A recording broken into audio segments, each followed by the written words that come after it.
Chapter 181. Trace of the Monarch, 4 Meow. The Iponia, cat's cry reverberated sorrowfully. I brought it through the door of hope. You'll have to help me again this time. It had eaten up an enormous curse called the Seed of Mercadius, and didn't put anything near its mouth even if after we gave it a skill card because the seed kept it full for a good while. However, it was starved a little at the time, and recently it started pestering for food again. Hibiki once told me that it didn't even look at C-class or lower skill cards, unlike before.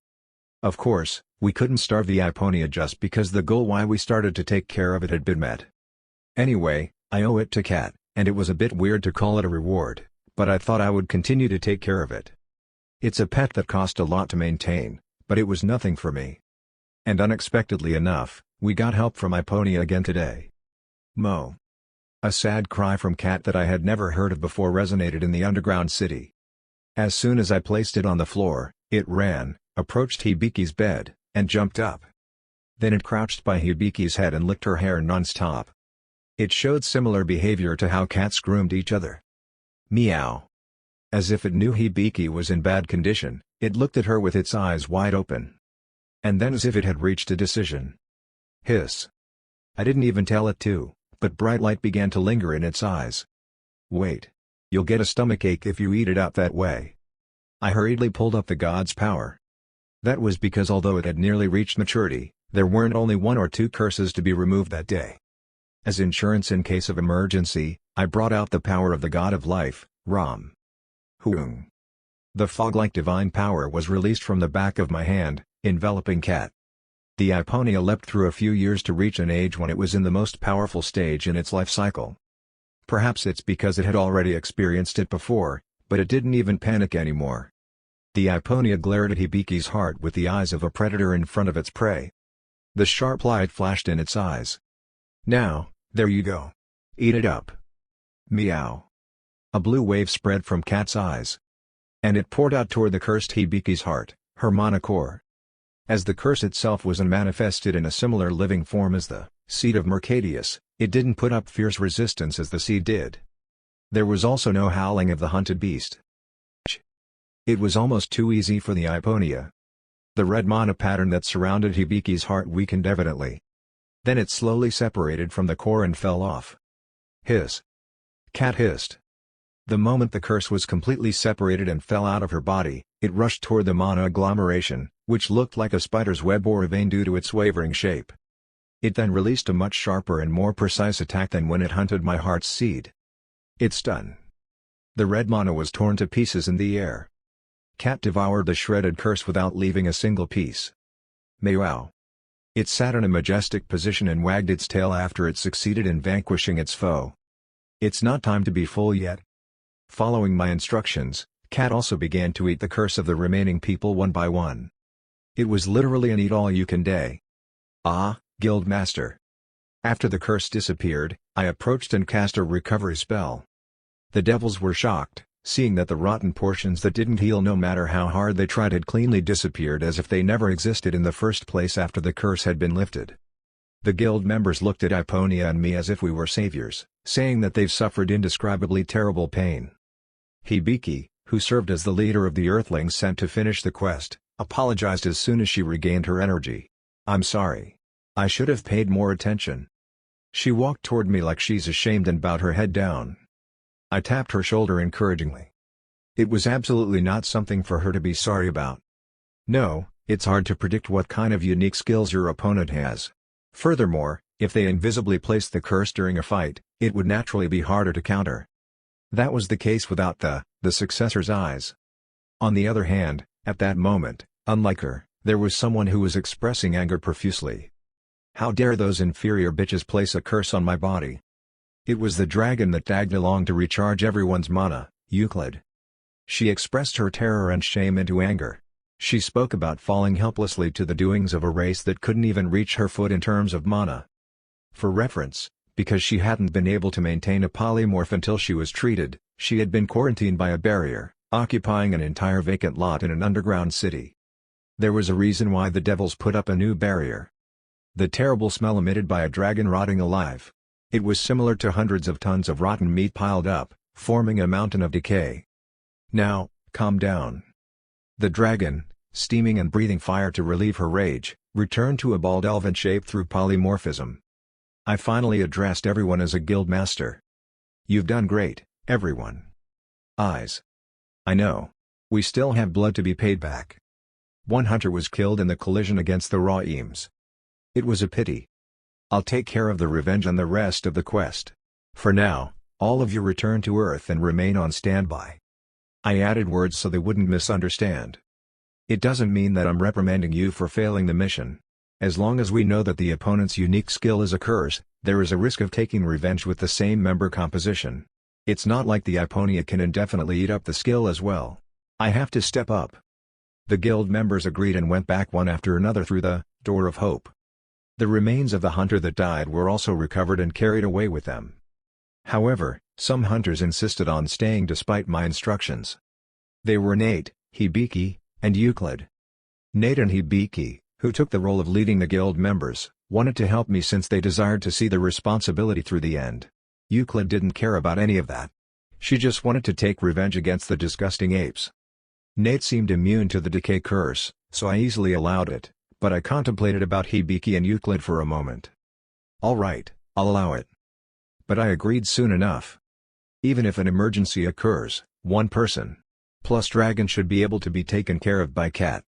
I looked at the two humans, a dragon, an alien animal that looked like a cat, and the devil that followed me. Well, let's go return this disgrace by multitudes. In a forest far from the underground city of devils, a devastating scream resonated. The man tied to the tree was a species leader called the Knight by the devils of the forest. His thighs had already disappeared. And the cut section was so tattered that it was difficult to look at. Traces of cruel torture. At that moment, the hand that was tormenting him was approaching again. TSSSSSS. K up. Fireball made from magic seared his groins. However, the knight stared at his opponent with fierce eyes, even as he vomited blood.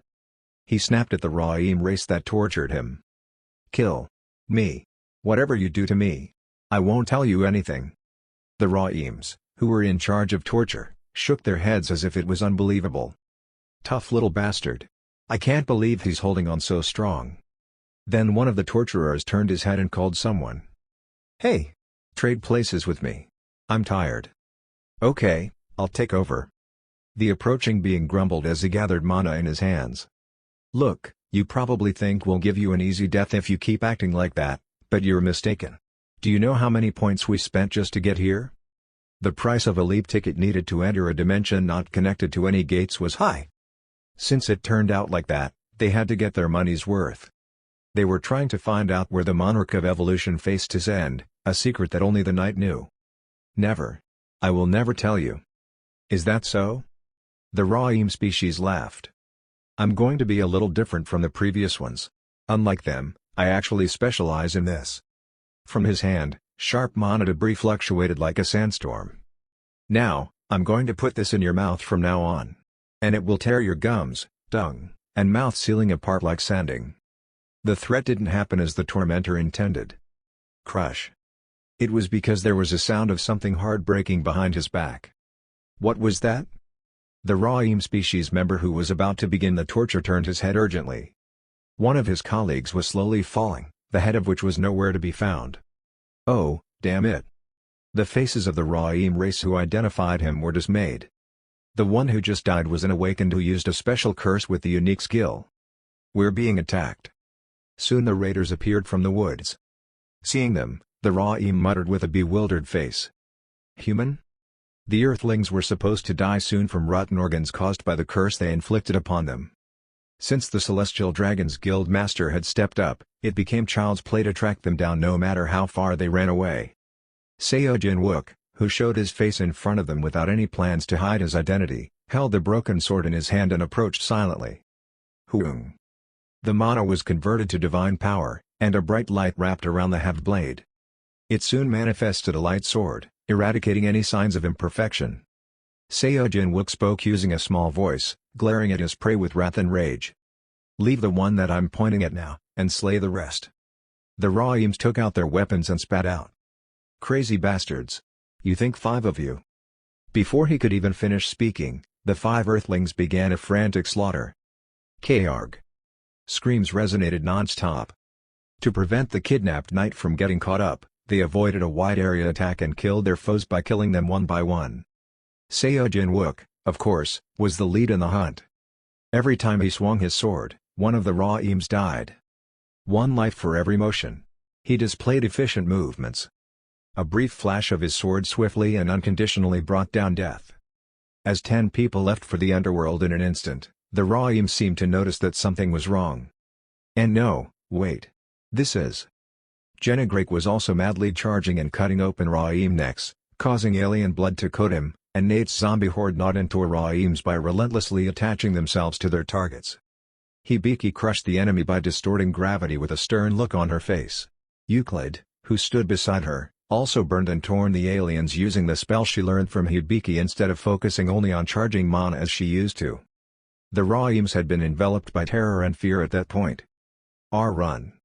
The raw eame, who shouted so, was also butchered by Seo Jin-wook's sword mercilessly. His attack was more like a bombing than a cut or a stab.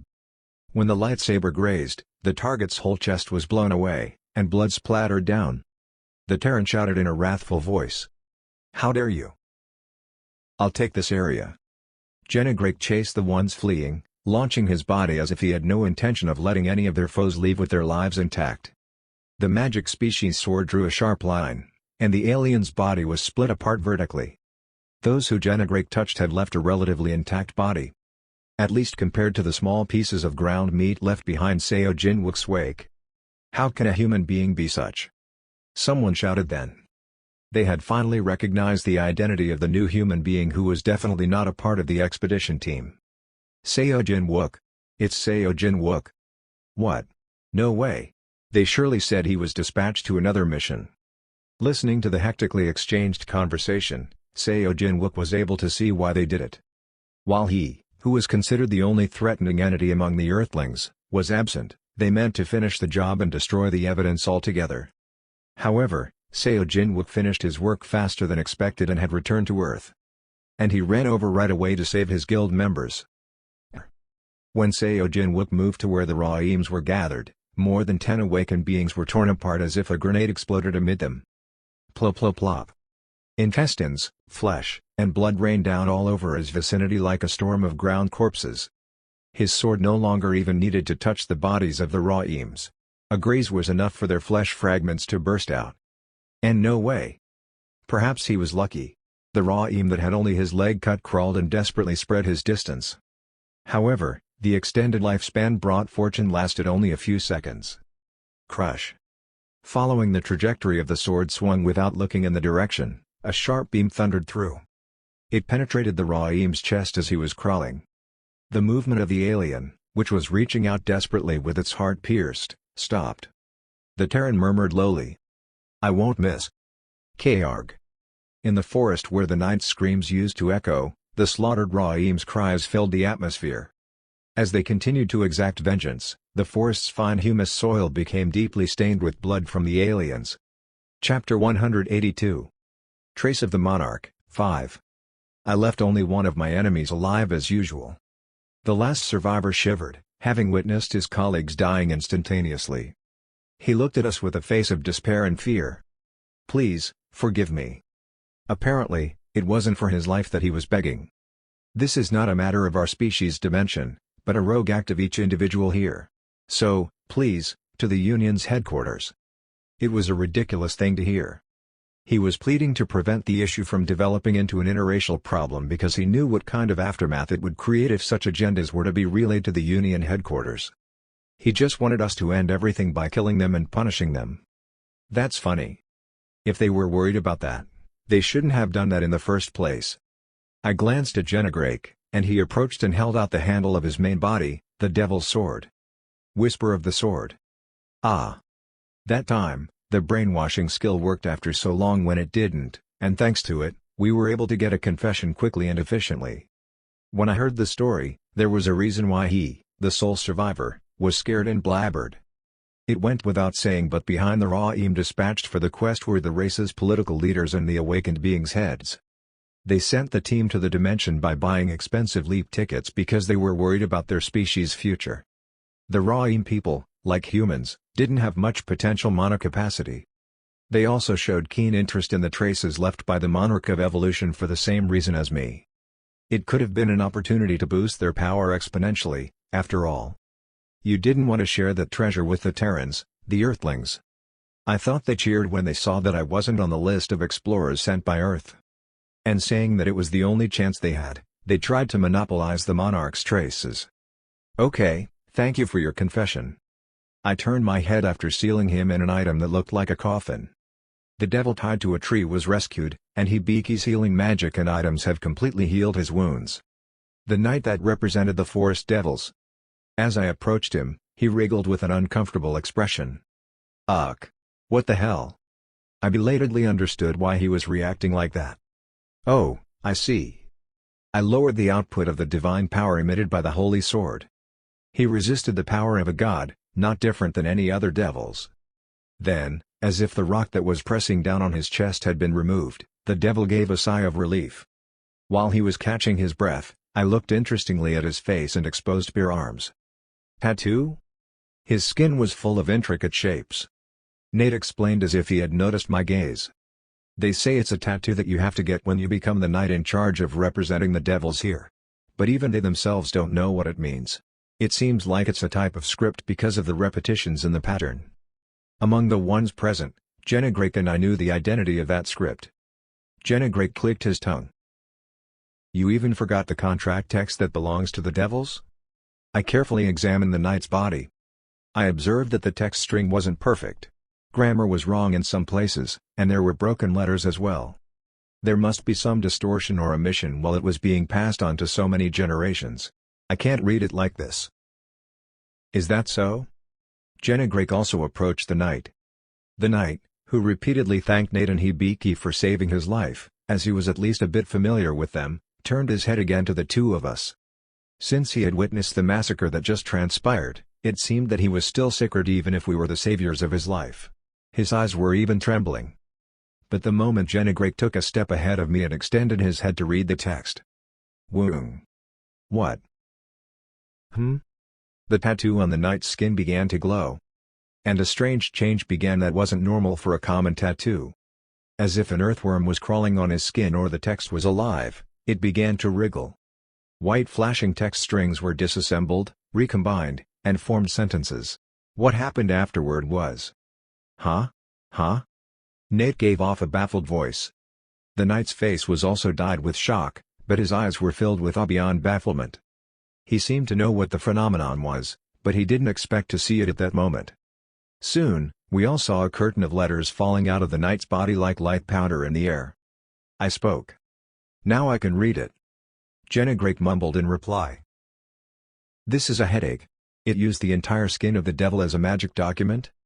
It was a kind of contract, based on the form of it. In other words, the knight's body was used as a living contract. The first to engrave such was probably the monarch of evolution they served. Since then, whenever the knight's position was passed on to the next, they seemed to imitate the monarch and inked the successor. Each time, the contract's magical effect was automatically passed on to the successor without their knowledge. However, it doesn't seem like an approved contract, does it? The knights only served as the paper for the original text of the contract. Nobody had placed their soul as collateral. Jenegrake read the first paragraph. You, a soul with comparable quality to the monarch. If you're reading this, it means that my servant or his descendants are finally standing in front of the magic species, which are well qualified. The more we read the words that followed, the clearer it became. That was laid down for posterity by the monarch of the distant past. I could see why it was activated at that moment, of all times. A soul that has the qualities of a monarch. Jenegrake's soul was sealed inside the devil's sword at the moment, but he was also a monarch, called the Monarch of Massacre. It had reacted to Jenegrake. The sentences, which served as the preface of the contract, explained the Monarch of Evolution's situation in the past. As I'm leaving this message, the awakened beings controlled by the system are chasing me, and a battle seems inevitable. Considering the opponent's combat force, running away no longer holds meaning. Many of my fellow kin have been sacrificed while we were fleeing across many dimensions. Now, there are only a few left. The story about the ancestors of the devils living in the forest continued. Most of my night-level subordinates have mostly died, and many of those but ordinary citizens are injured and exhausted. Since it is futile even if we mobilize them to the battle, I instructed them to hide in this place for a while until the day that another monarchical kin that would save them would appear. But the savior didn't seem to have appeared as fast as the monarch expected. Soon, I will head alone on the battlefield. But I plan to be captured as the awakened are after. They say the system gives more experience points when captured than when the magic species are killed. The reason is obvious. The system used the kidnapped devils for. We are the first race to open our eyes to the grace of mana. We were the ones who created mana hearts and enlightened ourselves of our own powers before the system could even exist. The first life of the successor's soul after returning to the past was also of the devils. The system has been hunting us for some time past a certain point. If I were kidnapped like this, wouldn't I be sealed, enslaved, or my mana heart, the mana source they call the core, be taken out? And the system would imbue my powers in the skill cards and distribute them to the awakened. Awakened beings traded their old unique skills to the system to be copied in exchange for their unique skills evolution, but it was believed that the devils, who had no contract with the system, were robbed as if they were being gutted. My power being scattered to the awakened must be prevented by any means. If the power to break through the limits of a species falls into their hands, those who follow the system will become stronger beyond control, and our kind will simply not be able to overcome it. There was a heavy determination in the following sentence. But even if so, I can't let my power, a blessing, disappear like this. Unfortunately, all the monarch-class devils except me have already passed on at the time of this writing. That leaves me with no successor to inherit this power. But he didn't give up. But as time goes by, I believe that another qualified devil will appear, and I plan to leave an arrangement for that. Ask my servant that bears this letter on his body. He will tell you where you must reach. That's all I could read for the moment. I reviewed the contents with a serious expression.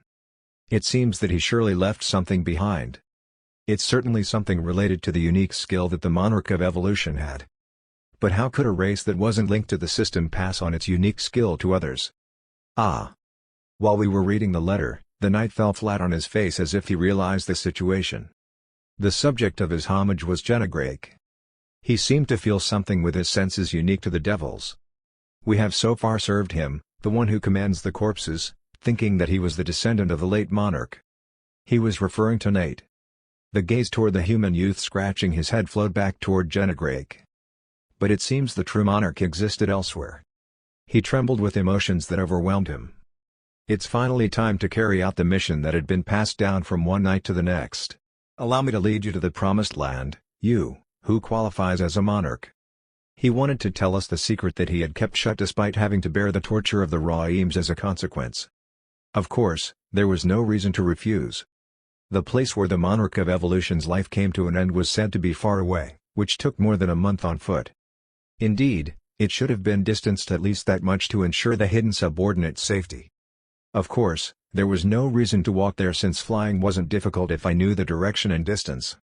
And where we finally reached, we saw the third barrier. This can never be found without the successor's eyes, can it? There was no such thing as a crack again that time. When we reached the Great Dome, the inscription on the knight's body shone once again. And the barrier opened. This is the last place the monarch hid in before his death. The knight's explanation followed. Once upon a time, the quest to capture the monarch of evolution disappeared after he was considered deceased. However, since the battle ended in a double defeat for both parties, the awakened couldn't know the truth behind the aftermath. In fact, the monarch did not die immediately after the fight ended and slaying all the awakened. However, knowing that death could not be avoided due to serious damage that he couldn't recover from, he hid within the barrier that had been prepared in advance. He was also said to have triggered a pre-implemented magic circle as well. Woong.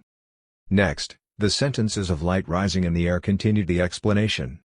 An article with different content from what we just saw appeared. I could only think of one way to pass on my powers to future generations. Unlike those brought to awaken by the system, our unique power, as we have been enlightened with our own strength, is engraved in our soul. I thought it referred to a skill like, the successor's eyes, that was imprinted on my soul even before the system began. At the last moment, I forcibly removed my soul from my body and sealed it in this crystal. A transparent crystal was emitting subtle radiance in the interior space of the crystal barrier. Upon contact, the successor's eyes popped up a message. Crystal with sealed power, rank? A crystal that has someone's soul and power sealed within. The effect is unknown at this time. The text string of light continued its explanation. However, one thing must be agreed upon by the being that gains possession of this. As you may have already noticed, this document is in the form of a contract. The successor who will inherit my power must enter into a contract with their soul as collateral. What did the monarch of evolution set that arrangement for? Why did he want to pass on his powers to future generations? The answer to such a question was soon revealed. I speak to the devils of the future. If you absorb this crystal, not only will you command my soul as a whole, but you will also be able to use my unique power at your disposal. In return, perform for me the contractually bound agreement. His request was literally something a monarch would do. I want you to save all of my citizens, all of them left in this world. Take them in as your people and let them live in a safe place where the slaves of the system cannot harm them. Chapter 183. Training Fight, 1. The citizens. Does that mean saving the magic species of the forest left here? The letters of light continued to embroider the air. Magic species of the future. Upon accepting the contract, my soul, along with my power, will be absorbed by your mana heart. But you can be at ease. I will only continue to exist in there, and I won't intervene with your mind at all. I, too, shall adhere to the agreements stated in this contract. Keep in mind that my power can only be transmitted to the soul of the contractor, in other words, to the body that contains your soul. This is to ensure that the contract will be fulfilled. This is the end of my letter. I don't know how long it has been since my death or how many citizens will have remained when this document is read, but I think it's a doable enough condition for you who has a monarch's qualities. I was lost in thought. Would I be able to get the ability to increase the potential mana in exchange for taking in the devils? In fact, it didn't matter much to me since I could just continue absorbing cores, but for my colleagues and other Terrans, it was a very attractive option, considering it would strengthen their battle powers. And it was tempting, considering it even as a successor, not a Seojin Wook. That was because it was an effective supplement to the situation where my current life's destiny was certain to be Earth's guardian. It was then. Hey! Jenna Drake turned to look at me and continued. I can't make this contract. I thought for a moment and nodded. Oh, I see. The full text of the contract said the following. The power would be transferred to the mana core of the body containing the spirit of the contractor. But at that moment, Jenna Drake's soul was sealed in a sword. He controlled a golden armor equipped with a mana core, but it was technically more of an empty shell without a soul. And the power couldn't be instilled in the sword that had no core. I cannot fulfill that promise even if I make the contract with the monarch of evolution, either. A separate contract with me subjugated him. Therefore, realistically, it should be considered difficult to feed thousands of devils. Jenna Drake looked at me and made an unexpected proposal. So why don't you perform the contract? What? Why did he recommend me to have all the good things all of a sudden? Why? Don't tell me. Jenna Drake explained, pointing to the shabby clothes worn by the knight. It's because it disgusts me to see descendants of the magic species hiding in a cave, like a ground rat, and trembling, not knowing when they'll be hunted down. He added a sentence as if he was embarrassed. Perhaps it would have been different if I wasn't aware at all. It was hard to believe that those words came from the one who killed so many devils in his lifetime. I didn't know you were so close-knit, especially considering the past. Knowing what I was pointing out, he grumbled. You mean the devils I killed? There was a story to that you're unaware of.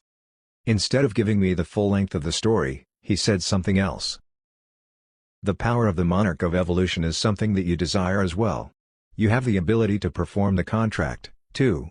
And these men are ready to follow orders and offer loyalty like a fanatic, worshipping you as a savior if they are taken in. It certainly seemed to be that way. I would lose the mana cores that I would spend to relocate all the devils on that planet to Earth through the door to hope, and the cost of helping them settle on Earth. On the other hand, I would gain thousands of awakened individuals with an average S to SS class level based on Earth's standards and a special ability to evolve potential mana. No matter how hard I thought about it, it wouldn't put me in red at all. Although, there was one thing that bothered me. I don't think anyone can get the power, seeing that contract is constantly mentioning monarch-level devils. You mean the qualification of the soul? He said as if it was ridiculous. Are you seriously questioning that? Do you think your soul falls short of a monarchical demon? Or are you worried that the power attached to the soul will be particularly picky when it comes to the body and the genes? Well, the following was what a god once said about my soul. It's surprisingly tough and hard. Well, the only way to find out is if we try it out.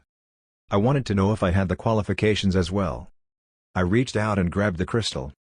Then, the laser-like text from the ninth skin faded and disappeared all at once. We all waited in silence for what would happen next. As we did so, "You are."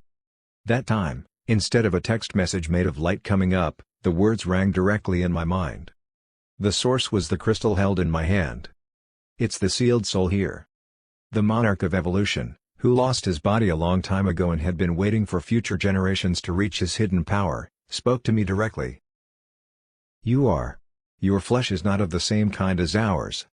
I answered back with what I had prepared because it was an expected reaction. "However, I am determined to perform the terms of this contract faithfully. What do you say?" The sealed soul seemed to ponder for a moment. Then, "Your soul does not qualify as a monarch." "What? That couldn't be." The moment I almost asked back in that manner, he continued. "You have a much greater and glorious soul than any monarch I have ever met. Your soul is far superior beyond the bound framework of monarchs." I've never experienced such a toughly polished soul. What a strange thing this is. But I can put my faith in it if it's an entity like this. Then the voice gave me a proposal. "If one is qualified to guide my people, I must accept the frame that contains the spirit even if it does not belong to my kin. So, will you accept this contract?" I answered. "Let the contract be signed." Pot.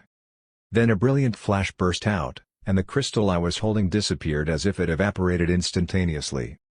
But I was aware that it was being converted into pure energy and flowing into my body. A unique red mana pattern combined with the soul flowed into my heart then into the core. And after a beat, I saw a text string that was different from any other. As the force was instilled in me, a phenomenon more than mere contact occurred, causing the successor's eyes to react. The explanation of the new skill came up. Ordeal for Transcendence, rank X. An ordeal will be given to the awakened being designated by the user, and only they shall be able to recognize and be affected by it. The awakened that has overcome it will have their potential mana grow further and beyond their initial limits. Be aware that only subjects that have completely activated and unlocked all of their potential mana, leaving no potential mana in reserve, can be affected by the skill. If the subject fails to overcome the ordeal, the subject will be penalized for some time, not being able to cast this skill on the same subject. The penalty application period is subjective. I mumbled inwardly. So that's how it works.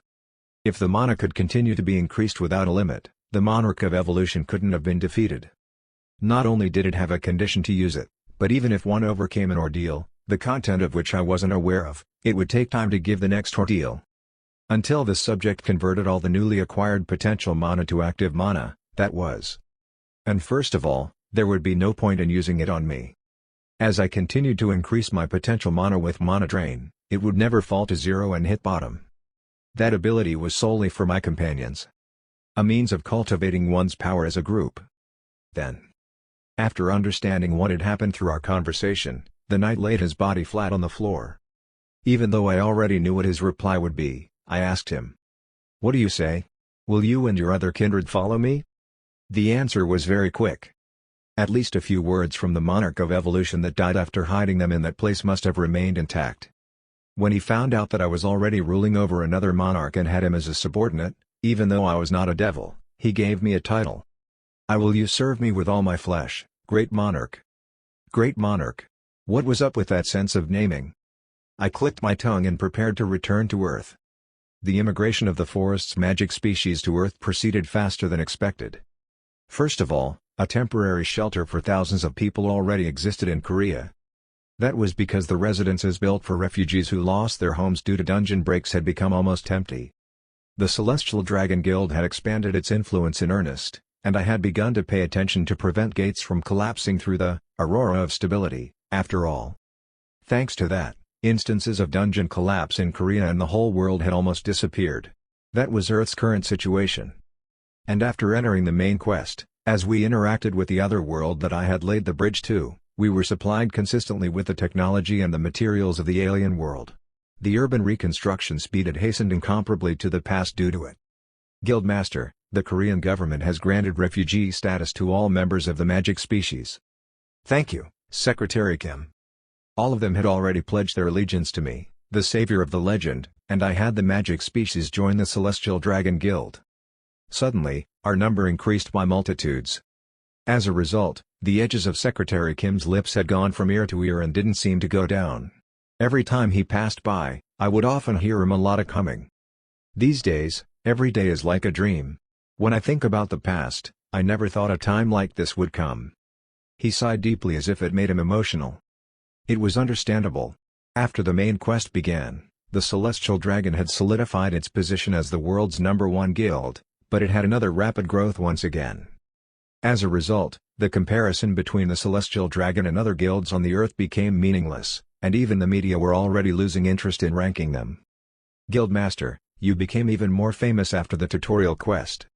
We prevented the gates from collapsing all around the world, negotiated directly with the high-ranking members of the Union, and virtually had sole control over the tactical fortresses, the deterrent to prevent the invasion from other worlds. The Celestial Dragon's influence wasn't restricted within Korea, just as how my name had reached other worlds as well. As a result, Earth's greatest awakened individuals also opted to gather at the Celestial Dragon, and the guild also swept away the main quest accessible to the Terrans. Therefore, the X-class and System class items received as my guild members naturally monopolized quest rewards. The useless lower class items were released to the market and passed on to other hunters, which also improved Earth's overall combat ability. It was sort of a trickle-down effect. Secretary Kim assured me.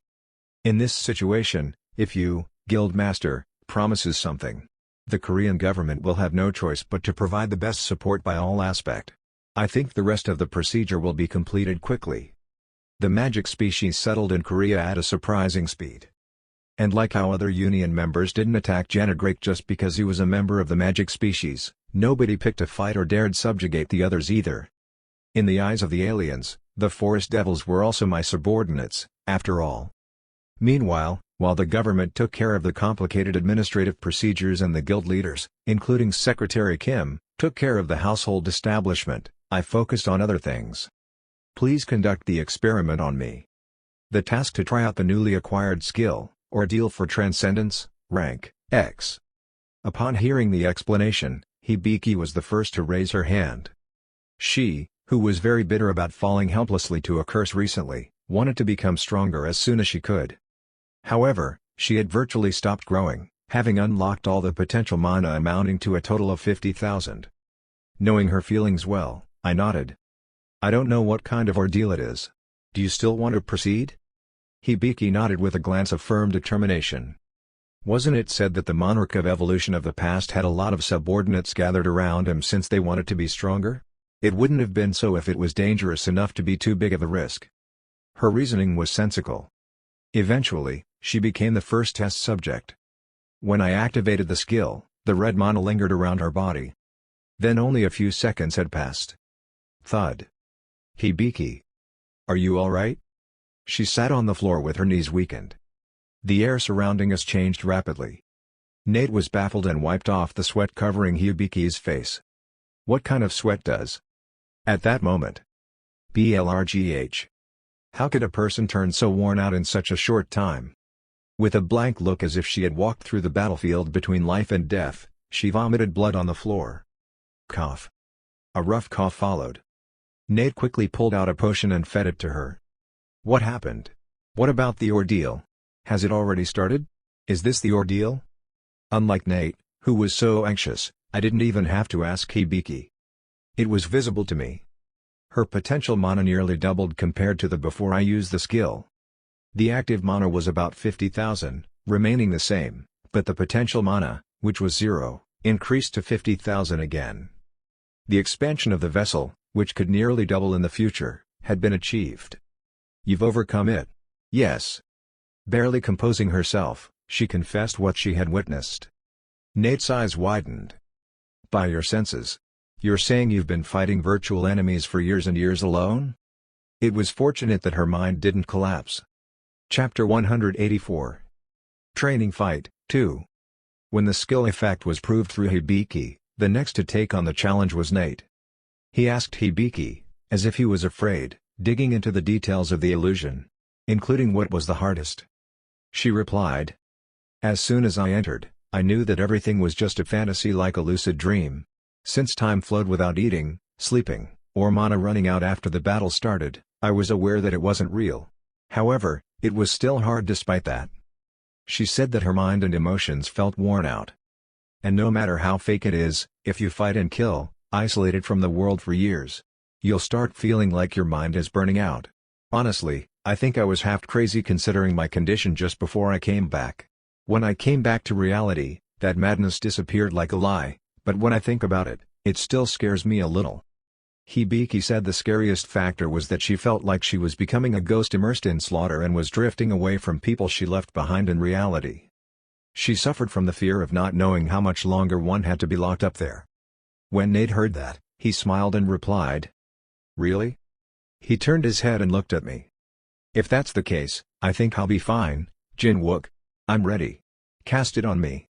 His tone told me he didn't worry about the side effects and pain Hibiki talked about. He had an expression seemingly stating that he could endure years of suffering and isolation, away from the people in reality. Perhaps that was the case since he'd already been through such a situation. I asked him if he would really be okay because I was worried that it might provoke his trauma, but Nate didn't seem to mind. Then, here I go. Eventually, I used the skill on him. Similarly, it was merely a moment for us, but Nate's face changed beyond recognition and showed a similar reaction to Hibiki. Cough. His knees bent and fell. And Nate vomited blood on the floor. Cough. Koop. The result of the ordeal was a success once again. His potential had increased by more than 20,000.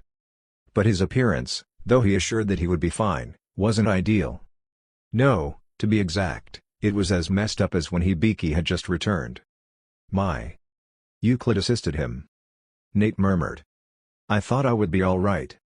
He mumbled and vomited blood a few more times as he coughed. Being stuck somewhere for years, it's something I've done before, so I thought I could do it again. He spoke in a solemn voice. But why is it so hard now?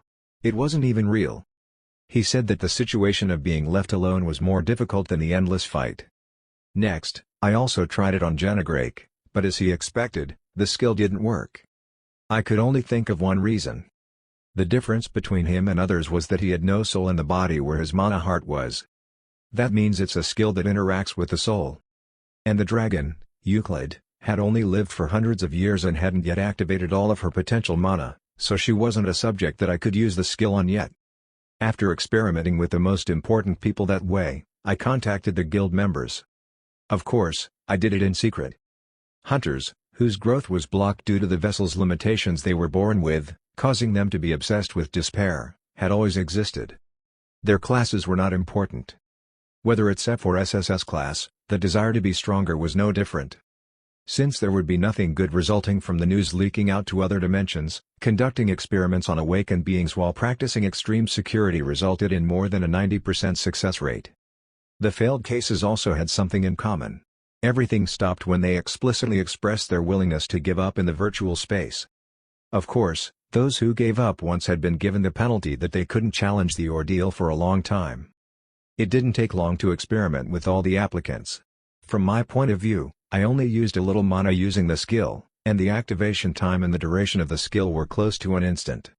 All that remained for them was to individually activate the increased potential mana and then prepare to challenge the ordeal again. The impact of my newly learned skill on the guild was greater than I thought. The hunters who suffered due to their limits trained, hunted and went on quests incomparably harder than they used to when the road opened up for them. In particular, the hunters who had hit the plateau for years expressed their gratitude to me with tears or wailing as if it moved them even more than the others. The greater the desire for strength, the more dramatic the reaction was. Not all of the members were aware of it, but the changed atmosphere was noticeable and turned our guild even more lively. Satisfied with the result, I visited the residents of the magic species. They were also playing a part in the rising trend of our guild atmosphere lately. Guildmaster, as instructed, limited to volunteers among the magic tribe, they are being dispatched to the dungeon clears with the existing guild members. The response is very good. Both the humans and the magic species seem to be motivated. The devils couldn't enter the dungeon gates by themselves because they weren't awakened who agreed to a system contract. Therefore, they entered after being recognized as a possession belonging to other guild members. The magic species, who were puzzled at first, also showed great performance by reawakening their unique fighting instincts when the hunt began. The magic species' fierce combat style and persistent enthusiasm seemed to have stimulated even the old guild members. And so they were keeping their heads straight and setting their motivation on fire. Meanwhile, the magic species were shocked as well. Having been isolated in the forest for a long time and living close to primitive life, they had forgotten most of the high-quality spells used by their ancestors. However, although it was a skill that the system instilled into the hunters conveniently, witnessing the advanced spells said to have made the magic species show expressions as if they had entered a new world. However, the superior characteristics of the magic species were also revealed there. They are said to imitate a rank magic or so on the spot just by looking at it. At first, the power was a little weak, but they say that as time goes by, they make perfect modifications based on their own liking. Ordinary human beings without the successor's eyes couldn't immediately imitate skills by glance alone. They were hunters who had become accustomed to the existing system wherein they became capable of using skills just by filling in the slots. But the magic species were different. The mana-specialized race, which was used to creating and controlling spells on their own by observing their mana hearts, core, used the hunter's spells as a reference to reproduce the results similarly.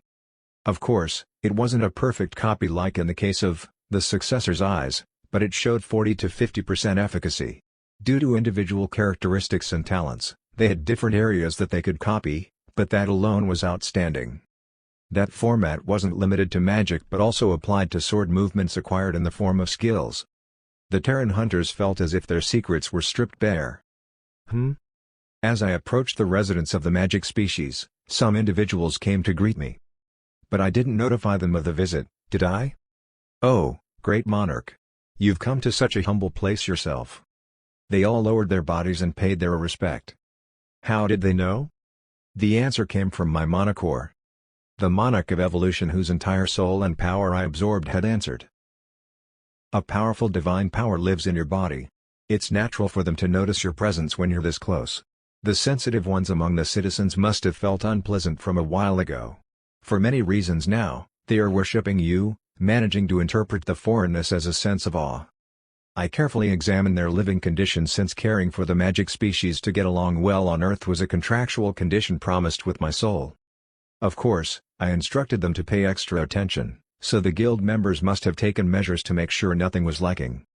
As I wandered around, the magic species seemed confused by the gap between the touching emotion of a great leader who carried the monarch's will and the repulsion provided by the subtle divine power. When I saw that, I suddenly wondered. I murmured quietly. Why is it that only the magic species overreact to the divine power like this?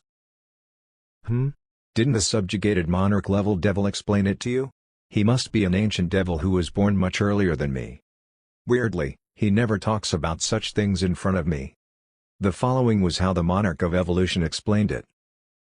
You must know we're the oldest species in existence in this world. I know. The early days of the material world were much more chaotic than now. In the species that appeared then, there were many mutagenic traits that are hard to find in the current era. In relation to that, we were born with the trait of objecting to divine power. He continued. Thanks to that, we hadn't been driven to extinction until now. What? What do you mean? Isn't it true that the tribes that lived in our contemporaries were destroyed, and only we're the ones left? What do you think is the secret? Because you're a race specialized in mana? There's a more important reason. Because of our mutated nature, none of the devils serve a god. That's a given. Imagine the early environment of the material world. It hadn't been long since the gods were exiled back then. They were in the early stages of losing their egos. Thanks to that, the gods were much more involved in the material world than they are now, and their influence was great. Therefore, the races that served a god at that time could perform near miraculous phenomenons. They barred the ability to cut the sky, boil the sea, and move the stars. And such races are all extinct now, You mean? Not because of the Red Gate. All of their civilizations collapsed or fought each other for internal reasons. The funny part is that the more individuals served in a dimension, the earlier they were destroyed. Do you know at which point these events started? Since the system made a bizarre move? I thought it started when the system suddenly changed its attitude, opening up numerous dungeons and properly starting the hunt against the magic species. Exactly. At that point, I could recall the name of a certain species that would have provided a reason for their destruction. Mercadius. After the system joined hands with Mercadius and granted them a strange breeding ability, the first thing they did with its power was to destroy races full of the gods' touches? I was lost in thought when the terminal on my wrist rang. Secretary Kim told me that a secret communication was being attempted from outer space.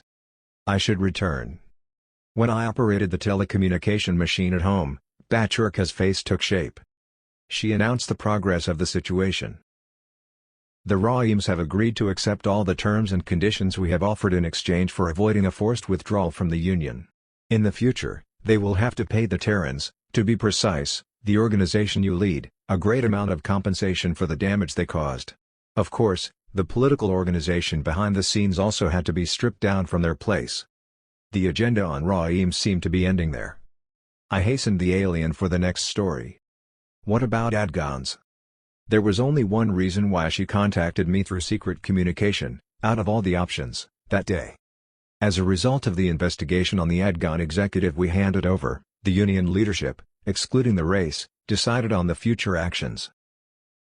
6 tribes of the command, excluding Adgon, have reached a secret agreement. We're going to strike them soon. It was the good news that I had been waiting for. However, we're not going to attack their home dimension first. We have a method of hitting 2 birds with 1 stone to subdue Mercadius while securing evidence to add to the Adgon charges. The hologram displayed planetary coordinates that existed in different dimensions. Places that weren't unfamiliar since Adam had already researched it before. These planets have something in common. Even though they're all planets that aren't the Adgon's parent dimension, the Adgons occupy it and block access to other species, and no native inhabitants remain there. She also mentioned another common factor. The Adgon's security for the planets had risen to a very high level ever since the resurrection of Yggdrasil's 8th leg. We have testimony and evidence secured that something similar to the fragments of the magical Gaju, Seojin Wook, liberated may be sealed in those planets. Of course, attacking those places one by one was meaningless. It would only be like giving the Adgons time to prepare. The Union intended to carry out a joint assault operation at those target points and take complete control all at once. That was a declaration of war against the Adgons. There's a reason I contacted you directly this time, not through the Earth's government agency. She gazed at me. This operation should be carried out without the Adgons knowing it. We have to keep it with maximum confidentiality. And I want you, Seojin Wook, to help us, too. I'm asking you because I know your skills are already superior to the best of the elite warriors of the Union. I looked at the planets that came up in the hologram. You're asking me to join the squad that's assaulting one of them, right? Yes, we will leave your target to your wishes. At that moment, the broken sword on my waist rose in the air and pointed in one direction. It was at an angle that pinpointed one of the planets shown in the hologram. I laughed bitterly at the scene. I think a god has already chosen for me. The beginning of a pan-dimensional counterattack against the Adgons was just around the corner. Chapter 185. Training Fight, 3. The route of the assault planned by the Union Command, excluding the Adgons, was quite roundabout. They planned to dispatch thousands of meticulously picked awakened into a planet each time, but there was not enough stock of leap tickets to move them all at once. Since they didn't have such an item, naturally, they had to move through the dungeon gates. However, the problem was that the Adgons, who strengthened the planet's security measure, had already expected that. Thus, they concentrated the Adgon forces deployed at each target around the gates. If the Union forces entered the portals in the usual manner, they would be destroyed by revealing themselves to the lines of enemy fire. So, we decided to move through an open gate on another planet at the target dimension. The plan is to fly back to the target planet from there. The ruined planets and dimensions controlled by the Adgons were very old by objective standards. Therefore, most of the time, The species that previously lived there expanded their territory by creating colonies on different planets before their destruction. And since the planets used to have residents, dungeon gates or red gates opened in its atmosphere as well. Since there are no longer inhabitants, most of the gates have collapsed, but the remaining ones can be used as a pathway. Listening to the story that followed, it was a bigger plan than I thought. The Union planned to move various materials and parts through the gates of the wrong planet and build a huge spacecraft there that could carry thousands of individuals.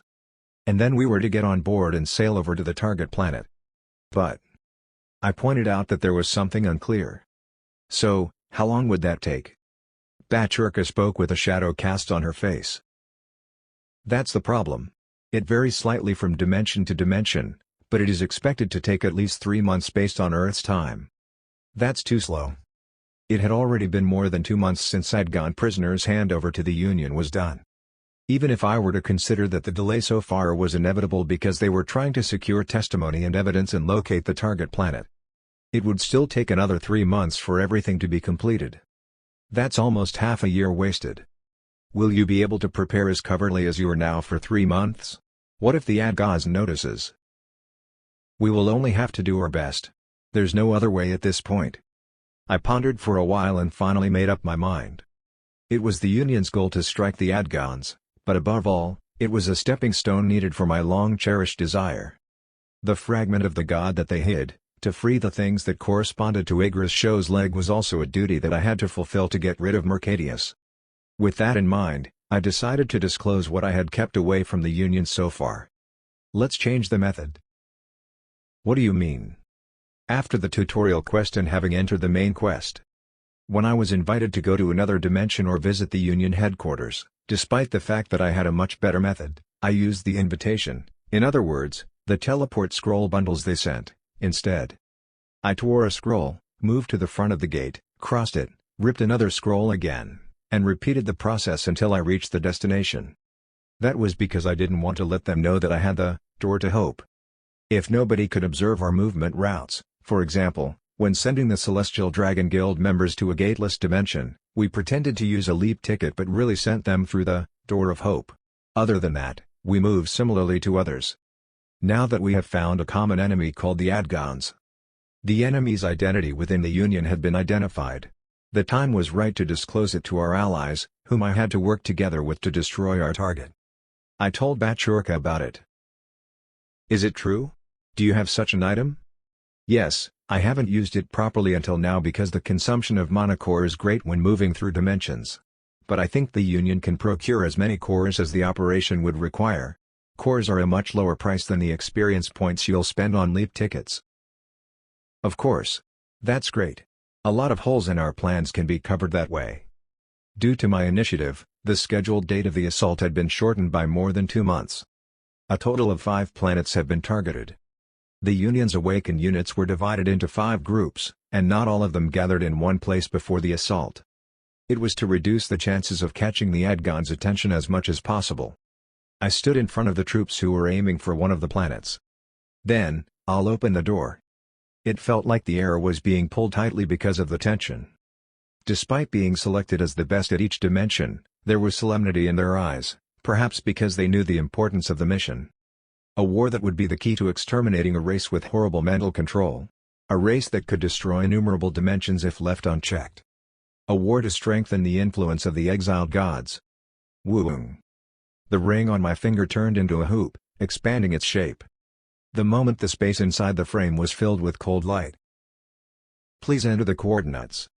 Theoretically speaking, the most efficient way was to open the door right in front of the black hole where the fragment of the god was sealed. However, as if the Adgon people had been prepared for the small percentage of intruders that might be sent through dimensional leap ticket, they had covered the black hole with an infrastructure. It was confirmed in advance that a portal couldn't be deployed to its proximity because of the artifacts installed in it. Therefore, I had secured the coordinates of the nearest possible location to the black hole that the influence of any artifact hadn't reached. Coordinate verification complete. The enormous amount of mana core provided by the Union had been absorbed, so all that remained was to charge. I nodded, looking at the commander. Then the person responsible for the assault shouted in a heavy and sharp voice. All troops, forward. awakened aliens ran in a row into the blue gate. I couldn't afford to relax even after the last individual threw himself inside. The news that a battle had begun on that planet would be delivered to the Adgon's mother dimension. It wouldn't take long for it to the other worlds. I changed the coordinates inserted in the Door of Hope, and then appeared in front of the other awaiting troops, doing the same thing repeatedly. And finally, the fifth one. The troops would be moving in with me from that point on. I'll now open it. Those mobilized from Earth for that operation were Jenna Drake and me, only the two of us. Only those who met the minimum level of force required for the operation were selected. After everyone rushed to the door, I threw myself inside the last. The blue light surrounded me. Thanks to having completed entering the destination's coordinates in advance, I immediately appeared at the destination without the artificial intelligence having to ask me questions. With a strange sky surrounding me, the tearing wind struck my body. The Union's planned assault structure was fully predictable for the Adgons as well. The strongest defense facilities around the black hole were all aimed at high altitudes because they thought they would approach it either by spaceship outside the atmosphere or through a gate. Likewise, their fortified structures aiming beyond the horizon were also strengthened to prevent enemies approaching from the ground through the gate. Nevertheless, a network of weapons with relatively weak firepower was installed against the awakened transmitted from close range via leap tickets. There was a reason for it. They knew that regardless of race, there was a limit to the experience points that the Union could mobilize at once for leap tickets. As a result, the Adgon commander was forced to feel despair when the gate, which hadn't existed before, opened only 200 meters above the structure's surface that was covering the black hole, and awakened beings began to pour down like a waterfall from it. Emergency, emergency. Around the black hole, there was a powerful surface-to-air weapon that could destroy dozens of spacecraft once fired, but the barrel couldn't face the blue gate. That was because they would hit Ally artillery and facilities that covered the black hole in doing so. Taking that into consideration, the altitude at which the Union appeared was low. Furthermore, 200 meters was low enough to reach the ground in no time even when left to the natural drop speed. In fact, as proof, the assault troops who threw themselves first had already reached the roof and were focused on the barrier destruction. They also couldn't be targeted, much less attacked. It would be no different from attacking the outer walls of the base. Thus, the Adgon infantry jumped out and began to attack them, but the numerical advantage was with the Union troops. Damn it! They're flooding out of that gate endlessly.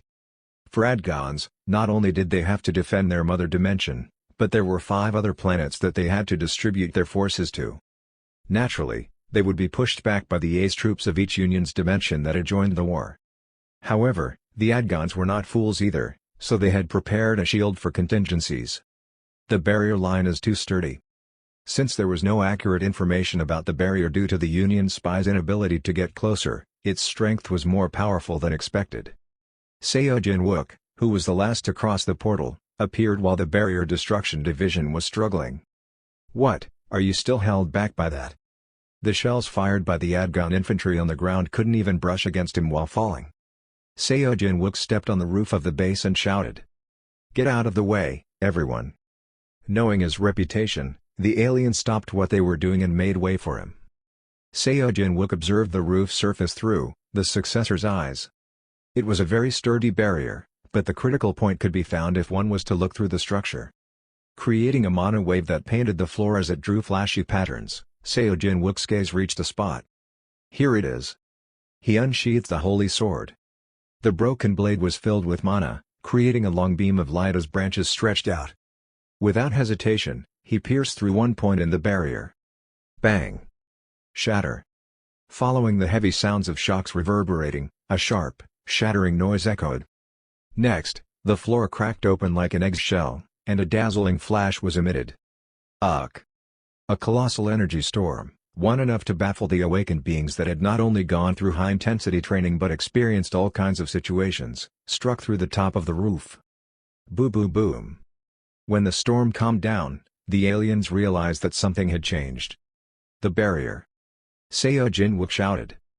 Going in. He and the chosen aliens made holes on the base's roof under his colleagues' cover and flew inside. The assault unit for that planet, which Seo Jin-wook participated in, operated under a slightly different strategy from the other units. They had the same goal of neutralizing the Adgons and taking control of the planet, but there was an added operation to cover Seo Jin-wook to let him enter the black hole while others were fighting. That was a critical aspect of their plan. In doing so, at least Seo Jin-wook could escape and return after recovering the god's fragment if they lost the battle itself on the planet. That would be enough to call a strategic victory. If there were 4 more individuals like Seo Jin-wook, they could have used the same strategy on other planets, but unfortunately, he had only one body. Now, next floor. Jin-wook continued to proceed downstairs, breaking the barriers set up on each floor, and Janagrik protected his back, moving together with the Union's awakened. After several iterations of the same operation, Seo Jin-wook finally reached the first floor. Intruder! The Adgons that guarded the black hole covered by the building walls shouted, "But! Kill them all!" It didn't take long for them to become mincemeat due to the Union troops' relentless assaults composed of skills, magic, and artifacts. Well, that's it for us. Considering the whole Warriors show's leg was sealed, it could have been counterproductive for many people to rush in recklessly. Janagrik, who was vulnerable to divine power, couldn't get any closer as well. Seo Jin-wook spoke with a nod. "Well, I wish you good luck." The awakened of the Union replied with trust in his eyes. "Don't worry about us. Good luck." Leaving his wishes behind, Seo Jin-wook threw himself into the dark portal. Chapter 186. Training Fight 4. As I entered the black hole, a strange sensation enveloped me. Everything around me zoomed closer and farther continuously, and a penetrating wave passed by. Boom! A great shock surrounded me. Noticing that the hovering sensation had disappeared, I looked around. The place where I was standing was an empty space dyed in white. "There's nothing here."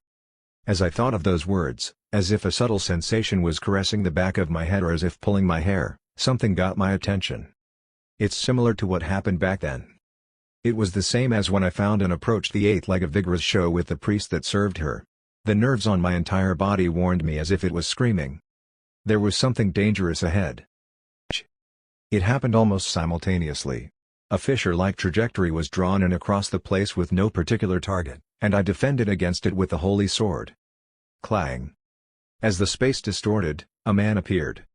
Sharp flashes cut through the surrounding. The attack the opponent delivered struck more than 10 times, driving me to a corner. I felt cold sweat trickling down my face while I was blocking all the sword paths. Again. In contrast to his lightning-like offensive's dynamic movement, his face was full of boredom and despair. The man wielding the weapon blazing with sword energy, storming in without a break, had the same appearance and attire as mine. It's the doppelganger again. It wasn't the first time I experienced fighting him. It was similar to the situation that I had to go through when I took the God of War's ordeal to upgrade my unique skill. At that time, the sacred beast appeared that way. Sleeping in the dimension I was in were the pieces lost by the exiled god, fragments of power that they lost after being defeated in the war before the beginning of time. And the owner of the sealed piece in there was probably Aiden. They said that the sword of the God of War was rusty and broken. The holy sword I was given looked like a weapon that could no longer be used without sword energy since it has been broken into 2 pieces. Based on the pattern I had observed until that moment, there had to be elements or shards that would complete the incomplete sword. Pop pop pot. The sword energy enveloped the surrounding area like a net, but it couldn't reach my body. I constantly parried, twisted, flowed, and reflected the barrages. The attack, which struck the air without cutting me, was mixed with a foreign god's energy apart from the God of War. Maybe it was the spirit. Cling. Cling-clang. The opponent's weapon came and went so fast that it became difficult to tell the afterimage from the real thing. Fighting a being that mimicked my style gave me a bizarre and unpleasant feeling. Furthermore, the opponents saw through the psychological weaknesses revealed in the previous fight against my doppelganger. One would have thought that they could attack without mercy due to their disgust for the entity that copied them, but if they faced it up front, their sword path could continue to be disturbed by his instinctive rejection of making a mess of their own face and body. It was the first time I fought against the sacred beast. But I've already traded blows with this kind of punk. The vulnerabilities and mistakes that I realized at that time would remain in my head for the rest of my life, allowing me to prevent repeating them twice. And most of all, it's weaker than what I fought before. It's not as difficult to defeat it. The doppelganger was 1 inch short of the sacred beast that I encountered during the God of War's ordeal, making me ashamed that I was firmly determined in advance before coming in. It wasn't that they differed a lot. There was just a small dissimilarity. However, given that I was confronting it after I already built experience, that difference was enough to inflate my advantage as the battle progressed, altering the results entirely. Soon enough, my clone was split in half, starting from the top of the head. Brain water and blood clumps poured down, but I didn't blink. The collapsed body soon dissipated with light and disappeared, leaving a minuscule fragment. What's this? It was a fragment smaller than a fingernail. It looked like glass or even metallic. The moment I reached out to it, I murmured to myself. Again? The air spat out another doppelganger. However, at that time, there were two. Their clothes, face, and facial expressions lingering were the same. They stared at me with a silent gaze. I gritted my teeth, lifting the holy sword wrapped in sword energy. All right, let's get it over with. A fierce attack shot out at the two. Since then, it had become impossible to count how many doppelgangers I had slashed and slain. I just killed and killed again. The sacred beast of Aden that I previously experienced and the doppelganger that greeted me in the black hole both used techniques that were frighteningly similar to mine. Another Mephilos's head was blown off, and the one beside him knelt down with a blade stuck to his chest. PSHK. Another one down without a scream. Every time I took a life, a very small piece, a hardened fragment that shattered sharply remained. Boo boo boom. Pop-hack. A sword energy storm blows and tears away the flesh and bones of the doppelganger. At first, there was at least a bit of a repulsion, but as time passed and death piled up, I started feeling apathetic. The process of being surrounded by so many me had numbed me down as I slowly erased their traces. Even though the real me that survived and the fake ones were culled, it had reached a point wherein the boundaries had faded gradually. Should I have called it an out-of-self experience, self-effacement, or self-surrender? The traces of the god of the mind left in their hearts tried to capture and manipulate my mind throughout the duration of the fight, but it didn't work on me as it did before. As time went by, even the sense that I was resisting attempts to dominate me disappeared. I simply swung my weapon as many times as I had to. Exclamation mark. In that process, I felt my swordsmanship gradually change. I found a flaw and broke out of my old habit. The path that I thought to have found maximum efficiency changed to a more direct and simple line. At first, when my style evolved, the doppelganger's style would evolve as well, but the gap between us began to widen slowly as the boundary between sense and thought collapsed. At some point, their evolution could no longer follow mine. My sword became more precise and heavier. It had also become much faster than the speed of their skill levels increase, and I was still accelerating. Near my steps, the small pieces yielded from the collapsed corpses piled up. Since then, I had measured the time with the number that I swung my sword. The time to end an enemy was decreased as the battle was prolonged. If I had to exchange hundreds of swings to cutting a clone's throat in the beginning, it had turned into dozens, tens, 5. It didn't take long before I blew a doppelganger's neck at every stroke of the sword. Just like that, a little more time passed. I was standing on a hill piled up with glittering pieces. Alone. There aren't any enemies left, are there? I couldn't even estimate how many I had slain. My thoughts solidified and flowed heavily. Even the time around me felt like it had started to slow down. Pot. The hill I was stepping on became a brilliant aurora and exploded. Boosh. Everywhere my gaze reached was burning amid a brilliant mirage. I was familiar with the scene. It's over. A wave of glory filled the empty space. The waterfalls of light flowed across the place and began to gather in one place. The hill of debris piled up under my feet had disappeared by then. The fragments merged into one, making a whirlwind in front of me and creating a small shape. What's then left in front of me was a substance that emitted a divine radiance. It looked like the other missing piece of the half-broken sword. It wasn't even clear whether the holy sword floated in the air because my body was moving or the sword intended it to be that way. Not long after, the other piece, the handle that I was holding onto, started to move to its other half as well. The broken piece then floated in the air, approaching and completing the puzzle. The holy sword had regained its full form. Its finalization didn't drastically change its rugged form. It was still a sword whose brilliance hadn't become any different and whose function was to swing, cut, and stab. However, the divine power that began to boil from it was incomparable to before. So this is the sword of the god of war. If it had remained in the form of a broken holy sword that the incarnates wielded, It had been returned to the form of the sword of none other than the god of war from then on. Exclamation mark. I could feel someone in the distance giving off a restless feeling. It was distinctly transmitted through the tension of the seals on the back of my hand. Yes, I understand. Sure. Mumbling as if to appease it, I gathered strength and conveyed my will like a prayer. Great being, the god of war. I dedicate it to you. Pot. The god's sword I was holding disappeared. Simultaneously, the deep feelings of the being in the distance were conveyed to me without filtering. It was the joy emitted, boiling with a keen mind, of the deity sealed in the void. Unlike Igra's show, Aiden did not respond to my prayers with a voice in my head. It didn't even summon me to its mental world. Instead, it sent me something. Question mark. I had a vision. In the wilderness with countless tombs laid out, a man executed a sword dance. He swung his weapon with an expression that seemed to be drowning in joy, the sword's trajectory continuing like upwelling waves. As I bore witness to the scene, I felt the density of the air surrounding me transform. Something feels different. The graves in the illusion were proof of countless victories. The god representing warriors who developed their own martial arts and built up more victories had regained its full strength. The aftermath was spreading across all dimensions. Just as the priests and wizards who served Igra's show have regained the long-lost light element magic, the priest of Aiden and the warriors had begun to handle powerful forces that had never been found before. As his beautifully dancing phantom faded away, I felt my body get dragged away. Pot. The landscape instantaneously got reformed once more. I was back at the entrance to the black hole. Gasp. You're here. He's back. Mr. Seojin Wook is back. How did it go? It seemed like nobody emitted any sword energy since I went in there.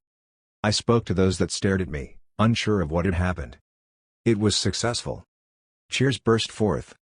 Unlike them, who said that they would only need to destroy the remaining Adgons by then, I was a bit baffled. I mean, it ultimately all worked out well, but... I looked at my empty hand. My sword. I understood that Aiden gave me the incomplete sword of a god, known as the Broken Holy Sword, meaning that I could only keep it until I found the other half. I had no choice but to offer it back to its rightful owner when the time came. But if there's something was traded away, something had to be gained in return, right? Since the god had taken my sword, what was left for me to use? I was unwilling to return to the imperial heritage gifted by the Union after being able to experience using that excellent sword. And the moment I was grumbling inwardly. Huh? Oops. What's that now? Baffled, the Union soldiers and Jenna Drake's mind wave that murmured all around me. I didn't use a skill or divine power. I just thought, I need a sword. Then in my hand. A sword appeared? Unlike the previous holy sword, I had a sword in my hand that had no dents or signs of breaking. I tried applying sword energy into it. Woo-woo. No way. I felt it right away. It was better than any sword I had ever used. Furthermore. Pot. As soon as I thought about how I would keep it since there was no sheath, it disappeared again as if it melted in the air. And when I thought that I needed a weapon once more, it reappeared, tightly locked in my hand. Jenna Drake, watching that, gave shallow sigh like telepathy. Is it a sword that can be summoned and dismissed according to the user's intention? Well, it's reasonable, considering that it's a gift from the god of war. I was still experimenting as he finished his telepathy. If one is possible, then how about two? The answer to the question was immediately made apparent. What? By the two swords held tightly by my hands. Chapter 187. Training Fight, 5. Jenna Drake spoke. What? Dual swords? It was as if he was surprised but understood. Aiden's capacity is indeed great. It's reached a point wherein the divine power flowing from there is tingling even at this distance. Those are definitely better weapons than the sculpted sword you've been carrying around. I didn't wait for his words to end. Another sword floated right in front of my forehead.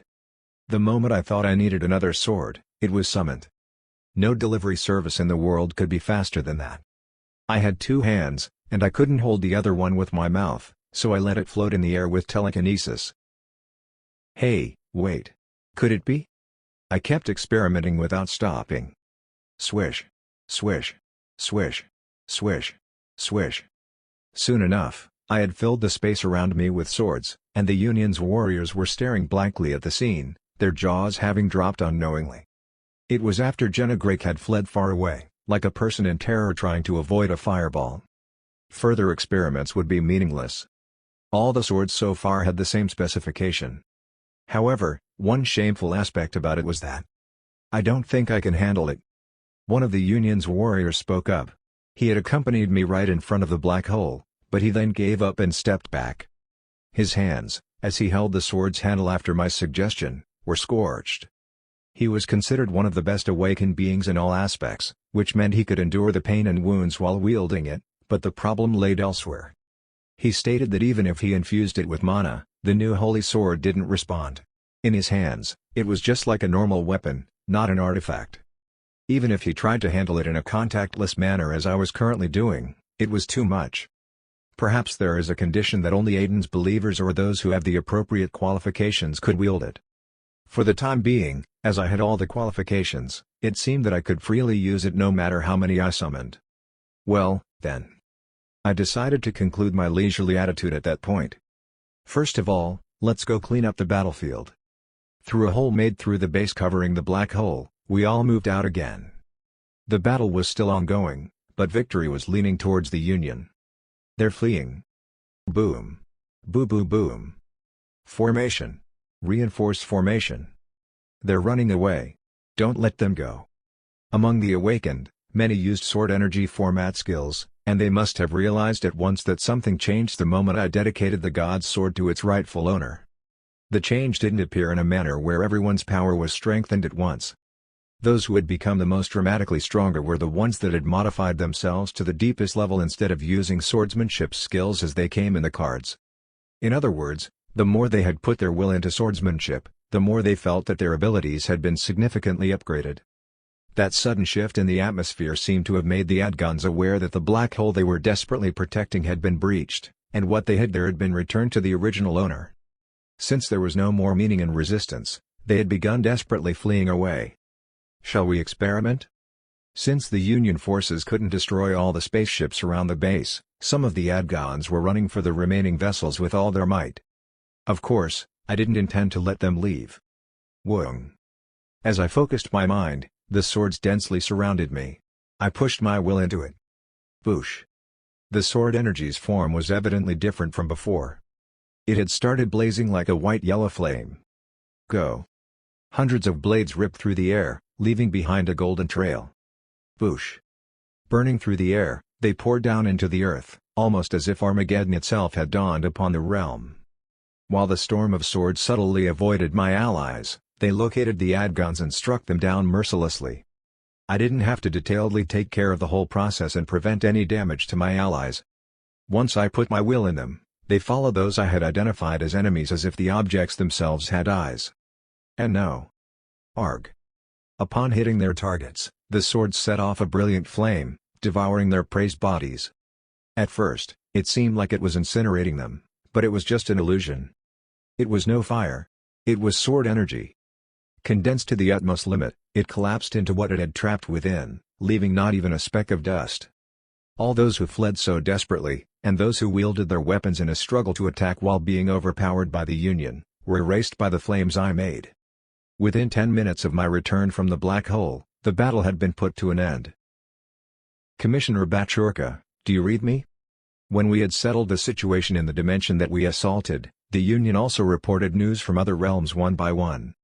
I thought our side had been sorted out pretty quickly, but perhaps because of the time spent in the black hole, our battle ended at the same time as other dimensions.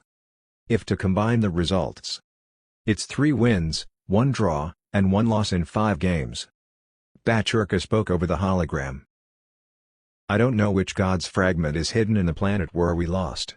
The Adgon's reaction towards that place is exceptionally skeptical. Even though they had won the battle, they still gathered many reinforcements from their mother dimension afterward. Their number is enough to go through a major war. Their willingness to protect that planet to the end, even if other planets were given up, was apparent. What the hell could be there? I'd like to move our victorious troops there right away, but it's hard to determine if we'll win or lose based on the level of the warriors we've currently mobilized. You mean to say they've moved that many, that quick? Yes. If the past battles were a blitz where only elite warriors were mobilized, The next battle would be an all-out war. The final war zone was likely to be the planet we hadn't recaptured. And I had something to do before they prepared for the upcoming battle. One fight had just ended, but there was no time to relax. They won't leave the seized planets be. The Adgons will prepare for a counterattack. I'll enter the other black hole before the Adgons send their troops to recover. Unlike the place where I was dispatched, the Unions only stepped in to eradicate Adgons and control the areas in other dimensions. Nobody dared step into those black holes. I had to step up. After sending Genegrake back to Earth since he couldn't enter the black hole, I moved to another planet where a fierce battle was held. Mr. Seojin Wook, the Awakened. Here he is. Mr. Seojin Wook is here. When I arrived at the first of the remaining planets, the Union forces, who had just finished fighting, welcomed me even though they were exhausted. They heard that the fragment of the God of War had already been retaken, and they must have felt the change themselves too. Here, this way. Following the guidance of the field commander, I flew once again toward the black hole. What is this? I wasn't met with a dark cave, like the instance with Iger's show, or a blank space like Aiden's cage. I could consider it much more unexpected than the rest. Swoosh. Slap. Swoosh. I stood on the wide stretch of a beach whose end I couldn't see. The color of the surroundings was very different from what I saw on Earth. The sandy seaside I was stepping on was filled with black sand that was so fine it looked like ashes or soil, and the waves that repeatedly invaded and retreated while licking the wet ground were leaving red bubbles. The sea, which extended to the horizon, was dyed a deep crimson. It was almost as if someone's lost blood. Weeing. I sensed a spreading reaction in the back of my hand. This time, it's Ram. The energy left by the God of Life was coursing through my body. It was rushing me. Was it said that what the God of Life lost were offsprings? When Iger's show fought a war of nerves, he mocked the God of Life and said the following. Yes, the magic of now has lost its completeness. However, it's better than life, which has lost its offsprings and lost its ability to reproduce. At least the chances are available for me. Swoosh. Slap. As I was looking at the sea surface pushing up to my feet, I heard the whisper of the god from afar. It wasn't precise language, but I could vaguely understand what it was urging me to do. I didn't give my soul, and I didn't pray just now. I can't believe it can still directly talk to me. Then the blunt meaning answered me. 2 of the gods had already recovered their missing fragments. As a result, the influence of exiled gods on the material world by resonating with each other had increased. Then Ram, the god of life, told me the identity of what I was witnessing. If we turned that ocean into a concept that the Terrans knew. Primordial sea. The origin of life. It was the sea that became the source of all living things. Gurgle. There was also a sign of the god of mind's involvement there. It was the grotesquely twisted divine power. As if it had noticed the intruder, the land swept away by the wave swelled up unpleasantly. The red foam soon became flesh and bones and grew into a monster. In an instant, the coastline was filled with creatures. None of them was normal in appearance. They seemed to be a mixture of races with conditions that could be called life in the universe. The mere sight of them made me feel nauseous. I swung the sword at them, rushing in. Swoosh. Swish. The bombardment fell wherever my will desired. That time, however, it wasn't the rain of sword energy. It was made out of swords itself. Countless blades appeared from one end of the invisible coastline to the other, creating a storm. A thunderous sound clapped as the monsters were crushed into blood clumps. The golden flame that followed them burned away at their targets. After massacring my opponents for a bit of time, I came to a realization. This isn't going to end. There were far more enemies, and they were faster in proliferating than the fragments of Aiden. Furthermore, the deity was whispering through the seal of the back of my hand that what I was doing wasn't the right way. Then, the god directed my gaze toward the Red Sea. In there? Ram put meaning into my mind. That the primordial sea was his lost offspring. Something was hidden under its waters, perhaps part of the arrangement left by the god of the mind, that was said to have contaminated the entirety of it. It's constantly conceiving lives that weren't normal. By the looks of it, they all seemed like incomplete life forms. And the god requested for me to get rid of what was lurking at the bottom of the sea, return its descendants to normal, then guide them back to it. It's in that ocean? But I can't jump inside just because. In that situation, once the wave rose, the remaining handful of gurgling bubbles grew into a monster. What would it be like in the water if it were like that outside the water? The moment I dipped my body into it, I was as good as entering the enemy's mouth. I mean, I can't dry out the sea. The moment I mumbled inwardly at the thought of failure. Question mark. Wait a minute. An idea flashed through my head. Can't I dry the ocean? Why not? A plan quickly materialized in my head. Of course, I shouldn't evaporate the whole thing. Instead, what if I only induce the position that the god informed me about to reveal its floor? Let's do it. I continued to use the power of Aiden to slaughter the monsters. Monsters that managed to stand up and walk along the coastline repeatedly broke down into molecules before taking a few steps. At the same time, I borrowed the power of another god. God of magic. When I conjured even more divine power, a white star bloomed on the sea. It was merely a small flash at first, but it gradually became larger, soon distorting the space. The heat it was emitting was so terrible that no one existing in the realm, living or non-living, could handle it. Supernova, rank X. The light element spell returned to the world by the god that regained her leg exploded. Boosh. The Red Sea started to boil. The liquid jumped wild and melted into a blur, and then even the steam burned. The sea surface was pushed flat as if a giant had pressed it with a round foot, and eventually, the floor was revealed. Screech. Clinging on closely to the ground was a monster created by the cohesion of divine power. The tentacle-shaped creature, which was polluting the seawater by spraying the holy water of a fallen, was full of traces left by the god of the mind. The Red Sea that was protecting the body evaporated, and the hellish heat and radiation struck it from right on top of it. The monster struggled non-stop. Screech. With a shriek of death. Boosh. It burst into flames. Chapter 188. Training Fight, 6. The light and heat burned everything, and the deadly and invisible neutrinos exterminated the creatures, penetrating all around like a blind bullet. The starfish-shaped monster attached to the bottom of the sea writhed amid the flames. I kicked myself off the ground and flew up. The blazing white hull continued to produce heat, but it didn't affect me. Below, I saw bizarre creatures disappearing in ashes along with the boiling sea. After penetrating the space instantly and standing on top of a starfish monster, I summoned a sword. I then delivered a direct blow. Shwo. Boo boo boo boom. The trace left by the god of the mind, the red monster, exploded in pieces. It worked. I deactivated the light element magic effect that I summoned, allowing the boiling seawater to find tranquility and begin to calm down. The red primordial sea quickly flocked to the area where the floor was exposed due to the heat filling the space. Traces of the devastated collapsed monster soon sunk into huge amounts of water. In terms of the time it took, it was much faster than during the encounter with the god of war. I waited for the change I was expecting to follow. Exclamation mark. The foreign energy of a god that filled the surroundings disappeared as the snow melted in the spring sun. Afterward, Ram's pure influence tingled and filled up intensely and thickly. Now it's time for a dedication. Although the strong energy of a star collapsing had caused some damage, the sea never completely evaporated. There was still more liquid in front of me than what I vaporized and caused to disappear. The object to be dedicated to it was the sea itself. I prayed. That time again, there was no need for a grand rite. I pointed my hand to the waving sea and spoke, briefly, with desire. Great being of life. I dedicate the waters to you. A reaction came right back. Boosh. It was such an instantaneous transformation that it left an afterimage in my eyes. The fluids that stretched all the way to the horizon had been turned into earth. The water surface laid out so wide that it would have covered most of any common planet had disappeared without a trace. The voice of a god who was very satisfied followed, coming from far away.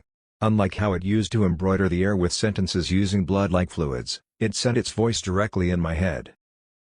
I express my gratitude and respect to you, mortal. A jubilant echo. A vision unfolded in my head. I was looking at a place filled with redder aura. It wasn't a landscape of the ordinary material world. It was the mental world created by the divine being. Standing in the middle of it and waiting for me was a creature with a head similar to a mountain goat, its body covered with scales all over. 8 humps were intertwined together in a bizarre form on its physique. Ram. What I thought was an aurora was closer to a liquid. The primordial sea that I dedicated, the red waters. The god of life was submerged in it. The dry outer skin was moistened and tightly revived. You have returned my offspring. Then a huge explanation that was hard to be transcribed into words permeated my mind. Ram was a god who controlled the patterns of existence, from birth to growth to aging and death. Life, in other words, was a cycle. However, when it was defeated and exiled in a war against the inhabitants of the void, it lost the power to create and sustain the cycle. The fundamental power of life it gifted to the mortal was lost by the deity that served as the very source of it. Now, I shall start the cycle again. After saying so, Ram's body began to collapse into small pieces. It was breaking down from the tip of its body into specks of dust-like organic matter, but its mind was shedding a much satisfied light. Does that mean it's going to die?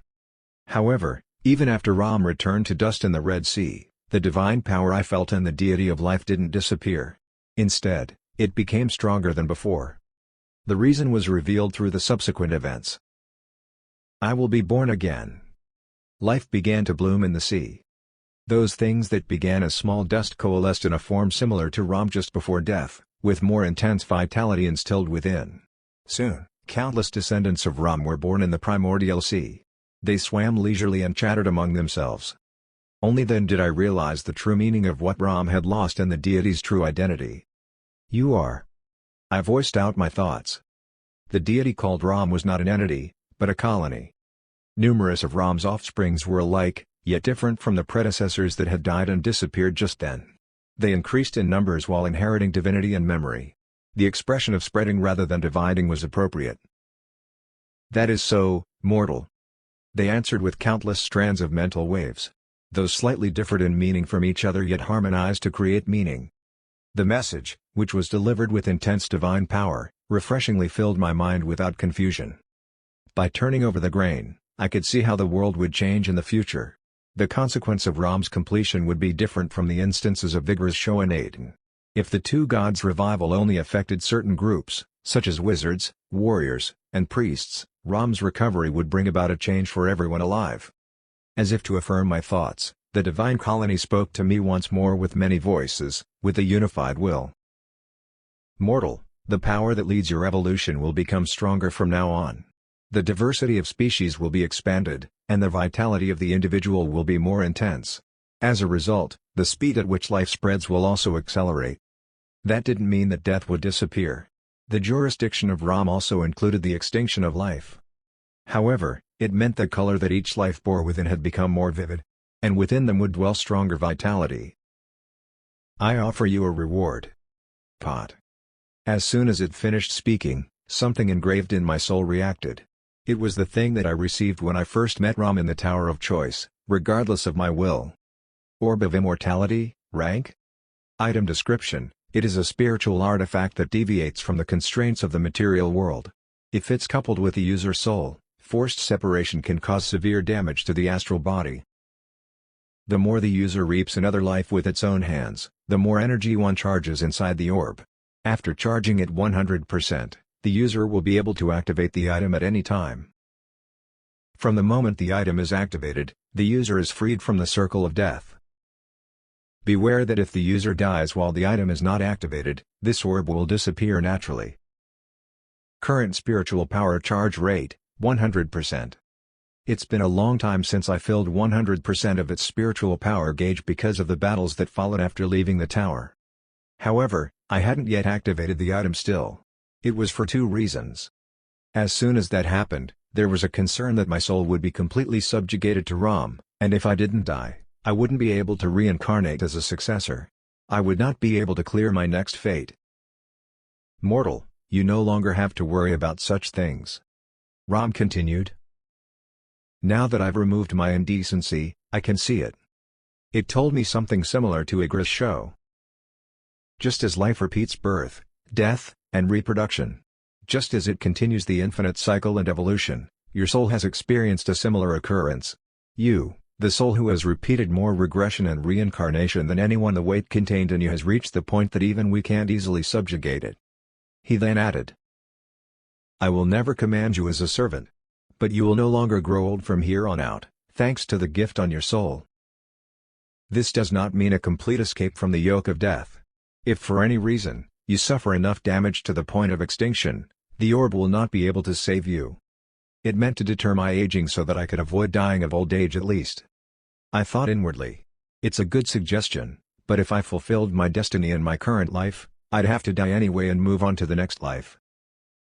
Mortal. But Ram pointed out something I didn't think of. Now that you have escaped death from aging, what need would there be for you to reincarnate for your next destiny? Question mark. I understood the meaning of those words.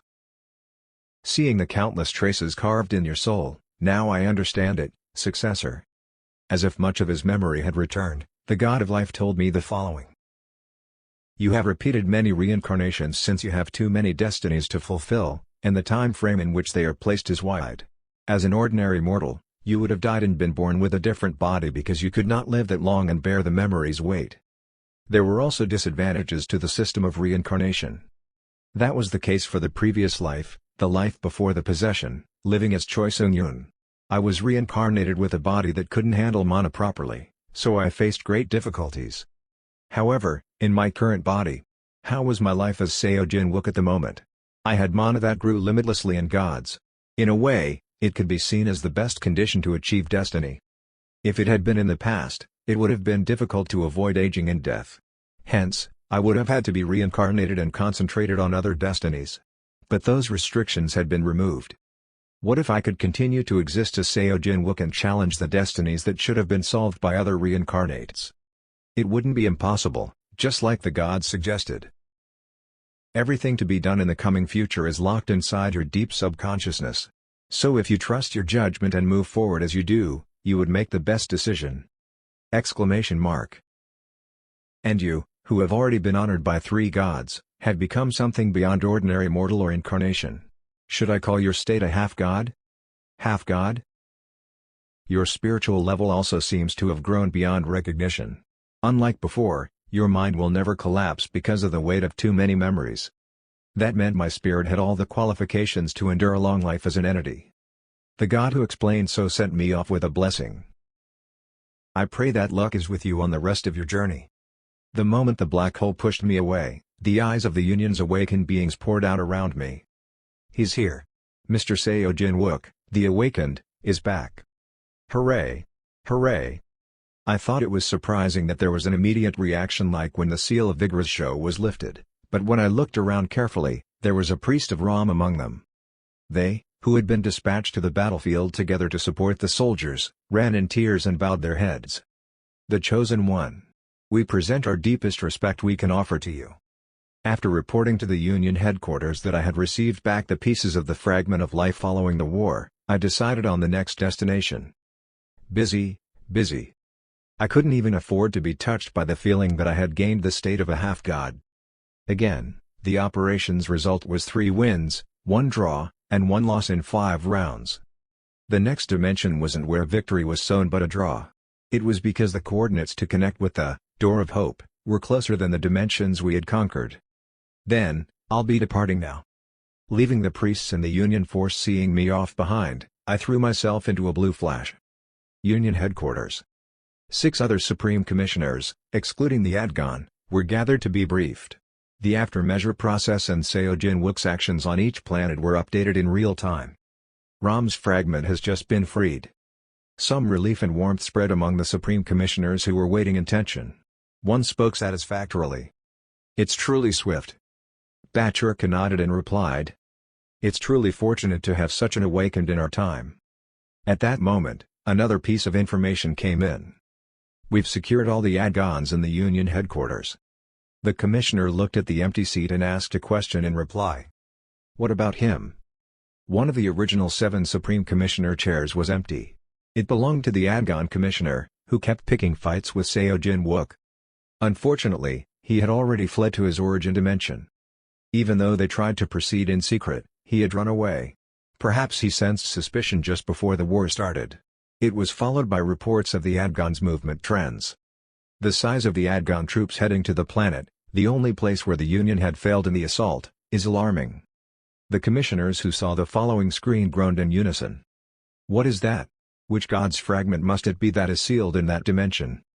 The number of troops gathering there was so large that it left them dumbfounded. Chapter 189. Training Fight, 7. The commissioners stared at the hologram in suspicion. Then another report by the Union staff was posted. "We've got an Adgon communication in. Put it through." And the commissioners who witnessed the newly emerged hologram were briefly dumbfounded. It was the being who barely managed to escape from the Union headquarters. He was the Supreme Commissioner of the Adgon race. Hostility rose among those who once boarded the same boat as they were met with a cold glare. Beyond the screen, the Adgon spoke. "It would be ridiculous to exchange greetings in this situation. Let's get straight to the point." A cold voice reverberated, and the Adgon stared at the 6 commissioners in the conference room one after the other. "We, the Adgons, demand the Union to stop the oppressive act toward our race in the headquarters right now and stop the illegal occupation of our species-controlled planet." Bachurka shouted, her voice filled with anger. "Don't make a fool of yourself." "Make a fool of myself? We've already identified fragments of gods that were sealed in those planets. And unfortunately, we will march to the dimension where we have failed to recover and free the remaining seal." She spoke in a firm tone. "Your kind are ever so audacious. You've turned all the other races of the Union into enemies, and you still have the delusion that the Adgons will win?" The answer that came back was too calm. "If so?" It took a little while for other commissioners to get angry due to the bold response. "You species. Truly." Bachurka spoke in a sharp voice. "It was strange that the attitude toward Mercadius was so lukewarm in the first place, but I never thought that you were with them. I don't understand what the hell's wrong with that?" Adgon's tone changed. "Think about it, does any of you have a longer history than us? You just don't understand our wisdom in picking the right decision. I thought you all weren't ready to accept it, so I was going to let you all know later on, but this unexpected situation has pulled the timing too close." Bullshit. Long experience does not necessarily lead to wise judgment. It seems to me that you have been maintaining the civilization for too long and have become accumulative lunatics of bias, stubbornness, and superstition. The actions of the wise and the choice of the modern can be seen as insane by idiots who know nothing or by primitive entities. Bachurka was agitated. "Where do you suppose the wisdom lies in the acts of sealing the fragments of gods and supporting the apocalypse of dimensions by conspiring with Mercadius?"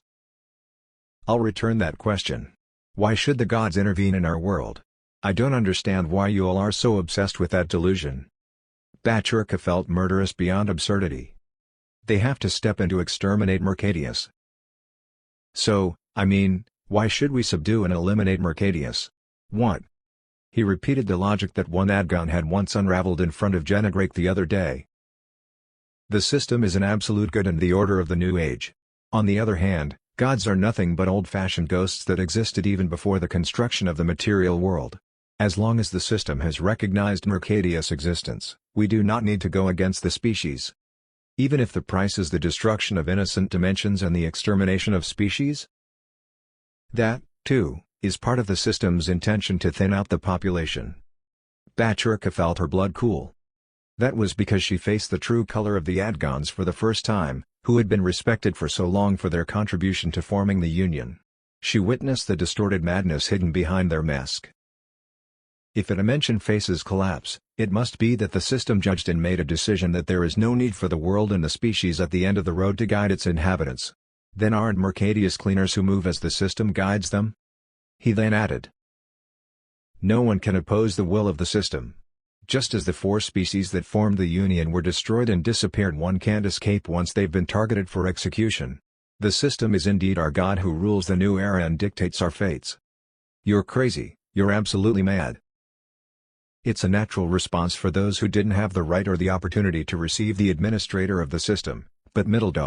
Considering it has become like this, you're nothing but thick-headed. You all would have perished much earlier without the system."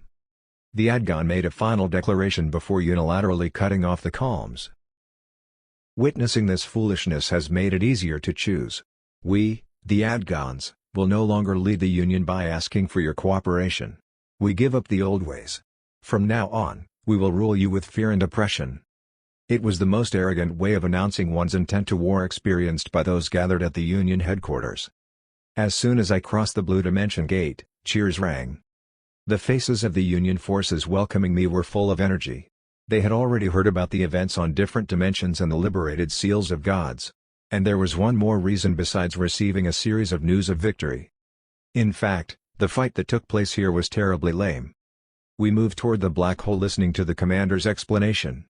The Adgon species that remained on the planet were generally said to have fought in a fairly unwilling manner than the defense forces we experienced. There was little to say that it was a desperate struggle, and they ran away because they thought the battlefront was a bit pushed back. Since the operation aimed not to exterminate the enemy but to capture the planet and secure the black hole, the Union military only got their hands on the base instead of tracking them fiercely. Up to that point, it would be considered a victory, but the Union headquarters was judging the results of the operation on the planet as a draw. It was because they had won the battle but failed to achieve their strategic goal. This is the black hole. The form of the base itself was no different from that seen on other dimensions. But as I got closer to it, I couldn't help but frown. I really can't feel anything. The presence of a god that subtly emanated in other black holes couldn't be detected in that place. The seal on the back of my hand didn't respond either. We were also hesitant to hear that if those whose god's influence did not reach entered recklessly, one would be mentally manipulated, but unlike what we heard, the divine power detector did not respond at all. So, after reporting to the higher-up and obtaining permission, the awakened beings were said to have gone into the black hole and explored it. And they confirmed the space to be empty. Naturally, there were no sealed fragments of a god either. Soon, I confirmed what they were saying with my own eyes. There's indeed nothing. This is just a blank space. The commander spoke, looking at me as I had come out from the black hole again. It explains why the resistance of the Adgon people who were guarding this place was very weak. He then continued with a question. Could this planet have been a bait? A move aimed at breaking up the Union forces? I thought for a moment and shook my head. I don't think so. If they had foreseen the Union's assault, they would have concentrated more troops on other planets. Have you ever interrogated an Adgon prisoner who was guarding this place? It seemed that the command had fled earlier, and the remaining soldiers had been guarding this place without knowing a black hole was here. What the hell could it be? I had already liberated magic, war, and life. The remaining gods were space, time, fortune, and mind. Perhaps I could leave the mind out of the options for now. Rather than being weakened by the loss of important fragments, the god was split into tiny pieces and scattered for the decisive reason of memory loss. Hence, there couldn't be a huge fragment separately sealed in there that would restore its strength, and even if there were, it would have collapsed as well. Then it means one among space, time, and luck. Could it be that they moved what was sealed inside the black hole? Then it didn't explain why they were guarding the place. There must have been a reason to defend it even though they knew there was nothing inside. Unless I asked the Adgon command directly, I wouldn't know. The candidate group would also be able to narrow it down further on which god the black hole was laid for by checking the next dimension. With that thought, I once again crossed the door of hope. When I crossed the blue gate, the atmosphere turned around that time. As experienced in other dimensions where a battle took place, the smell of burning, thick smoke, and bodies scattered everywhere were the same. However, the Union forces' atmosphere that reaped victory was evidently different from what I saw on other dimensions. No one cheered and welcomed me. The heavy and gloomy atmosphere filled the air instead. Have you arrived? A commanding officer with a very tired expression spoke to me. In contrast to the vivid expressions of the individuals I just saw, the shadow cast on his face was emphasized even more. I heard the gist of it. The battle that took place on the planet I was currently on was said to have been tremendously tough and fierce. Honestly, it was close. We reached a point where we thought that the Adgons were going to defeat us. The Adgons' forces deployed there were said to be a little less than the only defeated dimensions of the Union forces. It could have been 2 losses instead of 1. It should mean that an equally important fragment of a god is sealed here, right? I threw myself into the black hole as he guided me. An unfamiliar sight was unraveled. This place is a vast expanse of the dark universe. I saw stars filling the space with no end in sight. It spread out limitlessly. White crystals were fixed in the air and packed tightly. No matter what direction I turned my eyes toward, they were there waiting for my gaze. I had seen a sight like that a whole lot of times. It's similar to the place where we go after the dungeon clear and choose additional rewards. However, no movement of mana was observed even when the successor's eyes was activated. Instead, the same vivid divine power was felt from each option. And Wung. The symbol on the back of my hand resonated and shone. It's been a long time since this god responded. The one in charge of luck and probability. The mainstay of the fairest scale. It remained asleep in the valley of convergence. Ramangshiter, the god of fortune. I remember what Ram said when it sent me. It said, "May luck be with you." He was expecting this. Ramangshiter then delivered me a clear will. It was the first time that it had happened. After hearing that, I realized not only by the appearance but also by all aspects that the place looked a lot like the subdimension where the dungeon's additional rewards were chosen. That was the case even in the way that the twisted divine power intervened. In the locus that we were summoned after clearing the dungeon, all of the countless white light was a reward, and only one had to be chosen from them. Similar to that, what I had to do there was to find the true fragment of the god among those many flashes. It couldn't have been easy. I glared at the fragments of light in the dark. The options are expanding to infinity. Conversely, the probability of a randomly picked object from there becoming a fragment of the god decreased endlessly to the point that it was converging to zero, even at that moment. The crystals of light continued to multiply non-stop. All options seemed only to be nothing but a flashing light. I approached one of them and reached out my hand, pushing in the divine power according to the whisper of the god. Then the light changed into the form of an egg. Crrrrack. The eggshell cracked, and waves leaked out. And what came out of it was squeal. That's a losing draw. I swung the sword relentlessly toward the monster that was rushing in and wiggling its red tentacles. Crush. After the monster disappeared into specks of light, I heard the continuing whisper of the god, baffling me. Are the fragments sealed in here playing with probability? It meant that not only was the number of options increasing to infinity, but it was also manipulating the probability when I picked one and broke the eggshell. Until the eggshell was broken, the probability of a fragment being in it couldn't be confirmed. The probability of existence and the probability of non-existence coexisted. Then the moment I, an observer and an interventionist, touched the egg, an incident occurred. It explained that at that point, the distorted divine power intervened with the probability, increasing the possibility that there was no fragment of a god in it and that there was a monster in it instead. My face became distorted when I heard that. What kind of nonsense was that? Chapter 190. Final Battle, 1. In conclusion, it was a waste of time to knock down each of them in that way since the probability wasn't fixed. If the option were manipulated while it was still undecided whether it's a lose or win, any effort would be wasted. I was lost in thought.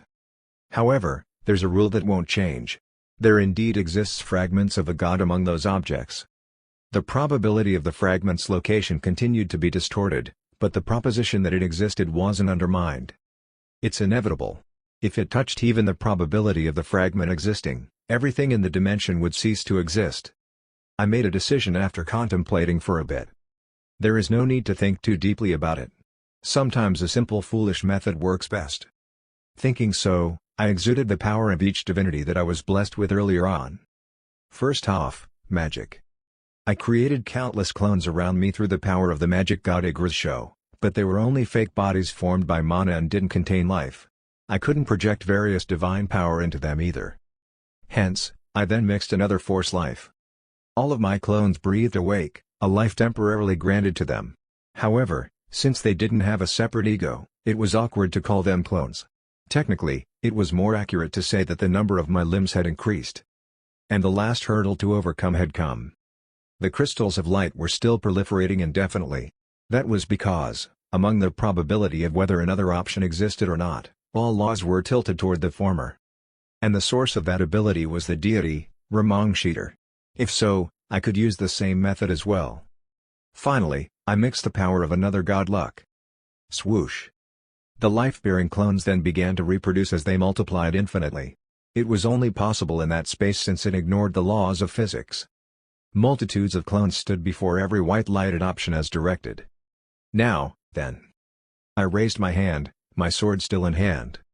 All of my clones also held a holy sword, thanks to the god of war's power. Thinking about it at the time, the crystals of light were increasing, and the number of clones was also multiplying. Since my existence wasn't fixed but rather a flux in that space, it increased infinitely and radiated to the positive direction simultaneously. Such a concept couldn't exist in reality. If there is a concept to stretch out to infinity, the method of returning the term to zero is simple. All I had to do was take the infinity out of the equation. I swung down. And that same swing was reproduced in countless numbers. Space split along an infinitely increasing trajectory. The crystals of light turned into eggs, then their shells broke. One of them had to be a fragment of the god. It worked. With only one swing. The options that had been proliferating without end were completely extinguished. Soon after, I withdrew all my clones and looked at the dark air. In that space, the colony of starlights, which flowed by increasing its numbers, had disappeared. There was only one sparkle in the center. The fragment of the god. The eggshell that had already been broken was nowhere to be found. As I got closer, I realized its unique nature. The fragment this time is not a substance. It's a concept. The god of life said that luck was banished from the valley of convergence. Suppose all events in the world were classified as 1 and 0, and the probability of occurrence was left to coincidence. In that case, the resulting frequency of occurrence of individual events should have converged to 50-50. But so far, the concept had been applied distortedly in the material world. And it was limited to certain cases.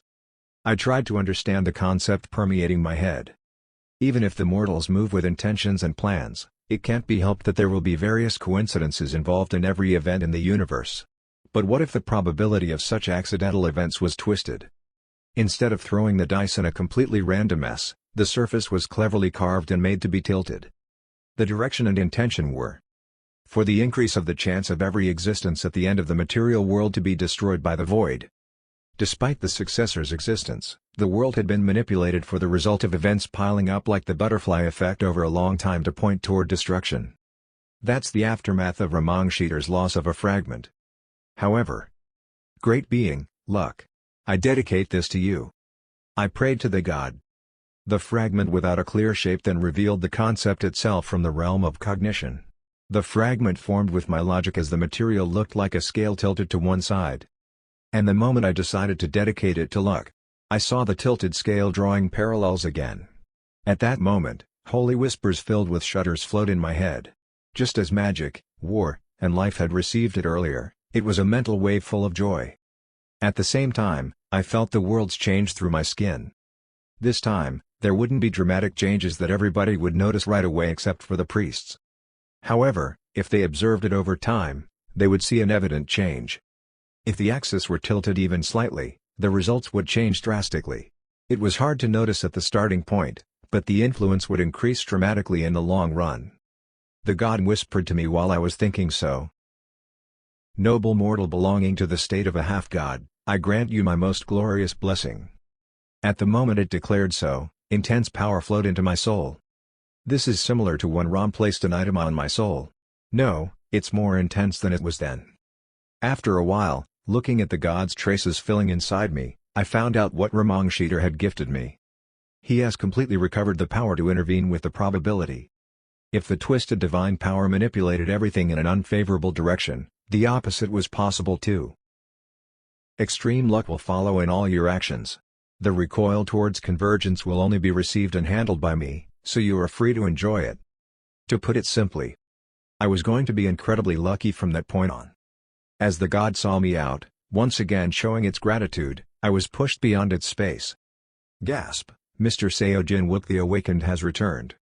The surrounding scenery changed, and I saw the commander who was talking with me until my entry. But he had a very confused look. Are there no priest of Ramangshiter nearby? That's why they're unaware of what happened to the fragment. They seemed to be worried that I might have failed because I came out too fast. I reassured him. Don't worry. The fragment was properly dedicated to the god of luck. Ah. Yes, I thought so. You couldn't have failed. But the reason why he was so sure was unexpected. The commander looked at my face as if he's possessed. This. How holy. What? In a state of bewilderment, other awakened beings around him also came into view. What? What's wrong with everyone? Instead of fatigue and despair, other emotions bloomed on their faces. They exhibited a state of being overwhelmed by divinity, by holiness. A halo. I see a halo behind Mr. Seojin Wook. Question mark. He seemed to have implied that instead of flash enough to be photographed, a noble light felt by their hearts was flowing out from me. It wasn't up to this level in the previous dedication ceremony? Though already blessed by 4 gods, it was too dramatic a change from the 4th. Has luck applied in the process of increasing the half-god state? Regardless, I had a question to ask, but I suppressed my divine power because there was no way any conversation could be held while the aliens were so distracted. Their facial expressions soon calmed down a bit. Can I get in touch with the Union headquarters right now? I will need to check the situation. Oh, yes. Actually, they had been waiting to hear from you as well. And I heard a story I had been expecting when I faced Bachurka over the video. So, that happened in the end. All-out war was approaching. After time had gone by, the following was what the Union members expected when the war finally began. Even if the Adgon were the oldest civilization in the Union, they would not win against all other races. Hence, the war would be over soon. However, the situation that followed betrayed such expectations. I mean, it's already been 3 months. What's the Union headquarters thinking?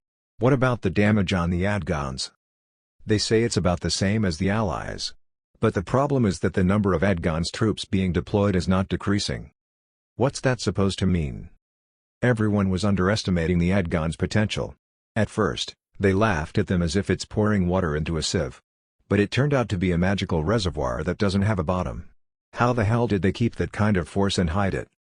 The Adgon species' potential was also a factor, but the slow war's decisive reason was the limited supply route.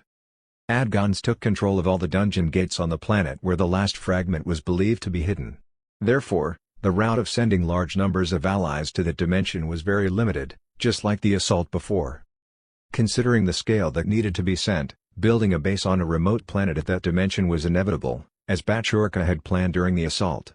Still, then the Adgon spaceships would flock in to bombard the construction site. Setting up the base alone took a long time. It was around that time that the Union headquarters summoned me. Mr. Seo Jin-wook, it's been a long time since I've last seen. What? They met me in the conference room where things such as a divinity detector were kept away, perhaps since they had heard things about me in advance. However, as soon as I appeared, the expressions of the Supreme Commissioners changed dramatically. The following were their reactions even though I had suppressed the divine power to an extent. This is truly marvelous. I'm not a priest, and I can't handle divine power, but I can still feel the holy aura that's flowing from Mr. Seo Jin-wook's body. After admiration and appraisal continued for a while, everyone sat down and moved on to the main topic. Like you, Mr. Seo Jin-wook, no, the war is taking longer than expected. Hence, we changed our plans. Their explanation was within the expected range. You want to wage an all-out war on the dimension where a fragment of a god is sealed while also striking the Adgon's origin dimension. In other words, they're back. However, they would have prepared even more troops at their mother dimension based on basic war tactics alone, so it wasn't easy to execute, let alone accomplish. First of all, it's impossible to enter through the dungeon gate. The Adgon strictly controls every gate in that dimension. It meant that unlike the dimension with a fragment in it, there were no gates left alone in the remote planet. Leaving only the leap tickets or the door to hope for approach, but that's not a surefire way to success either. I was quite surprised by what they said next. They've laid a dimension distortion field throughout the mother planet? It took a lot of mana cores to activate such items. That's why anyone could think of the idea, but it couldn't be easily put into motion. What's more, if they covered up a planet, the amount of cores they consume a day for the distortion field is expected to be more than 3 trillion in terms of mana amount. 3 trillion was the core mana amount that an Earth-like planet consumed for a year. It's beyond amazing that it's bizarre. None of us knew what they really were. Would they have gotten that large amount of cores through a normal dungeon exploration? The species had hidden a few secrets that no one had ever even smelled. Anyway, due to that reason, it has become hard to fight an all-out war at the Adgon's origin dimension. That's why we're planning a small-scale terrorist attack. The target popped up in the hologram. We recently captured an Adgon commander in battle, and after questioning him, we found new information. At #%, email protected, hash in their language, we learned of a being that is translated into the universal language as the Revelator. He's said to be like a spiritual leader and the one at the top of the Adgon's political system. The respect and love that the Adgons send toward him are hard to understand. It's more of religious worship. It seems that if something wrong happens with him, the blow that the Adgon will take will be fatal. It has also been assumed that this Revelator is at the center of their behavior revolving around worshipping the system like a god. What they planned was simple. I looked at them and replied. So we just have to knock down that pseudo-religionist who deifies the system? Bachurka affirmed. It's best to take him hostage than kill him. I stroked my chin. Was I being asked to do a kidnapping that time around? Chapter 191. Final Battle. 2. The Union had already sent a spy to the Adgon's dimension for reconnaissance several times and seemed to have attempted to kidnap the Revelator as well. Is that possible? If they couldn't even use the dungeon gate, the remaining means would have been the leap ticket. Didn't you say there was a distortion field all over the planet? It had contradicted what she'd just said. Then Bachurka explained the situation to me. Even distortion fields cannot affect what's beyond the atmosphere. Oh, could it be? Yes, we've transmitted them to the outskirts of the planet, not inside of it. They apparently sought to send them outside and then dropping onto the planet. However, the Adgons had also expected such a method, and no one had ever penetrated their anti-air defensive fortification. However, we thought that it would be possible for Mr. Seojin Wook, hence the request for your help. The glances overflowing with anticipation and nervousness struck me. They, too, were desperate for the war. The situation had reached a point where regardless of the true purpose of Adgons, defeat was completely unacceptable.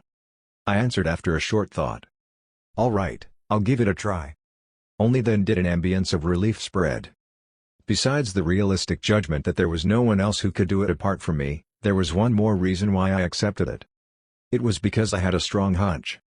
If the Revelator was at the height of the Adgon power, wouldn't he have taken the role of contacting the administrator of the system? Pot. The Dark Universe.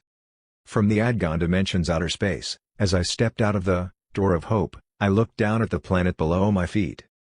It was an environment where there was no handful of oxygen, and no medium existed, and of course, life was not viable, but I was in a state of tranquility. My lungs and intestines didn't inflate, and the fluid in my eyes didn't evaporate. I felt as if my soul, as well as my body, had evolved over several stages when the gods granted me their blessings. Let's head down. Across the silent space, I felt as if to glide. Approaching the Adgon's mother planet, I vividly saw the shield that protected it. I was surprised again by such a sight. How much monocore are they even consuming? It wasn't enough for them to wrap the entire planet with a distortion field. They even spread out a barrier in the scale of a whole world. An astronomical amount of mana was certainly being spent, and the core that served as the fuel must have been deployed like a flood. After confirming it with my own eyes, I was convinced. It wasn't an amount that could be obtained from dungeon exploration alone. It's not even a common barrier. I've never seen anything like this before. When crossing the dimension with the Door of Hope, there was a step to enter the exact physical coordinates before going to the destination. That Imperial Heritage was an item equipped with more accurate and spying functions than any other satellite. But when I tried it on their home territory, it didn't work. The message embedded in the item told me that I couldn't see through the planet I specified in that dimension. It was strange. It took time for even Mercadius on Earth to notice the Door of Hope. But their home was preventing espionage itself. Here it is. However, no matter how great the barrier was, it couldn't escape the fact that mana formed it. I looked at the colossal and powerful barrier that other awakened beings might have experienced difficulties with through the successor's eyes. And I discovered a structural weakness. This vast barrier can't be made up of only one layer of energy shroud. In other words, just like an armor connected with several iron plates, the barrier was also conjoined by multiple layers. What I was looking for was the joint, the part where solidity relatively weakened. I'm penetrating through it. The atmosphere was still thin, disallowing sound from resonating. The barrier covering the planet was torn following the texture of the holy sword I wielded. I shed a cunning flow of mana to prevent anyone from noticing and avoid the Adgons flying towards me in fright. I entered their central territory with ease. The location of the palace where the Revelator stays is. I flew along the coordinates embedded in my head while remaining in a state that bypassed the Adgon civilization's visual observation and magic detection. The chaotic atmosphere, storm, and thunderstorms were no obstacles, either. Soon enough, the place that I had finally arrived through the last layer of clouds. I froze when I saw the scene before me. What's that? It wasn't much different in appearance from the palace of the Revelator that the Adgon POW stated. I was surprised because I could see even the elements nobody else could.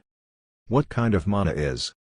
In the eyes of ordinary beings without the successor's eyes, it was just a complex of high-rise buildings packed together. It might have seemed more like a fortress than a palace due to its rugged design and the weapons deployed across its perimeter. But in my eyes, I saw the enormous amount of mana condensed in the structure as well. It's blinding. Torrents of blue light boiled and condensed to their limit. The brilliance spread from the depths of the palace and illuminated the entire place. A bright wave was flowing, one that couldn't be expressed in any color present in the material world. There were pipes corresponding to the distribution network, extending to parts of the city around the palace, with mana constantly coursing through them like water. Is that place supplying mana for the distortion field and barrier deployed around the entire planet? It means that this is both a spiritual leader's residence and a power plant, right? Based on common sense alone, no dimension in the universe would make the command's residence a power plant. There must be a reason for them to do this. I entered the palace, drawing out my divine power, but no alarms went off. What made things hard was that no blueprints had been secured in advance. The captured AdGun naturally didn't carry such a thing. I headed down, looking at every nook and cranny with penetration. No matter how thoroughly protected the place was by the anti-magic barrier system, it was helpless against the intervention of the power of a Grisho. AdGun magic collapsed in front of the power that the Master of all Magic had granted. Hence, I was allowed to advance without being seen by anyone. I didn't know which place the Revelator was staying in, but I had to confirm my suspicions since I had come that far. This tremendous mana is all erupting from underground. That was where the most powerful barriers were concentrated, and the flow's source that was supplying mana on a planetary scale was also most likely stationed there. I should start my investigation below the palace. After arriving underground, I was yet again surprised by another object. It was a vast void that couldn't be built without magic. The structure held out without collapsing even though not a single pillar was present in the vast space. And in the middle, there was a light source emitting a bloody hue. Red Gate. The channel that led the residents of the void, the butchers that brutally murdered the mortals, into the material world. Why is that here? It's not just the location that was strange. The Red Gate was designed to disappear naturally after the monster of the void popped out. Yet the one in front of me stayed open like a normal dungeon gate or a fixed passageway. And looking at it, I felt like my cornea was going to burn due to its brightness. However, it wasn't because of the red light of the Red Gate. An explosive torrent of mana. The enormous flow I saw from the exterior of the palace was originating from that gate. Are they being supplied an enormous amount of mana by the Red Gate? And they're using it for war? The sight deviated from my complete common sense. While I was baffled by what I was witnessing, the door I had sneaked into opened again, and a group of AdGuns entered the vast underground square. They didn't find me since I maintained perfect concealment. Awakened beings surrounded the old AdGun in the center as if they were protecting him. The attire and the artifacts all over the body of the escorted person caught my attention. I cross-checked it in my head, matching the information I obtained in advance. He's the Revelator. Contrary to expectations, he wasn't a great high-level awakened. They stood in front of the Red Gate with a calm mien. That was enough to tell me that its existence wasn't out of the ordinary for them. It doesn't seem that the gate has just opened recently. How long has it been in that state? The Revelator began to speak as he looked at the red glow. The audience is going to take quite a while this time. Come back to meet me tomorrow. The AdGun's guards bowed deeply, expressing obedience. They then left the man alone and went outside as ordered. After they all disappeared, the Revelator threw a heavy gaze into the Red Gate. And then... Exclamation mark. Is he crazy? I almost couldn't stop myself from blurting out those words. The Revelator was moving toward the Red Gate to a place full of monsters that hated mortals. He took a step into the red wave and got sucked into it. The bloody-hued flash swallowed up his entire body. I was once again left alone in the underground square. What should I do? The contemplation didn't last long. An audience? Who would the pinnacle of the AdGun political system look up to? Couldn't it be the godlike entity that they worshipped? Furthermore, as soon as the Revelator disappeared into the Red Gate, the four gods connected to me began to convey their will as if they were pushing my back. They wanted me to follow him, almost as if they had something that they wanted in there. Feeling sacred power protecting my body, I also stepped inside the red door with a heavy echo. When I first heard the word void, what I expected was an empty space. No, it couldn't be empty since it had to contain exiled gods and numerous monsters waiting to invade the material world. However, what I saw when I actually came into it was nothing like what I expected. What a mess. It was chaos. I felt like I was in the stomach of a giant monster. A whirlpool of concepts and existence. Was that what the world before the material world, the mythical era, would have been like? Exclamation mark. The deity inside me denied such an idea. That wasn't it. When the gods were complete, the mythical era was a dimension where materials and concepts weren't separated, but it wasn't such a cruel world filled with malice either. I went along the path with movements that couldn't be distinguished if I was swimming or flying. There was a clearly continuing track in the place where everything had collapsed. The Revelator was moving along the straight line, penetrating the space without noticing that I was tracking him from behind. The path alone kept order amid the chaos. I recognized the identity of it. It's like a virtual dimension. The closest thing I had ever experienced to it was the dark space where the awakened beings were summoned when they cleared the dungeon and chose additional rewards or faced the ministry spirit. It wasn't an entirely whole dimension, but it's an area that's completely separated from the external dimension. It was similar to that place. That's why they don't get eaten or mixed up in the void and instead can maintain their form. It's due to the nature of the separation from the outside world. That allowed the Revelator to move in a certain direction without being swept away by the void. Meanwhile, as I went deeper, I felt the darkness that composed the dimension grow stronger as well. The flow of mana, which was being transmitted to the Adgon, also intensified. Once again, something unexpected happened while I tried to figure out what the hell would be at the end of the path.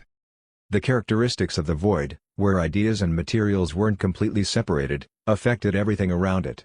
According to the dragon's expression that Euclid told me at the Tower of Choice, it showed off its presence with emotions flowing like mud and logic gaining mass.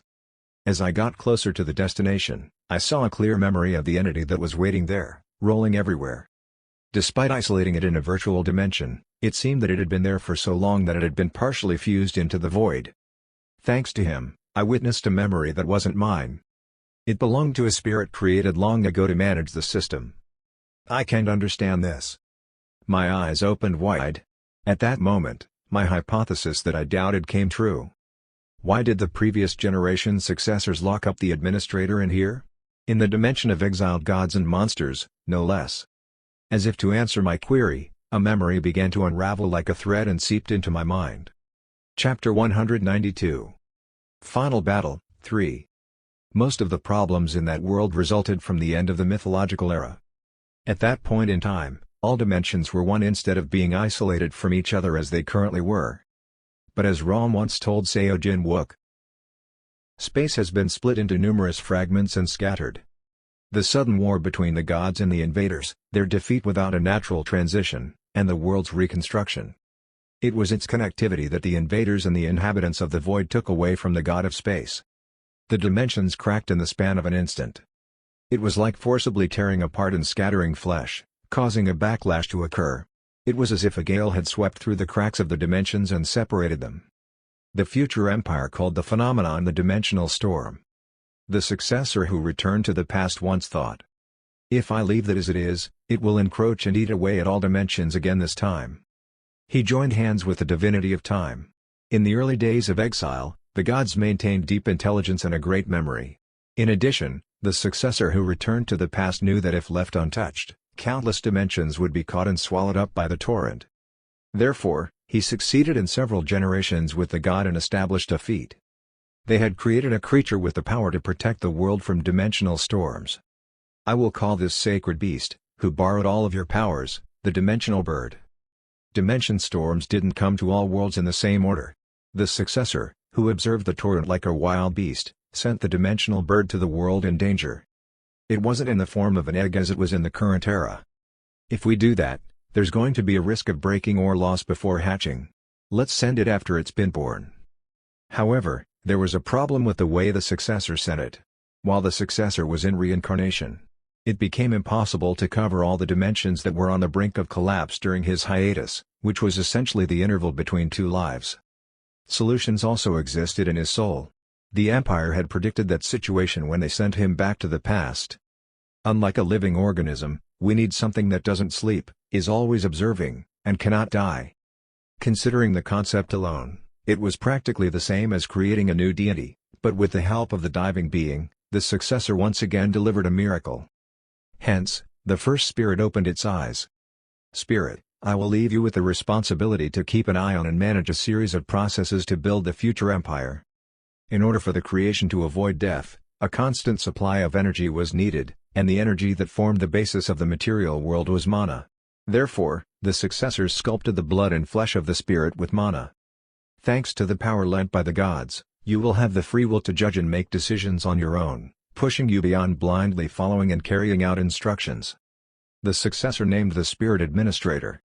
The Administrator's first job was to observe the flow of dimensional storms and send the dimensional bird to dangerous places. Over time, however, more responsibilities were added.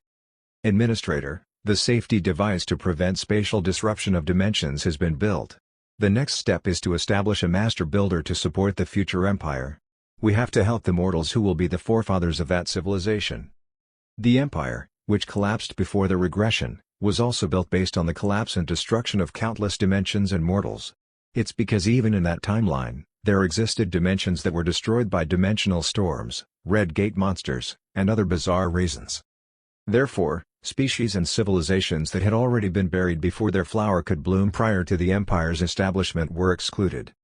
One could dismiss it as a call. However, the empire that sent the successor to the past thought otherwise. They had no intention of losing them in vain, even in repeated history. The empire of the future must be more powerful and grow with even more possibilities. The method he chose was to save the species that had disappeared in pre-regression history in that cycle. Even if many species are born with mana hearts, they don't know how to use them.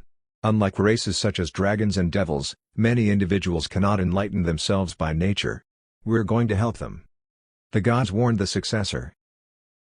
You, who have memories of the future, after a long exile, ourselves and memories are already fading en masse. After this deed, the same support we granted you before will be deemed impossible. The successor borrowed the power of the gods one last time to build a huge system. The Red Gate will begin to open soon. From the beginning, we need to foster the power to respond to the monsters. We also need to be able to endure the great war that will come in the distant future. The successor undertook the design and production. On the other hand, the spirit that didn't need to be reincarnated was supposedly in charge of the operating body. It was a non-material mechanism without a soul that performed the air's will without disconnection in time. It was supposed to be the agent who would be his limbs. The successor then absorbed mana scattered across space and built the engine to maintain the administrator. Just as mana was the ingredient that composed the spirit, it also served as the fuel. It was also the divine power that made the bones and flesh of the new system. They built the structural foundation with the transcendent powers that remained in them. What was completed was a nurturing system for the mortals. Since its creation, the species that met the conditions had received the following message. Do you wish to awaken through a contract with the system? It contacted the mortals at the dimensions selected by the administrator, especially those who showed high potential among others, and presented them a contract on the premise of awakening. The contract wasn't made unless the mortal responded to it with free will. The administrator couldn't manipulate the heart of the mortal either. That was because there was no god of the mind among the gods that the successor had borrowed power from, since the deity had already collapsed before then. However, it wasn't a big problem, considering most of the mortals agreed to it anyway. The species awakened by the signing of the contract went wild. They were the ones who would have supposedly never felt mana for the rest of their lives. What is this? I can feel an unknown power. The administrator set several criteria when choosing dimensions. First of all, it prioritizes the world where the dimensional bird was deployed. The more intense the dimensional storm, the more likely the Red Gate was to open in there. Also, no contract was presented to strong species such as the dragons or the devils in dimensions where their presence was dominant. Instead, they were left to overcome it themselves. It was natural since resources were finite. Hence, gradually, the dimensions under the system's influence began to expand. The ancient magic species, including Genegrake, remembered what happened then. How the system in the distant past intervened was much different from how it currently did. The dimensional bird settled in the tower already hatched, and the tower existed within normal dimensions, not dungeons. The tower also served as a training camp for the mortals. Cleared the 3rd floor. Mana core is given as a reward. Cleared the 26th floor. B rank item is given as a reward. Cleared the 78th floor. Experience points is given as a reward. The carrots the system threw at them. The mortals created their own skills, sharpened themselves, cultivated power, and developed civilization by studying items such as the imperial heritages thrown by the system. They laid the foundation to take a step further with experience points. In the meantime, the successor left the operation to the administrator and focused on achieving the destiny assigned in his life. He concentrated on solving difficulties that couldn't be left to the administrator and on missions only the successor himself could carry out. During the repetition of the successor's reincarnation and regression, memories and ego overlapped and accumulated heavily. From then on, some of the memories were buried in the subconscious. There was a limit to the soul of the mortal. He wasn't a god, after all. Eventually, it became less and less common for the successor to communicate with the administrator or give direct instructions. The administrator continued to evolve on its own, increasing autonomy. An incident occurred while he discovered an abnormality. The spirit was baffled. No, what the hell is wrong with everyone? The mortals began to move against the administrator's expectations. The inhabitants of the void in the future will destroy everything.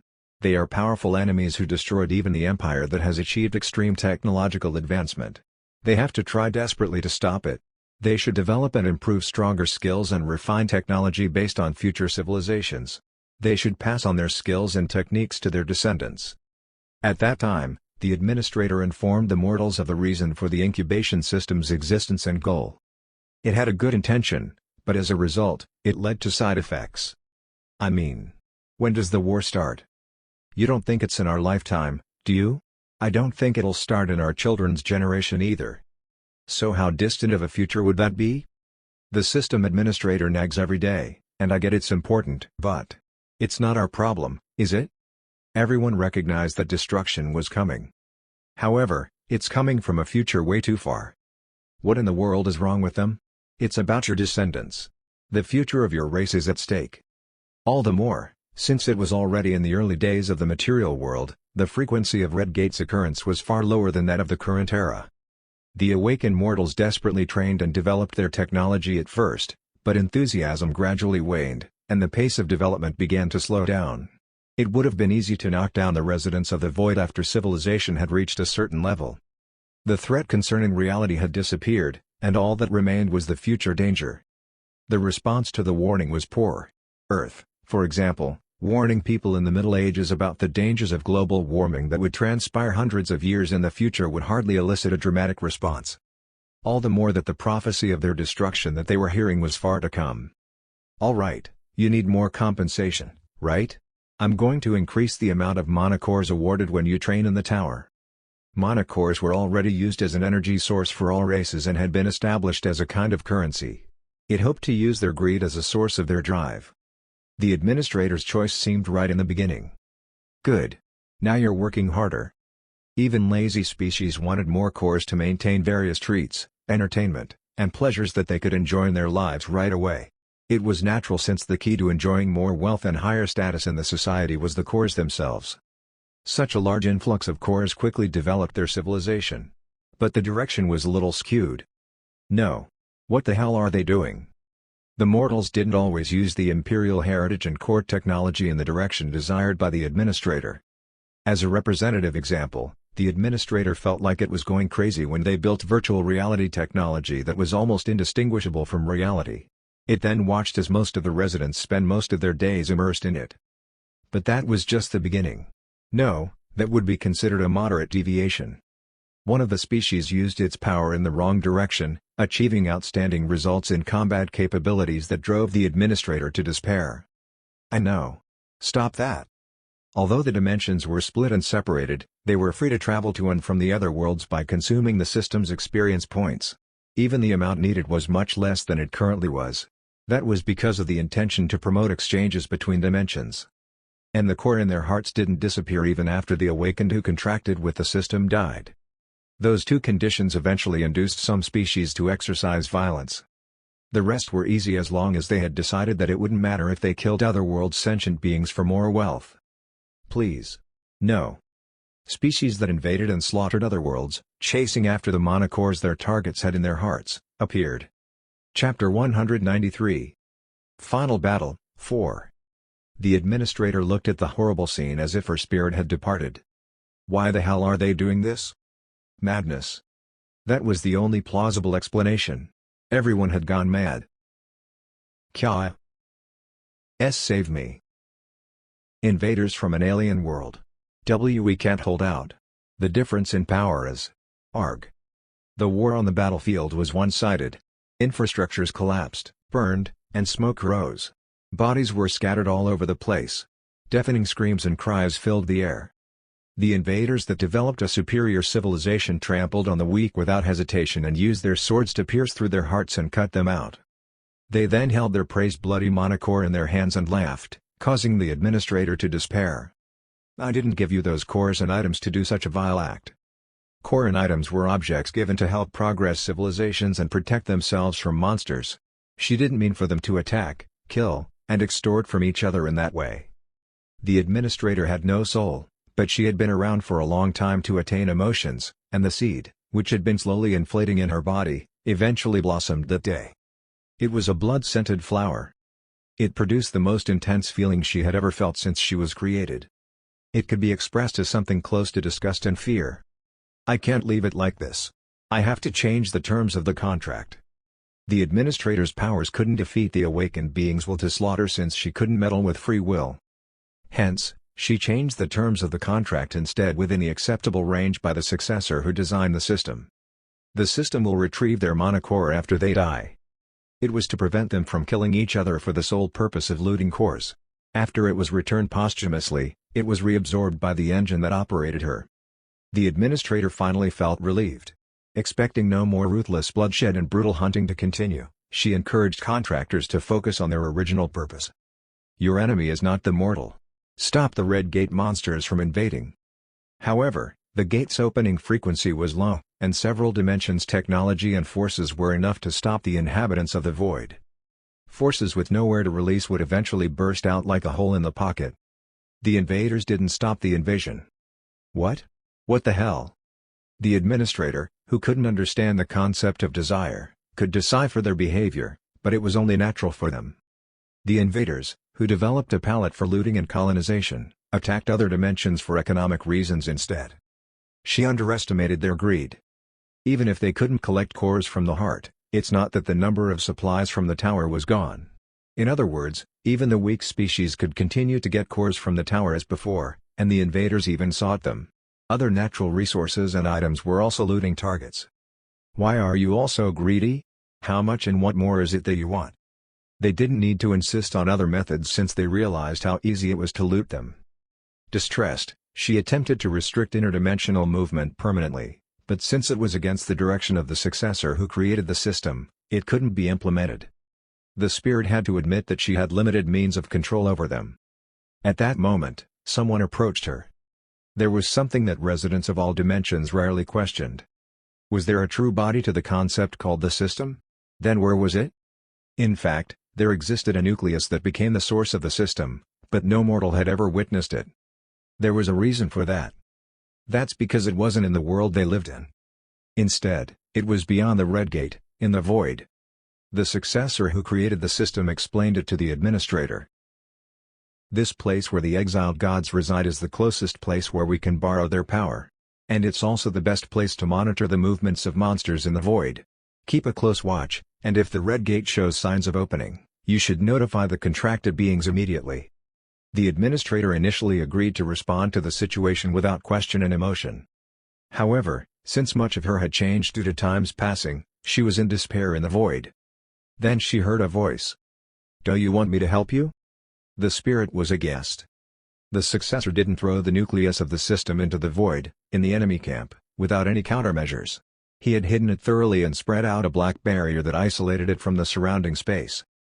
But the voice that spoke to the administrator had too easily penetrated such shield. No, it wasn't easy. It took quite a long time. Don't worry. The monsters here don't know yet. If they knew, they would be running toward here already. The voice rang in the distance. Far beyond the black wall. I also can't get in there. But I think we can talk. What do you say? Even if it's just for a second. The spirit had to admit. How long had it been since she had a conversation like that? Despite her anger and frustration, she was pleased with the situation. According to the successor's instructions, instead of talking to the contractors herself, the mechanized system message, or control cognition, was entrusted to it. The opportunity to exchange words after a long time was like rain sprinkling on dry soil. "Who are you?" She noticed that it wasn't her creator, the successor that hasn't been around for a long time already. The voice replied calmly. "The remains of a deity that dissolved into small pieces. The god of the mind. To be precise, we are his traces. Incarnations of a species that would later be called Mercadius." The colony gave the spirit a suggestion. "Do you want us to solve it?" What? The fallen incarnations were all too aware of the spirit's troubles. She didn't know that metal waves and memories were gradually leaking out of the curtain while she was buried in the void for many years. She wasn't aware either that the sneaky incarnations came for her due to it. The reason why the conversation was possible was that they had dug into that gap. "You can't stand those brutal invaders, those predators, can you? You want to stop them. But you can't attack them directly due to the restrictions imposed by your creator." It was precisely the situation. "I can help you." The administrator tried to refuse. "In that way. I don't mean we're going to blow each of their heads away ourselves. Instead, we will lead them to fight, strangle, and collapse among their own kind." The offer of the mind's fragments was to eliminate the cancer-like races that only harmed other species. They then implied that they knew everything. It's impossible to nurture all races by leading them to the end. You need to thin them out. I'm talking about those who don't know how to get along with other races. If you leave it alone, the fire they've set will spread to the rest of the dimensions, and all will be burned to damnation. Before that happens, you'd better trample on it and put out the embers. In that aspect, I'll help you." The spirit rightly refused because she thought it wasn't the right thing to do. However, as time went by, the spirit's mind became more impoverished as the invaders continued to wage war and destruction against others. How could they do that? They were too strong compared to other races and even had a long lifespan. Help me. Eventually, the spirit accepted the deal. The fallen fragments proposed with a satisfied will in return. "We heard you, but there is one thing we want in return." They existed as a large number of fragmented individuals but had limited proliferation methods. Hence, they needed the system's power. Those who gained a unique skill that allowed them to reproduce called themselves Mercadius. And the first race they destroyed was the system's designated looters. Those who rose to the highest position in society and those who held the strongest force were torn apart one after the other by Mercadius. What followed was foolish and self-destructive choices. Internal strife, war, collapse, and extinction took place at a much faster pace than expected. The invaders had been erased from existence. This concludes the deal. At first, the spirit felt guilty, but that thought disappeared surprisingly quickly. They have a lot more dead contractors in their hands. I made the right choice. Even so, the spirit wasn't aware of the fact that it was too fast a change of emotion or of the presence of a red wave that penetrated her mind while talking to Mercadius. "For reassurance, I need to take precautions to protect the weak." The spirit had the extinct invaders quickly erased from her mind. After the situation was sorted out, she added a few measures. First of all, she decided to classify the worlds that hadn't made the contract and produced awakened beings for that long as a tutorial dimension. And she saw to it that other dimensions were forced to pay huge tolls to enter their worlds. That should be enough. Mercadius didn't reappear as the long years passed again. The successor, too. Then, an incident caught her attention, who had been in solitude for a long time. Again? The administrator felt the urge to put everything down. Second invaders appeared. They sought a similar world instead of a tutorial dimension. Rather than one-sided plunder, they began to meddle with enemies of similar level. The goal didn't change. They desired the items, resources, and cores the other empires had. As civilizations developed and populations grew, they felt that what they could take from the tower was no longer enough. There was a limit to the resources the system mobilized, so it was distributed as equally as possible in each world, but they weren't satisfied with the given share. They started to covet others. A war of tremendous scale unfolded. The spirit was infuriated. "You are all hopeless." And indeed, after a long time, the Mercadius approached again. Looking at the spirit with bigger and more vivid red waves within her that she wasn't aware of, Mercadius gave yet another suggestion. It was a proposal that wasn't much different from the one to cull the previous conquerors. The spirit accepted it. The fallen fragments hid in the dimension and led them to the path of destruction. Since then, the same thing had been repeated several times, and the spirit felt the need for additional measures. Other contractors must establish solidarity against the invaders. The spirit selected 5 species based on her standards and encouraged them to unite to resist the invaders and protect the weak. That's how the Union was formed. An eon had passed. The spirit had found it impossible to count how many species were destroyed by Mercadius. However, none of the remaining species were aggressive enough to carry out invasive activities beyond what was allowed. Of course, since the god of life was only exiled and didn't die out, new sentient entities were often born and appeared on stage. Although it was unknown if there would be those that housed an encroaching nature, it wasn't an immediate problem. For them to develop into such a civilization, it would take longer than it's been. In other words, right at that moment, only those who weren't highly belligerent among the major species remained. And it wasn't good to be polarized either way. Why the hell did they all stop? The spirit faced the old phenomenon again. The species had no enemies that would invade them and had no motive to invade anyone. They became complacent, considering they already had many stacked up cores, which was enough to continue civilization. Additionally, the Red Gate was still benign. The spirit waited. Perhaps if she waited a little longer, it would change. She thought that they would prepare for the future sooner or later. But eventually, she realized her mistake. No one will evolve at this rate. They're only going to be stuck in the current state because they feel safe right now. They think it is unnecessary to try hard. The red wave was much stronger than before. Embracing it, the spirit conjured up a madness-stricken idea. There is nothing to be afraid of? Are you complacent because there's no immediate threat? Then I'll make one for you, a threat. Soon after, residents of each dimension found a blue portal inflating in the air. Chapter 194. Final Battle, 5. Even before the successor released the first dimensional bird, the dimensional storm was already raging.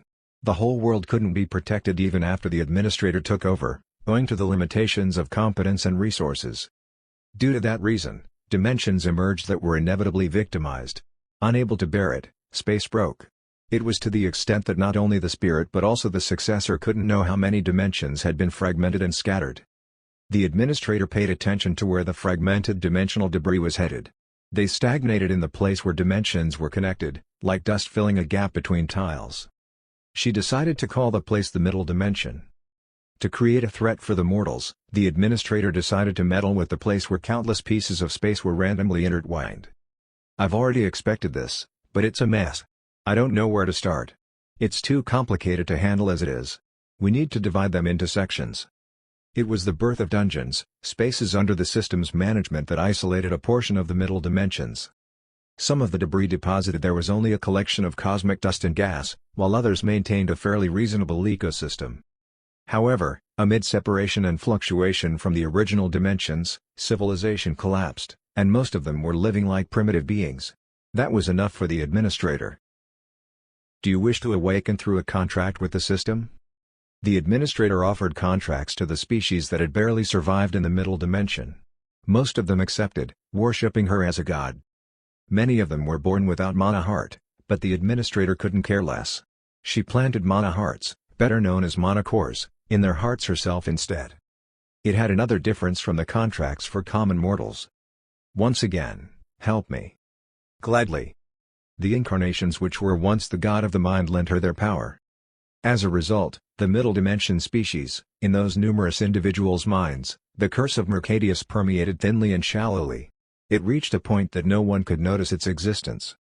Perfect brainwashing or manipulation was impossible since it was a weak force, but they could instill only a soul-heavy emotion. Extreme anger toward those designated by the system.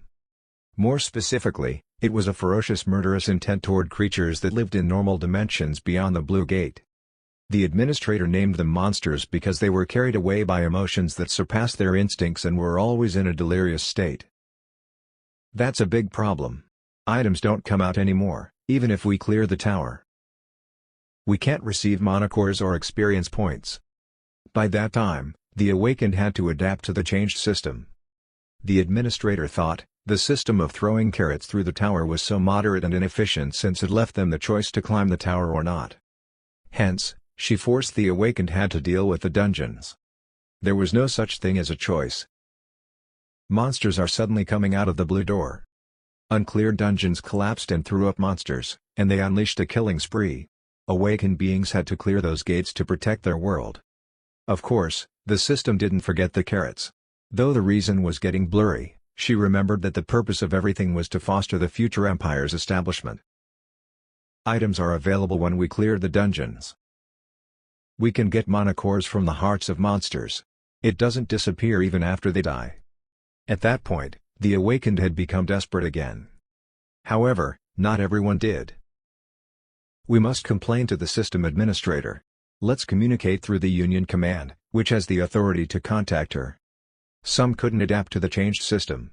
Such was the law of natural selection. What? Get rid of all the gates? If that's what you wish.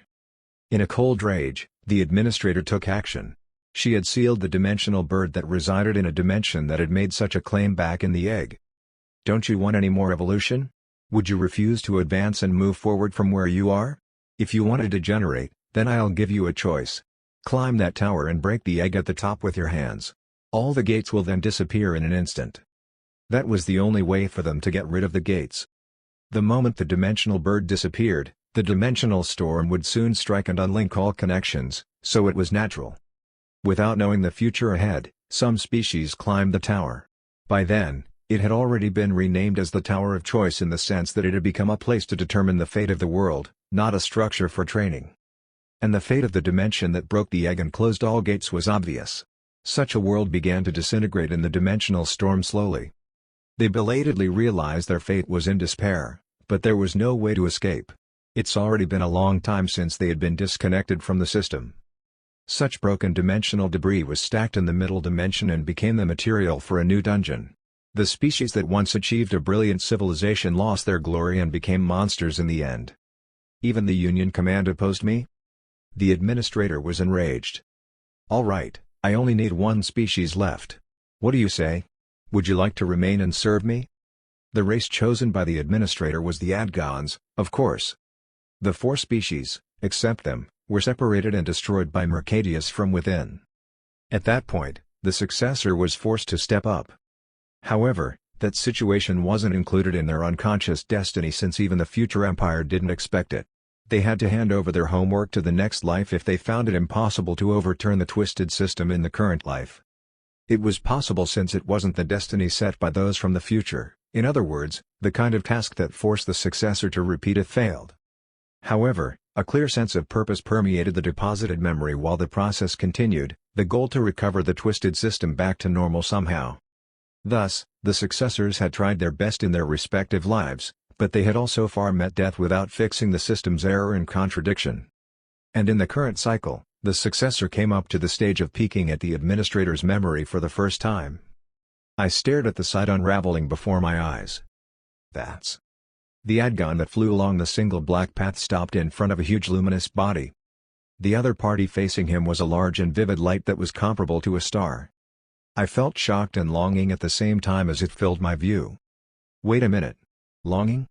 This is not my emotion. The successors of the previous generations. The accumulated memories of my past life are slowly permeating. Mana waves continued to flow to the Adgon species world, following the black passage and the vast light serving as its source. The aggregation was pure mana itself. Looking inside, I found multiple glimmers, almost like stars embedded in space. Mana cores. A myriad of them, even. The flow rotated, winding around the center, and inside of that was an engine that operated the system. It was the power source where a fearsome amount of mana gathered. The mana core of the dead awakened are summoned here. It then sends the core back into a new monster's heart. This is the source of everything and the link to the cycle. The mana core activated by the awakened, in the end, was technically recycled and returned to beasts. Meanwhile, that was also the source of the Adgon's outrageous amount of mana they demonstrated during the war. I am bold to speak to thee. The Adgon reported politely as if he were facing a god. I looked at the subject of his worship. Its shape on the surface was of a vast sphere comparable to that of a planet, sprouting up like a bulb. As with the main body, there was a creature shaped by the light of blinding mana. The ministry spirit? No, it's a little different. She listened with a hard-to-read expression. The information was about the war status. According to it, the Adgons were still holding out well, but if it continued, there would be a shortage of mana, which served as the energy source, and he appealed that more supply was needed. When the Adgon finished speaking and made himself smaller, the spirit answered. "I see. I will increase the supply of mana right away." Relief spread over his face almost instantaneously. "I will do my best to crush the enemy." It's a matter of course. Just by looking at the conversation's tone, I knew that he had dedicated his loyalty to the administrator. A mortal had been subjugated by the spirit, which used to be an operating system for growth and fostering. "And today, I must compliment you?" Question mark. As if he didn't expect it, he looked up at the administrator with anticipation. However, he froze when he heard what followed shortly afterward. "You've come with a tale because of your dull senses and poor abilities. Well done. I wouldn't have been able to confirm it myself if you drove him out by causing a scene outside." Exclamation mark. The Adgon's complexion turned pale. But the administrator spoke as if she was genuinely satisfied. "This is not a reproach. It became a great opportunity to deal with him with my own hands." At that moment, a feeling that every surrounding space was staring at me ran through my body. Oh, damn it. The black fog that hid the place from the monsters of the void wriggled. Simultaneously, everything surrounding me suppressed, struck, scratched, and went wild. The black wave split, and it repeated the process of making an all-like prong. Soon, the objects intertwined and came rushing as if they were sweeping at me. Administrator. The Adgon, who got caught up in the storm of colossal power, screamed. But she didn't mind. Meanwhile, I busied myself by cutting off the strands of darkness interwoven like a whip with divine power. The brightly shining female figure looked closely at me. Her mouth opened. "Oh, my foolish father." Question mark. What? My expression distorted, and the Adgon blurted out a baffling sound. The administrator, however, continued to speak calmly. Her gaze was still fixed on me. "You've finally reached this place after countless reincarnations. I've tried my best for the time being, but I've never had you in my hands like this." She implied that the administrator had never caught the successor.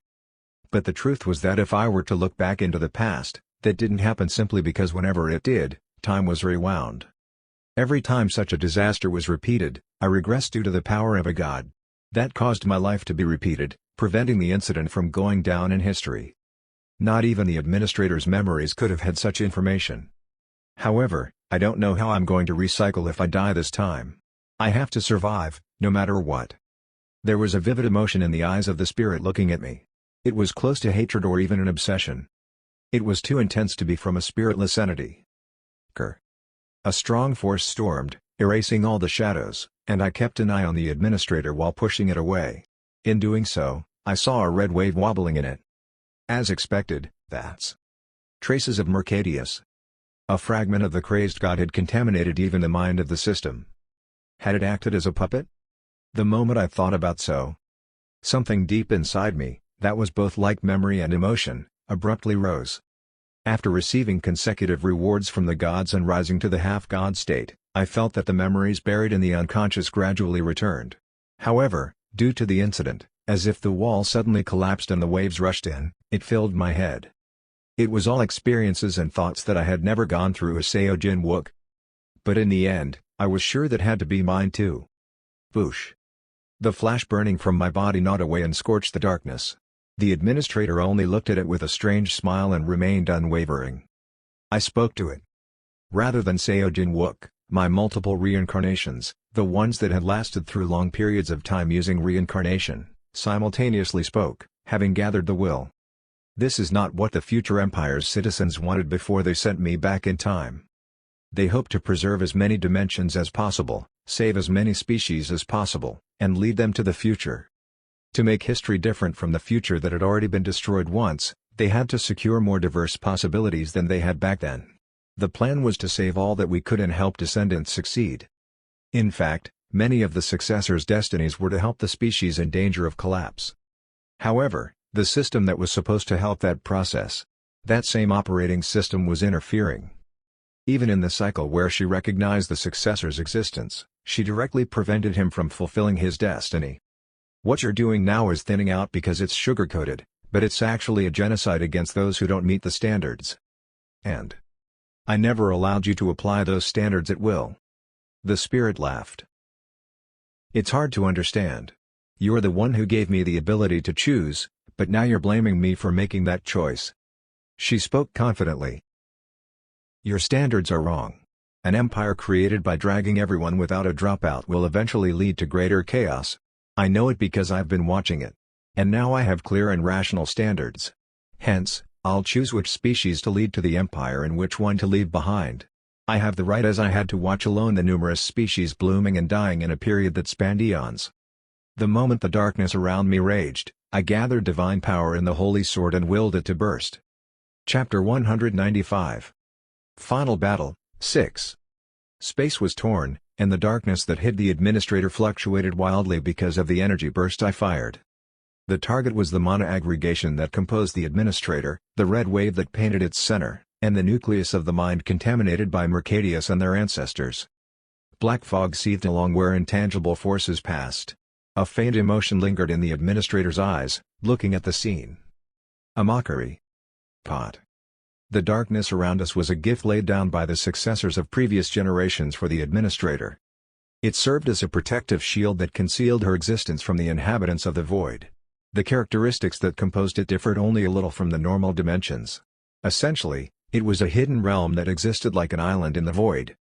After many years of existence in it and continuing to reason, the first spirit had reached the point of manipulating the shield as a part of herself. She used it ways, not limited to means of concealment, such as defending from the divine power fired at her. The wobbling darkness made a thick wall, then prevented my attack. The administrator spoke to me with a mental wave mixed of futility and contempt. You are as foolish as ever and as reckless as ever, no matter how many times you repeat your life. She then addressed the Adgon, who remained around. Go forth. I have the successor in my hands, so there is no reason to hesitate any longer. You don't have to worry about the mana supply. Use all your might to punish and subdue the insolent species that went against my will. Crush them in this war, and no one will ever question the system again. Defeat them, rulers of the future empire. The moment I heard those words, sparks flew out of my eyes. What? The ones who would rule the empire? The Adgons? Swish. The Adgon disappeared covered in darkness while I was focused on the attack on the administrator. He must have returned to the material world through the red gate. Grit. I gnashed my teeth and glared at the administrator. My past memories and present consciousness combined to make sentences. The ruler of the empire? I say again. I have never given you that authority. Why? Don't you like how I chose them as the rulers of the empire? A cold smile. Red light swirled in her eyes as she stared at me.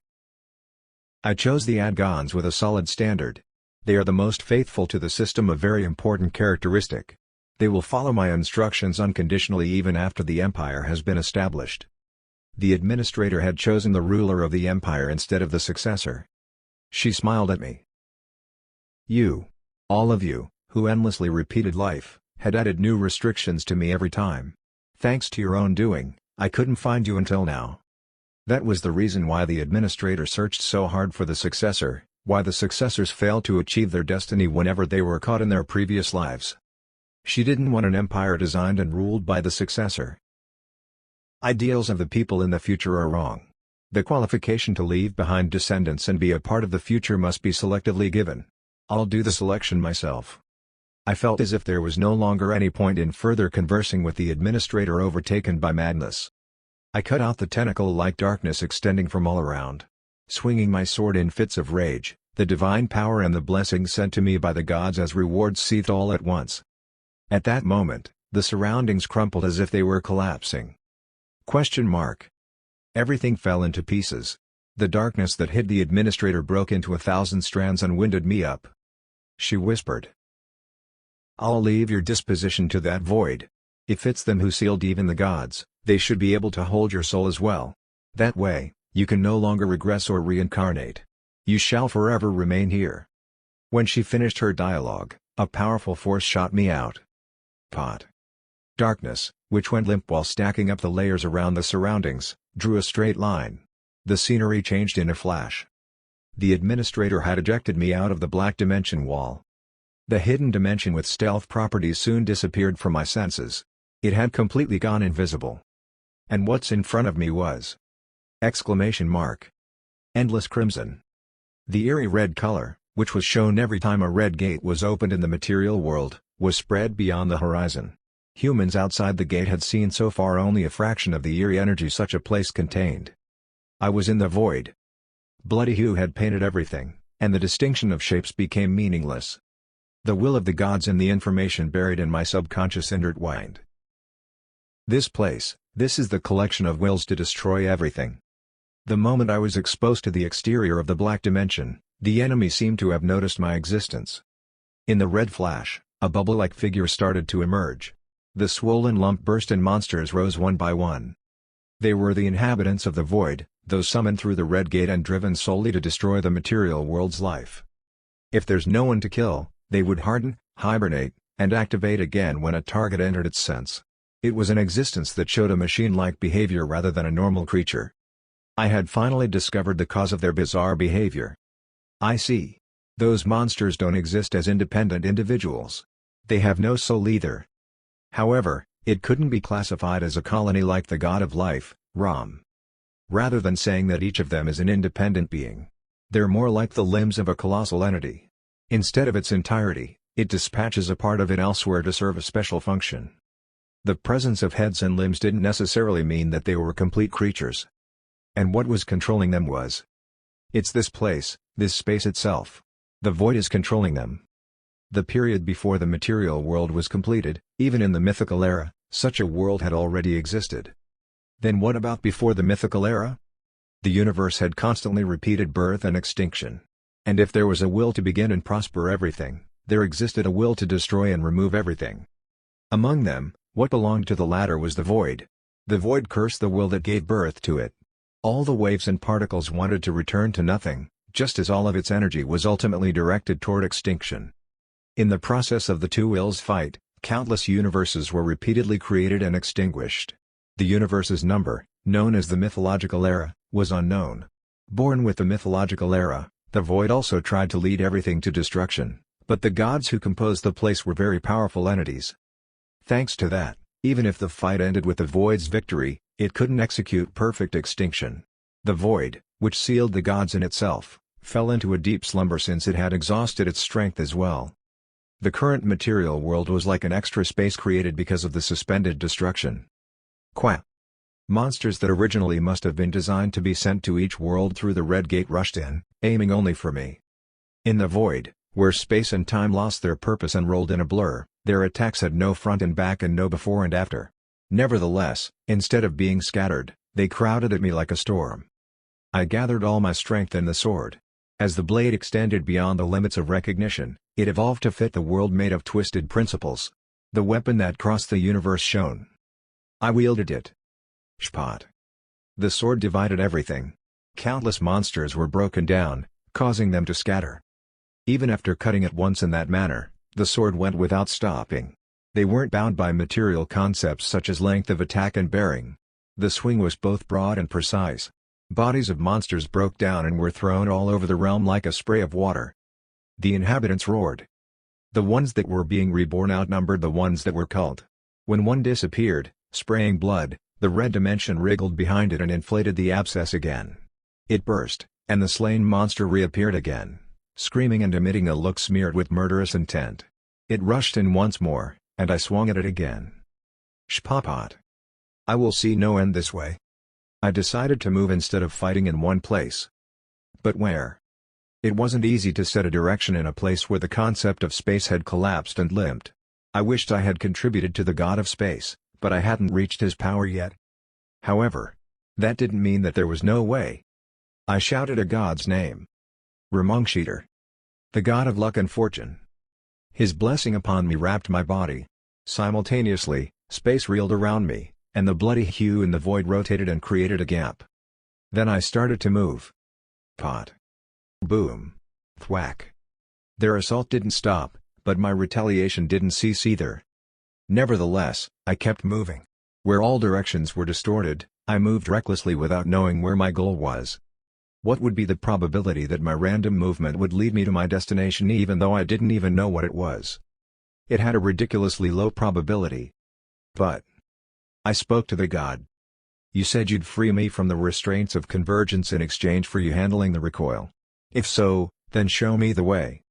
Ramongshita responded to me in my head. With affirmation. At once, I finally found direction through the chaotic time and space. The place where the god of luck shows the best option among all the probabilities, drew the trend, and led me to it was the direction itself. All right.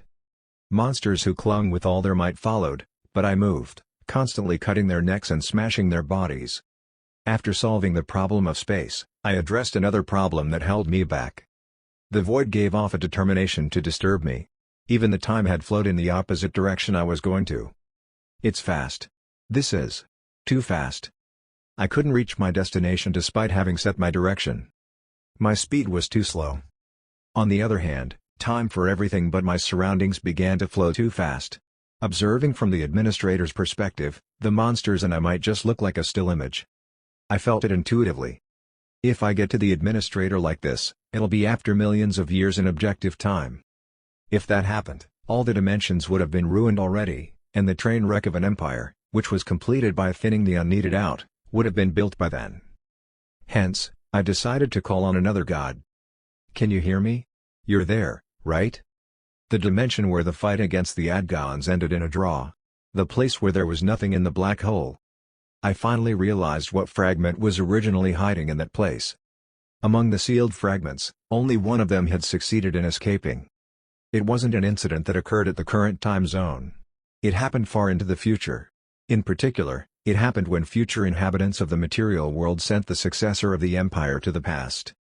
They received a deity's cooperation to transmit the successor soul to the primitive age and repeat the regression whenever it failed to fulfill his destiny. The power granted by the god took the form of a fragment that could always be with the successor soul. And what happened in the future had affected all timelines due to the nature of the god. There was only one reason why the black hole was empty. The fragment that escaped from there had been existing in my soul right from the beginning. God of time. At the same time as the call, the god answered. To be more precise, his fragments did. Are you prepared? My strength in you has grown very weak. You must already know that regression will be impossible in this life. However, if you borrow and use the strength again now, you may have limited regression even after reincarnation. He was warning me that it would be harder to complete my destiny if such a thing repeated. But I had already made up my mind. That's all right. After I reached the void, I was able to vaguely realize something. Wouldn't the success of my life's destiny depend on that place after all? It could be considered an important destiny even when compared to any of my previous life. The corruption of system administrators was something that even future people didn't expect. Perhaps my destiny was the first one wherein the successor had decided to set and resolve matters on his own rather than follow future instructions. If so, then why was I born in the body of Choi Sung-yun at such an important reincarnation cycle? To something that I had never experienced in the previous cycle, to a body with a battle capacity close to zero? The answer came from within. Because the odds were twisted in such a way that eventually all beings in the material world would be more likely to perish. If it had reached a point where all intertwined possibilities had been affected, then what I would do with my current life was extremely important. I solidified my determination. I ask of you. The god answered my prayers, and I felt something pouring from the fragment in my soul. At the same time, the messed up time began to flow again in the direction I wanted. I crossed the void in the direction that luck led me at the speed that time granted. The monsters couldn't catch up with me anymore. And even though I couldn't see anything, I felt my body going through something transparent. Whoosh! The red world disappeared, and darkness unfolded again. What? The administrator, who was looking at the screen composed of blue mana, turned her head in terror. Drawing a straight trajectory, I lifted the sword. The blade's target location was the center of the administrator's body, the very locus where the red energy was wriggling. Swoosh! With all my might, the moment I stuck it in. An indescribable scream rang out. Chapter 196. Final Battle, 7, How? What illusion is this? A scream echoed in the dark as the administrator looked at me with disbelief in her eyes. She shouted again. I have surely shot you out into the void. The void. It was a realm where even the administrator would have become a lost child if exposed to without the black shield. One would lose their sense of direction and time as soon as they touched the bloody hue. Such a world was created by determination infested with anger and hostility. She looked as if she couldn't accept the fact that I returned intact from such a place. I faced her in return. The holy sword pierced through her blue skin. The crack, starting from the point where the sword had penetrated, began to spread. I wasn't planning to destroy her entire existence with that attack. My sword had a well-coordinated intention. Ah! The red nucleus was penetrated. I looked at the wriggling of blood-hued energy, the divine power that brainwashed her. It moved much more ferociously than the Mercadius on Earth. It also indwelled stronger holiness than the ones suppressing magic, war, life, and Lug's fragments.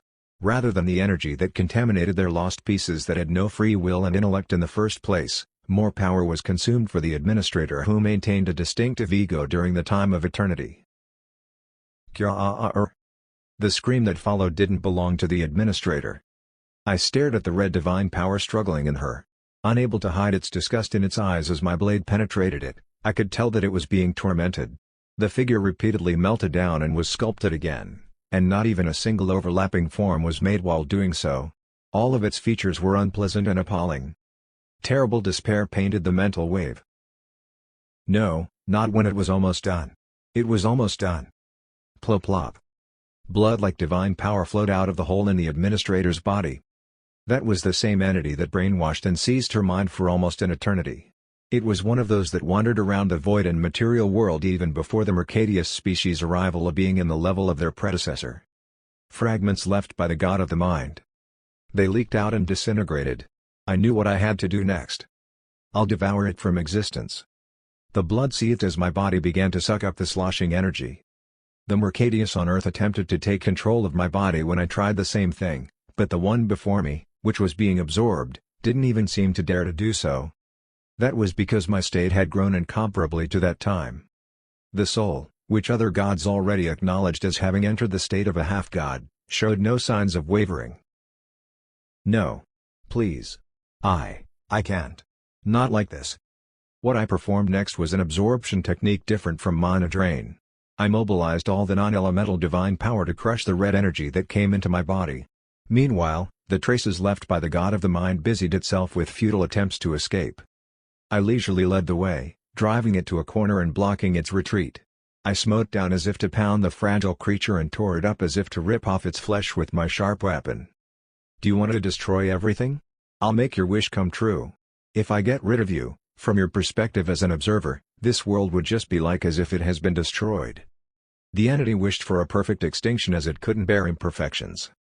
It had the will to bring about the material world's complete collapse to end its own circumstances of fleeting around as a fragment. The pieces left by it vainly dissipated in me. No, this is not what I wanted. This is not what we want. The sentience absorbed into me screamed desperately. The moment the violently struggling resistance gradually diminished. With a last eerie scream cried out, the mental wave that was flowing from me finally stopped. And I? Boosh. I felt a powerful divine power rising inside my body, incomparable to what I had absorbed before. What is it? Why does it differ so much? It was a different level of force than when I absorbed Mercadius. And the other crucial difference was, this power, is this the power of the god of the mind? If what had been absorbed before had only strengthened the non-elemental divine power, that time it remained in my body with unique properties. Deciding to take a closer look later, I looked at the administrator who had finished purification. The look that lingered on her face was completely gone. Looking at her, the memories of the ancestral successors and I simultaneously felt a certain emotion. To find the most appropriate word, it would be close to guilt. I opened my lips and spilled the words I had been putting aside for a long time. I'm sorry. The time we left her unattended was too long. The successors created the administrator and made her handle a lot of work alone for too many years. Of course, it was for a good reason, but ultimately, there was no denying that it had a negative impact on the system and the administrator. While it was the fault of the future generations that sent the successor to the past, it was also the successor's actions that worsened the situation through generations. I spoke to the administrator, simultaneously feeling the guilt and responsibility of the past reincarnates. Don't worry. It won't happen again. The most fundamental reason why the administrator was neglected was that the successor continuously reincarnated. There was a limit to the length of life that the mortal soul could endure, and there was a limit to the amount of memory that one could carry. Every time that I regressed, at least hundreds of years of a gap was created. It was inevitable. In the meantime, of course, the administrator couldn't contact the successor at all. Furthermore, she was restricted from direct contact with the mortals as well. The successor intended to prevent her from reigning over them like a god, but as a result, it became a constraint that had no effect. It should be considered as rather counterproductive. It had led to the very situation that the successors of the previous life feared, after all. Perhaps the results would have differed if it was a mechanical device without emotion, but for the administrator that bloomed emotions even without a soul, it was too harsh of a job. Furthermore, I had already tasted the eternal solitude that she had to feel. The reason why emotions and reason were eventually contaminated when the fragments dropped by the god of the mind approached her might have been that it aimed for such a gap. Now, there is no need for me to reincarnate again. I looked into the administrator's eyes. I'm going to continue living with this body right now. I won't overburden you any longer. And I would correct many things that had been moving in the wrong direction.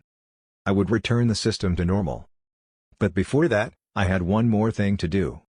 I raised my head and looked up at the void extending beyond the black curtain. There's still so much in here, the traces left by the god of the mind. The place where the god had collapsed in the distant past was all over the place, the void. Some of the fragments were reborn as entities like incarnations, confusing the material world, polluting the administrator's mind, and mixing with fragments of other deities, serving as chains of seals. But was that all? I saw it with my own eyes. That wasn't the case at all. In the place where the mind god had collapsed, a lot of fragments still remained. There was also the reason why the broken entity didn't completely cease to exist. It's living off the void. It was that very space, that world, the void itself that helped them survive. Like a parasitic creature with its tentacles extended and rooted on the host, it depended on the Red Realm. In return, the void used the stolen power from the god of the mind. It was never a coincidence that Mercadius shared purpose with the void. I've got to get rid of them all. I already knew the best way to extinguish a cognitive entity. It was to absorb it away. You just wait here for a while. It won't take long. The administrator just noted, lowering and raising her head silently. It would take time for her pure emotions to rise again in the emptiness left behind by a corrupted mind. And cut off all the mana you've been sending to the Adgon. She answered for the first time, resonating her thoughts. All right, Father. At that moment, the mana flow toward the red gate of the Adgon world disappeared instantly. That would completely change the course of the war. After taking such measures for the material world, I stared at the void again, then ran out into it. Swivish.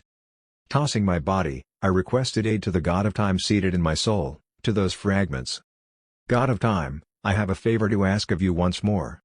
As if it was expecting me to talk to it, the answer came simultaneously as I called. Are you thinking of absorbing all of them? The fragments of mind scattered through the void. I nodded with a firm determination. Mercadius' clever strategy was behind the eventual defeat of the future empire. The reason why the empire didn't attain more species and civilizations is simple. It's because so many species have been induced with co-destruction and self-destruction.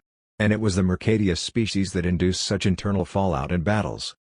A symbiotic relationship formed between the god of the mind and the void. I decided to cut it off at that moment. I just have to devour them all. However, the void was a chaotic mess created by a vast amount of space and twisted time intertwining with each other.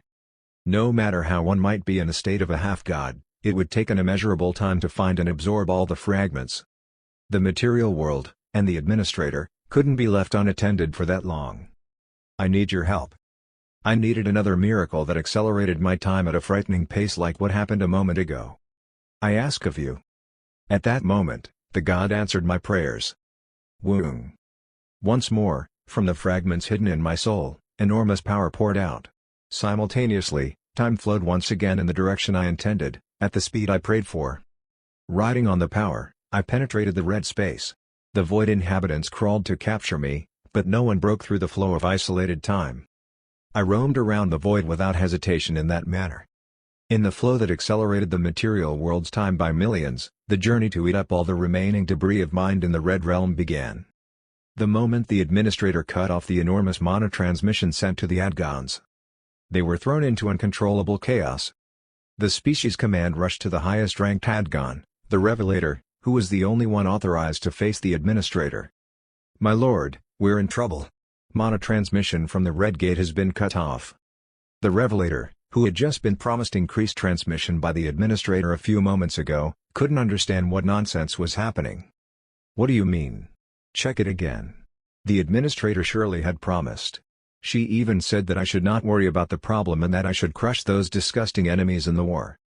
"My lord, please look at this screen." The moment he looked at the hologram floated by the command, the Revelator's face froze. As if he was having a seizure, his body trembled, and words of terror flowed out. "It can't be. It can't be like this." The Revelator immediately left his seat. He then hurried down to the basement where the Red Gate was located. The portal leading to the void was keeping its ground as usual. Without the successor's eyes, his sight couldn't show him that the mana flowing out of it had disappeared. But he saw something else. The cable. The light coursing through the cables, which used to absorb mana flowing from within the void and sent the energy to all parts of the world, was completely gone. That could only mean that it had been deactivated. "Oh, my God! What the hell is going on?" The Revelator immediately threw himself into the Red Gate, thinking that, as usual, the black fog that led the way to the Administrator would keep him safe. However, it wasn't a black dimension that held the Revelator in its arms when he went through the door. Rather, it was the sheer void that bore no stealth energy, a bloody huge space. Enough to drive anyone crazy by sight alone, the chaos where time and space melted simultaneously unraveled before him. The Adgon, oblivious to the fact that the Administrator had taken away the energy that had led him before, became terrified. He turned back in an attempt to return. Soon after, he lost all sense of direction and time, preventing him from finding where the Red Gate they used to enter and exit from was. And no. A scene formed in the Adgon's downcast eyes. Just like the piranhas that found a piglet in the river, monsters rushed in from the bubble seething in the distance. The inhabitants of the void had awoken. The Adgons gave a silent scream. Chapter 197. Final Battle, 8. At the Union headquarters, the Supreme Commissioners from 6 species, except for Adgon, gathered. Waiting nervously for the news, Bachurka thought. What was the Union in the first place? For what purpose was the organization established? It was known that Adgons and the 4 fallen species gathered together to found it, but no detailed records remained. Although it was strange that it wasn't even on the Adgons' history books, as they were one of the pillars, she thought it was reasonable since it happened so long ago.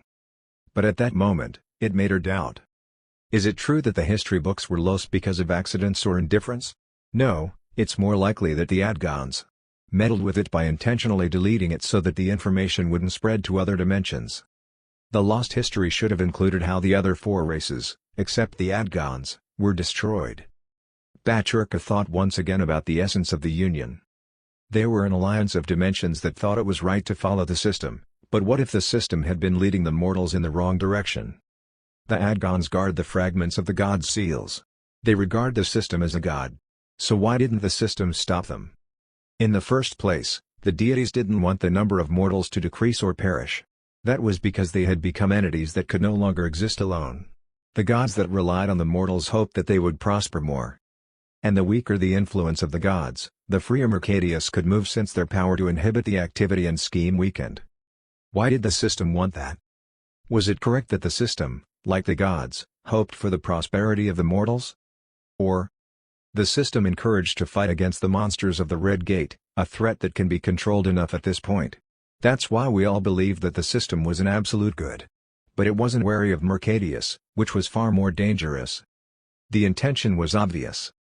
After drawing all mortals' attention to the Red Gate, which imposed more threat in the future than it currently did, and gaining trust, it had concealed a greater threat. If we hadn't realized the true identity and danger of Mercadius and had left them unattended, they would have led more dimensions to utter destruction. Throughout all dimensions, the number of species would have decreased constantly. By the time it realized something was off, too many species would have already disappeared. And then what? By then, the occurrence frequency and the number of red gates would have already grown exponentially. With the crisis just around the corner, the desperate mortals would have fought against the Void residents with weakened military power. As a result of that consideration, the Union Command felt the need to review the propositions they had set up. The system is not an absolute good. There was only one way to verify that assumption. The only being able to contact the administrator of the system. They had to capture and interrogate the spiritual leader of the Adgon species. It was expected that having him in hand would shake the entire Adgon chain of command and unveil the system's secrets. And to carry out that important mission, the man blessed by the gods had infiltrated the enemy's mother dimension. The Supreme Commissioners gathered in the headquarters were anxiously waiting for him to establish communications. Breaking the heavy silence, someone muttered. "I'm a bundle of nerves." Bachurka nodded. It isn't an overreaction. In his hands, the fate of the Union, no, beyond that, the fate of the universe is at stake. It was clear until Seo Jin-wook broke through the thick shield and infiltrated the Adgon planet. There were no signs of being caught yet. They could only wait in that situation where they couldn't get any more details in a fit of nervousness. It was then. I have an emergency report." An intermediate officer of the Union jumped in after opening the conference room door. Everyone was surprised since they ordered to report most of the things through the hologram. Bachurka was the first to respond. "What's going on? Could it be you've received a contact from Mr. Seo Jin-wook? He said he would let us know directly without going through other lines if there is any change or achievements." The mid-level officer spoke quickly, expressing negation. "It's not like that. This is a war report from the dimension where the last black hole exists. The only dimension in which the Union was defeated in the assault. It was a report of which God's fragment was sealed and the planet's battle, which the Adgons protected with all their might. The content was: we have confirmed that the Adgon barrier that was surrounding the planet has disappeared." What? All the Supreme Commissioners were shocked. Suddenly? Why? The reason was unknown even for the vanguard that kept watch. At first, it was judged to be a temporary error, but it was said that 1 minute had already passed since then. There was also another significant change. It is believed that the dimensional distortion field that prevented us from invading them by leaping directly to their world has also disappeared. There was a burst of admiration and cheers. Someone shouted in a voice that clearly showcased their joy. "Yeah. No matter how powerful the Adgons might be, they can't keep their planetary scale barrier for so long. We can't miss this great opportunity." They were practically waiting for the enemy to invade, opening up all the roads they had blocked. However, someone pointed out in an anxious voice. "Couldn't this be a trap? What's the judgment of the commander of the front lines?" The mid-class official delivered the information he received. The impact of what was happening there was too great to be considered a trap. Even the monotransmission, supplied to major points in each base, showed signs of being suspended. The commissioners' expressions became brighter at the news that the entire operation of the city-sized combat base had been paralyzed. With this opportunity available, the commander wouldn't be waiting for our approval, right? Of course not. They have already launched a major air raid under the commander's judgment. At the planet where the last black hole was hidden, Union spaceships covered the sky completely and endlessly bombarded the ground. Their forces immediately rushed in upon the confirmation that the barrier had disappeared. The tachyon bombs that poured out as the gun ports opened tore through the enemy base. The defensive party also resisted with surface-to-air weapons, but the victory was already tilted. In the first place, the Adgon's outrageous mana supply was largely responsible for their victory over the fight so far. Since it had been cut off, the Union forces had naturally prevailed due to their pure battle capability alone. The Adgon's enemies were almost all the Union members except them, so there was bound to be a difference in the number of supplies available. The bombing was relentless. The Adgon's anti-aircraft defense line was penetrated without hesitation. Furthermore, the anti-air barrier wasn't the only one that became useless when the mana supply cut off. Artifacts, which prevented the dimensional leap, lost their power, and Union elite warriors were sent all over their bases to start guerrilla warfare.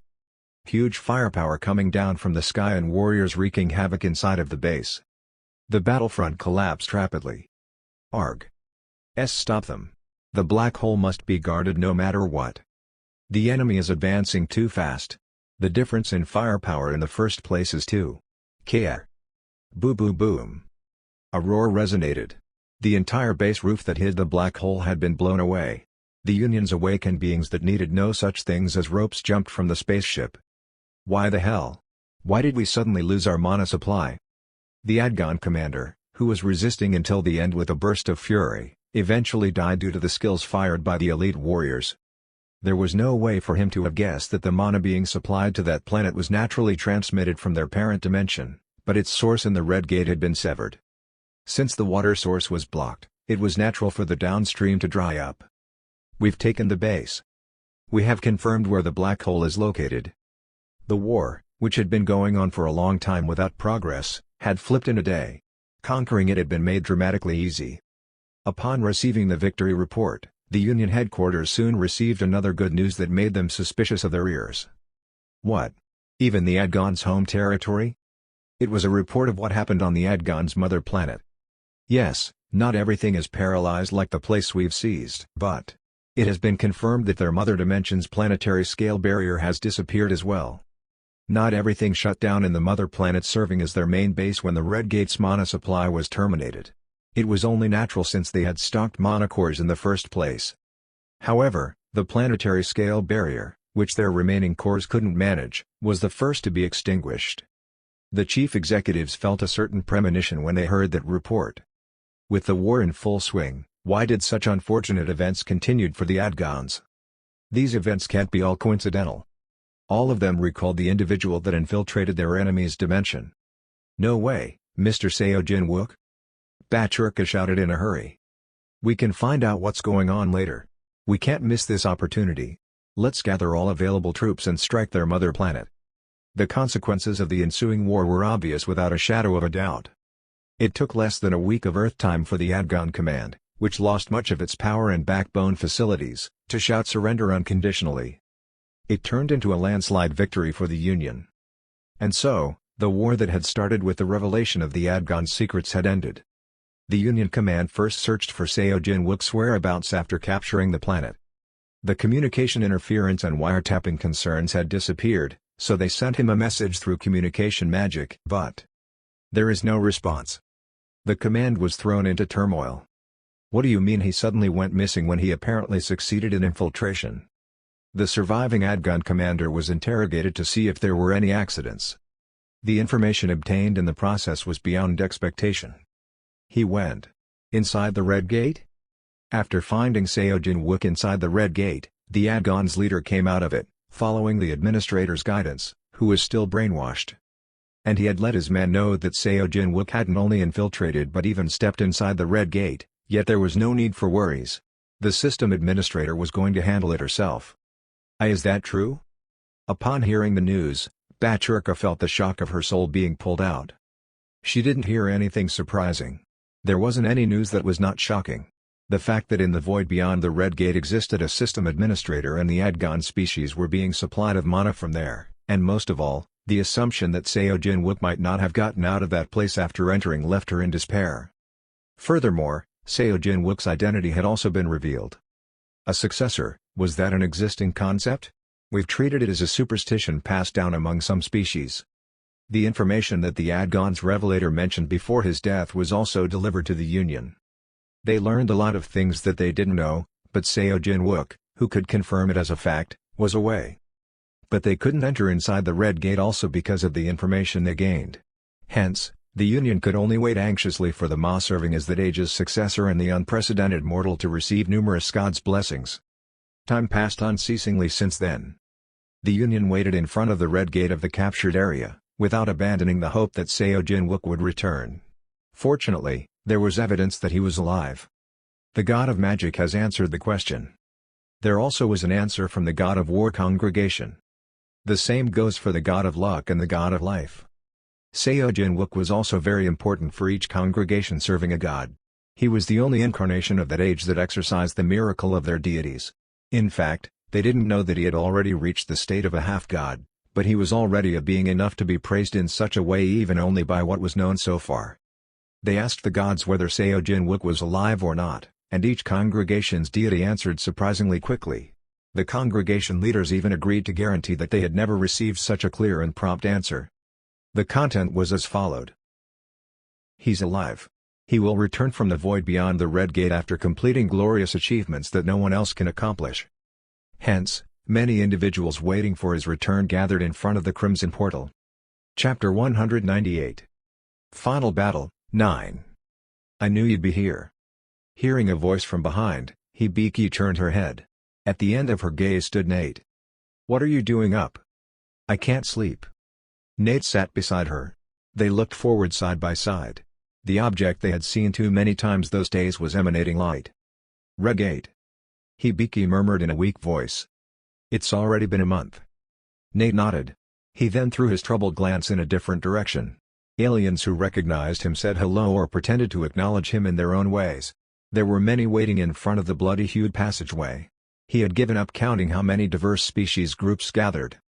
There's one reason why they're keeping their ground day and night.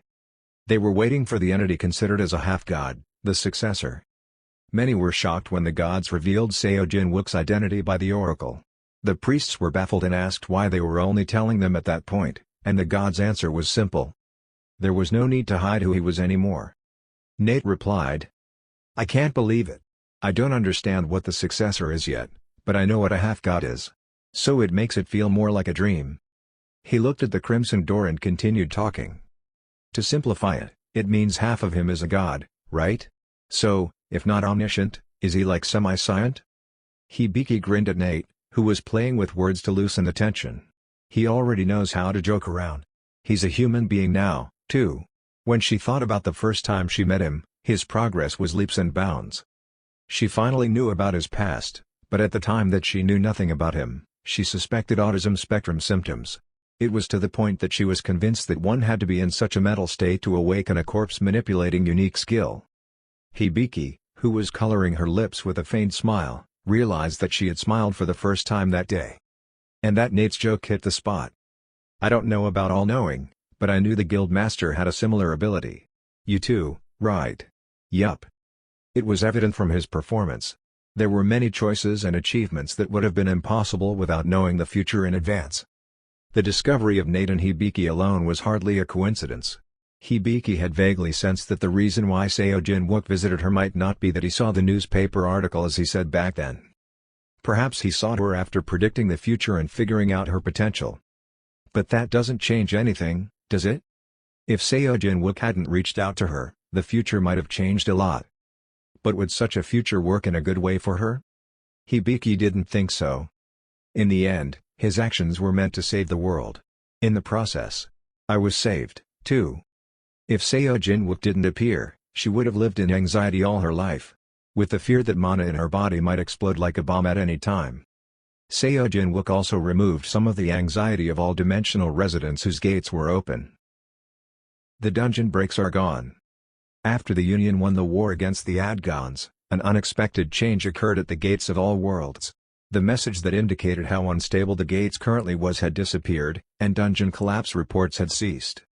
Furthermore, even when entering the dungeon, the monsters no longer charged in a frantic state as before. On the contrary, they ran away, scared just by the awakened beings showing their strength. Their mental state had returned to that of normal creatures. Such monsters fled beyond the boundary of the dungeon, making them impossible to be hunted. The gods explained the cause of that phenomenon. The distorted system had returned to normal. But the awakened were anxious about the change. Then where do we get items and mana cores from now on? To that question, the system answered through the main quest. For the first time, a quest to eradicate Mercadius had been listed. Also, linked quests such as missions to find and incarnate and contribute to increasing the influence of gods were given, and cores and items were added to the quest reward. But they didn't think it was enough. Not all awakened beings had the capacity to complete such advanced missions. As if the system had even considered that, Tower of Choice was summoned once again in each dimension, in a very different look than before. The tower started accepting the awakened beings without limitation, and those that fulfilled missions there received cores based on their performance. Only a small fraction of the mortals knew that all of those was a return to the system of the past. And it was clear that Seo Jin-wook contributed to that change. It's the same for me. I, too, benefited from Jin-wook. No, that's not enough. Nate seconded her words softly. If Jin-wook hadn't saved me from the lab, I would have been continued to be stuck with my friends' corpses while impersonating a zombie. I would have never thought that it was wrong since it didn't hurt anymore, making me feel glad instead. I'm sure I would have been satisfied with that and endured, reminding myself that I'm not lonely since I had my friends around me. The young man looked away. Then he looked into his shadow. But actually, I knew. I knew that what I was manipulating weren't my real friends but the scraps they had left behind. That they're just their corpses moving by my orders and that their souls had escaped. I wouldn't have been able to stand it unless I lied to myself. Thanks to that, I managed to live through, but it doesn't change the fact that I had always been alone in there. Then he added in a vain tone. But now I can't stand it. Question mark. Do you remember the last time Jin-wook made us strong? Nate's spirit was summoned to a blank space when he used his ordeal for transcendence skill. And he fought his fantasy for a long subjective time. I was confident. I thought it would be alright even after years of disconnection in there since I've already experienced it. But then. Hibiki remembered Nate's face when he returned to reality with his potential monogrown. He was worn out beyond comparison to what she had seen so far. I thought it would be okay, but it wasn't. He realized how scary it was to be left alone. The normal life he experienced after being rescued by Seo Jin-wook had changed many parts of him. That's why it was hard, but I think I'm rather grateful. I'm glad I became a person who realized such things are meant to be difficult. Nate wasn't familiar with the exact concept of the half-god and successor. But there was something he knew for sure. That's the God that people want, right? Answering their prayers and saving them. Someone. Great. He spoke as if to declare, staring at the red door. In that sense, I think Jin-wook is indeed a half-god. That's why he was waiting for Seo Jin-wook in front of it. With Hibiki. She brooded on her friend's hearty talk in her head. She was lost in her own thoughts, and when she was about to say something. Hoong! Exclamation mark. Nate shouted in surprise. Hibiki, did you just see that? She answered with tension. I saw it. For sure. A wave started to propagate on the red gate's surface, which had been inactive. $@% $. Email protected $! Other alien species then made a fuss and contacted someone as well. Everyone was tasked with informing the main base if there was any change in the gate. Nate also had to immediately inform Secretary Kim of it, who remained on Earth. The person who managed the Celestial Dragon Guild on behalf of Seo Jin-wook swallowed tears when he couldn't go with the two and requested them to let him know if there were even just a little news. But at that moment, Nate couldn't think of that. He could only nervously look at the gate surface. At that moment. The first ones to notice another change were the priests. They felt the energy flowing out of the crimson door. The kind of energy the priest reacted most sensitively and promptly. They fell on their knees and cried. Oh, this holy energy. Someone was approaching behind the red curtain. The moment when the waves became more intense. Exclamation mark. Everyone held their breath. The Union officials were shocked, looking down at the divine power detector. The sobbing priests shut their mouths.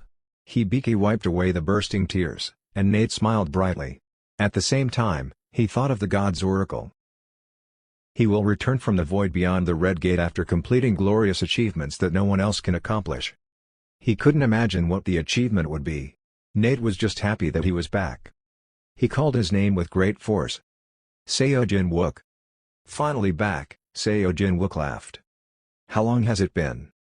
Seo Jin-wook asked calmly after the people managed to regain their composure and the situation settled down. Hibiki couldn't reply because she was trembling, swept away by tears. Nate was the one that spoke up instead. It's been a bit over a month. He then stared at Seo Jin-wook. Hey! Jin-wook. It's kind of weird to say this as soon as I see you after such a long time. What on earth happened inside? The Seo Jin-wook he was witnessing at that moment was the same as before. It meant that the image that his eyes perceived and his brain recognized wasn't any different from the last time they met. But something inside Nate kept shouting that the one in front of him wasn't the same Seo Jin-wook. Something fundamental about him had changed. To paraphrase it as a visual expression. Halo? What? I feel like there's a shine behind you. At that moment, a melody rang out. It was a very holy and majestic tune. Nate thought that he heard sounds beyond hallucinations. But it was a misunderstanding. Looking back, individuals involved in each denomination sang the sacred song as if they couldn't hold back their overwhelming emotions. There was a reason for it. Seo Jin-wook's divine power at that point could hardly be explained even by his half-god state. It had reached a point that even Nate, who couldn't actually feel divine power, felt overwhelmed. Religious people felt it and fell into a state of spiritual intoxication. Well, It's understandable. He went through a time that would have caused any normal human mind to fragment and collapse. In the process, he stopped reasoning as a mortal. Even if one was a half-god, it was unbearable for them to experience a million years of compressed torrents. In that state, Seo Jin-wook absorbed shards of the god of the mind spread throughout the void. The result was the divinity that infested his body. It would take more time again to make it completely his. However, upon completing the whole process, Seo Jin-wook might become much closer to the next stage than to a half-god. Seo Jin-wook spoke, leaving such things to time. I haven't seen you in a very long time, but I will have to stop by somewhere. Nate asked in a daze. He returned after a month, and he wasn't even going to rest but rather was leaving again? And where on earth would that be? Seo Jin-wook replied calmly. The last black hole. It was said that as the news of my return spread, the Union flipped. The Supreme Commissioners tried to immediately rush their way in front of the Adgon Dimension Gate but quickly altered their route after hearing my destination. Hence, when I arrived in front of the last black hole, I was met by more people than I expected. Bachurka shouted in a voice mixed with joy and awe. Mr. Seo Jin-wook. Behind her was the murmur of the commissioners. I've heard about it, but it's indeed overwhelming. Couldn't he already be beyond the Ark of Mortals? I stood in front of the black hole, having a detailed explanation on hold. It was the last sealed place where the Union won the war and took control of. They didn't dare touch it and instead waited for my return. The fragments of magic, war, luck, and life had already been returned to the gods. Fragments of the mind god weren't in the black hole, nor were the fragments of time since they were trapped in my soul. Then only one god remained. The god of space. It'll finally be completed upon returning the fragments sealed in there. Bachurka bowed her head deeply, telling me to do as I wished. The other Supreme Commissioners and members of the Union, who were in formation behind her, also gave their greatest respects. I left them behind as I threw my body into the dark portal. Exclamation mark. What I saw then was the cut property spread out like a spider's web all around. Space was broken into numerous debris and scattered. In the beginning, there was only one dimension, and all spaces remained connected. However, as they lost the battle against the void, the mythological era had been put to an end, and a multidimensional system was formed. As a result, a side effect called the Dimension Storm was created, and it hindered the mortals from joining forces. The gap between each dimension intensified during the growth and separation. Battle force mobilization to deal with monsters coming from the Red Gate also slowed and consumed a lot of resources in the process. There is no more need to do that. I glared at the center of the division. A red wave and it wobbled. If I were in the same state as before, the fragment of space would have cut off my continuity into pieces and fought back.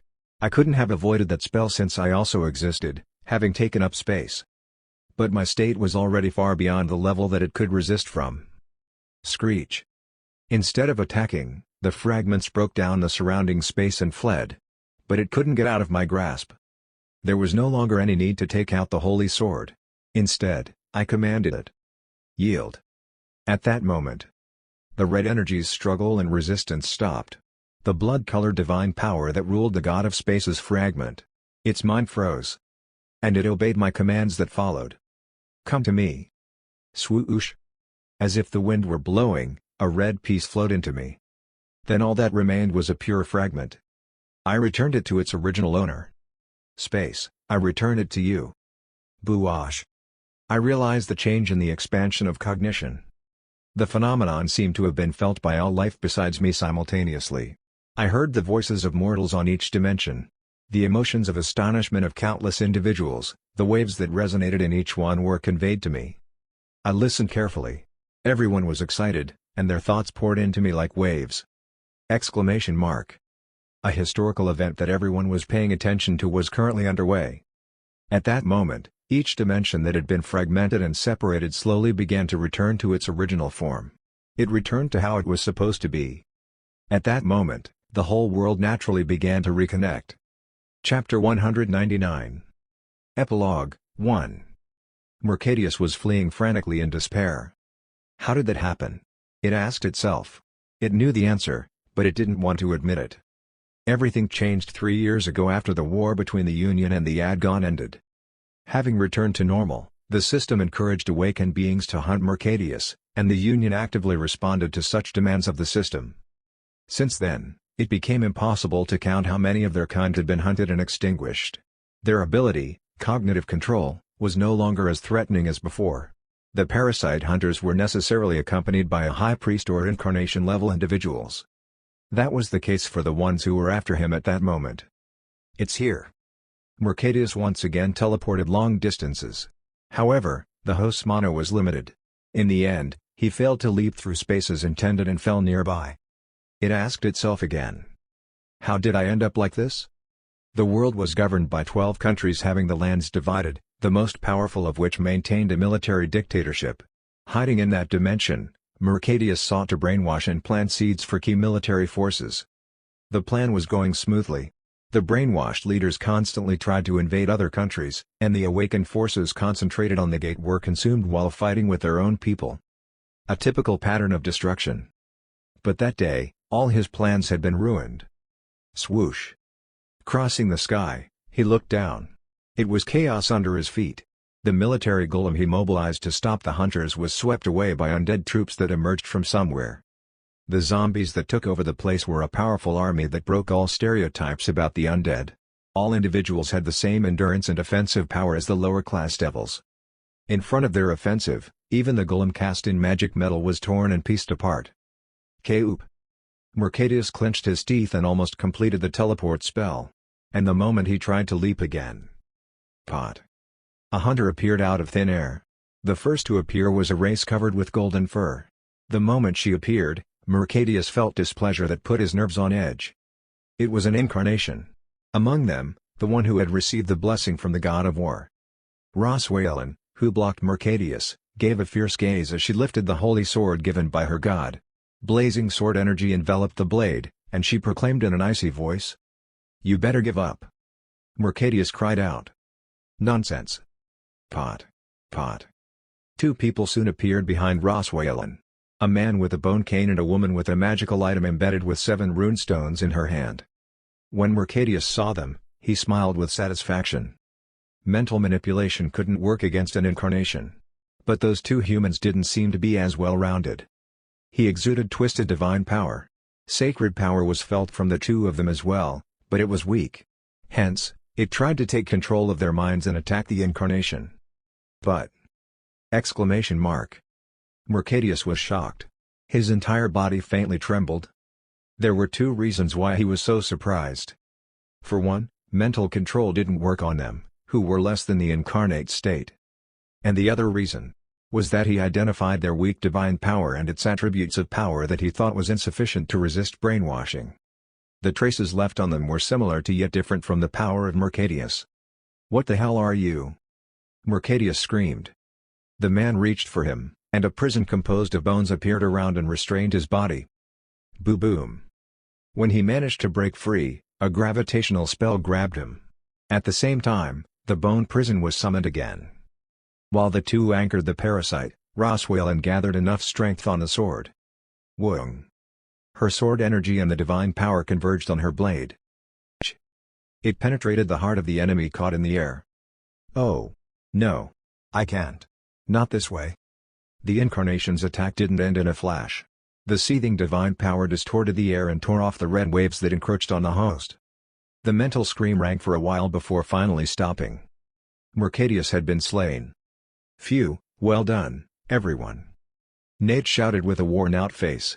Hibiki sighed, retracting mana. Roswalen, who was chosen by the god of war, also responded by returning the summoned holy sword. "Thank you both for your hard work." Roswalen had a completely different aura from 3 years ago when she fled to the grave of incarnations to escape from the Adgons. At that time, she was an incarnation candidate, but currently, she had become a legitimate one. Though she maintained her cognition and soul as immortal, a heavy presence flowed out without her realizing it. She spoke to the two of them.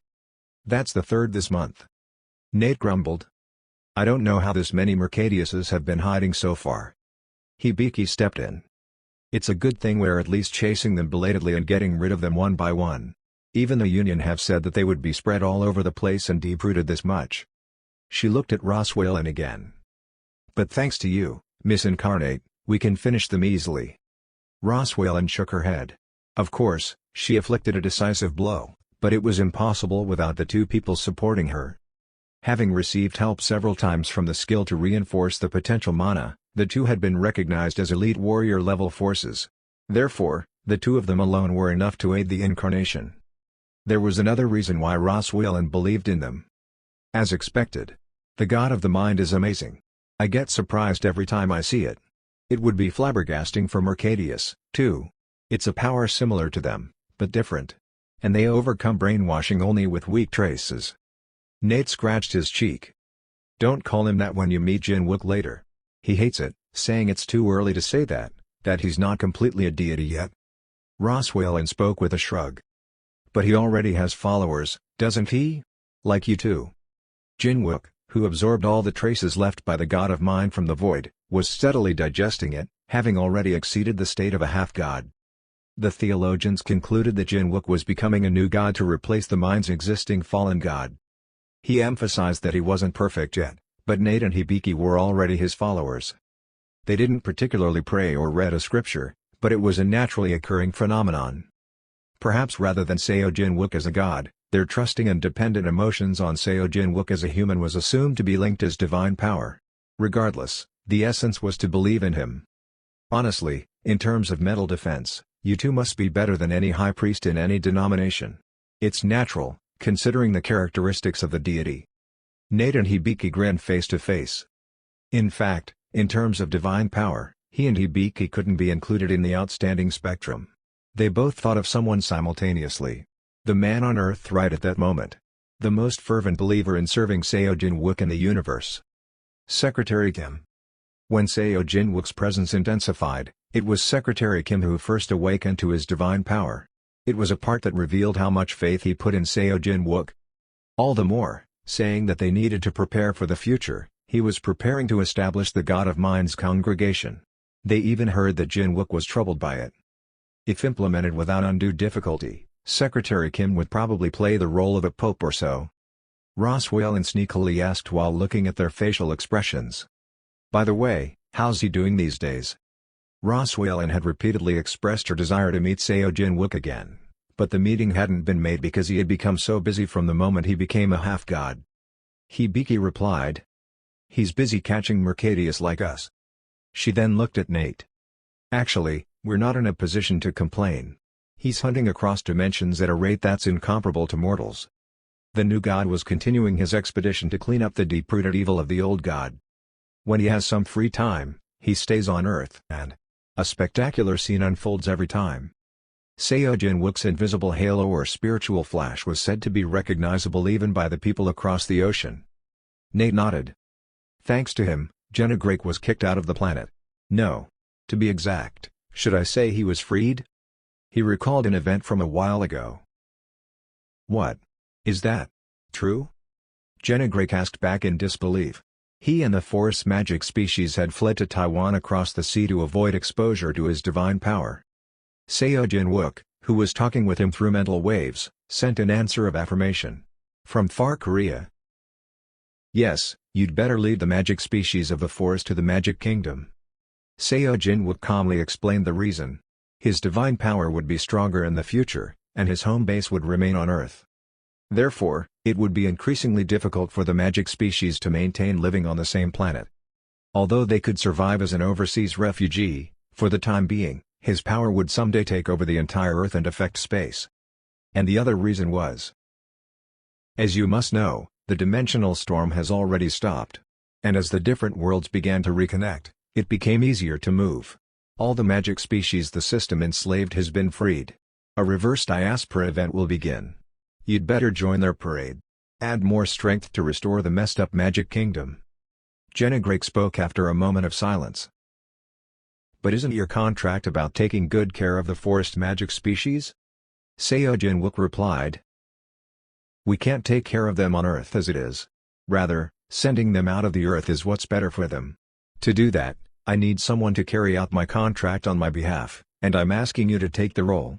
Even if you cannot be the new contractual party, you can follow my instruction. You understand, right? You'll lead the citizens of the forest. It's something that you've done before, isn't it? Although it was a contractual agent only by words, Seo Jin Wook was practically saying that he was offering Jenna Drake freedom. Of course, there's one condition.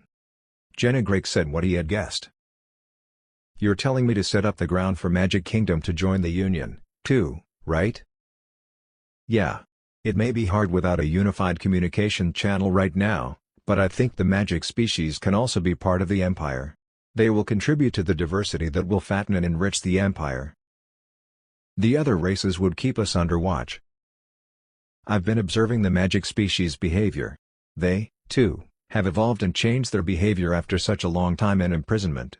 Some are called demons, but others are not. I don't intend to sell any group on a partial basis. So I mean to give you all a chance. I won't cut anyone out from now on. Jennegrake hesitated for a moment before replying. It was more of a confession. I thought that the moment I was captured by the system and my soul was forcibly pulled out and sealed into the sword, I consumed all the luck I was born with. He brought back terrible memories of the past as he spoke. And I resolved that anger through those who held this sword handle. Then you found me. You, who could not be brainwashed and that I could never control. Then I thought. I already judged that I had hit the bottom of my misery, but it wasn't really the bottom. I thought that it was the terrible misfortune beyond that for you to own me.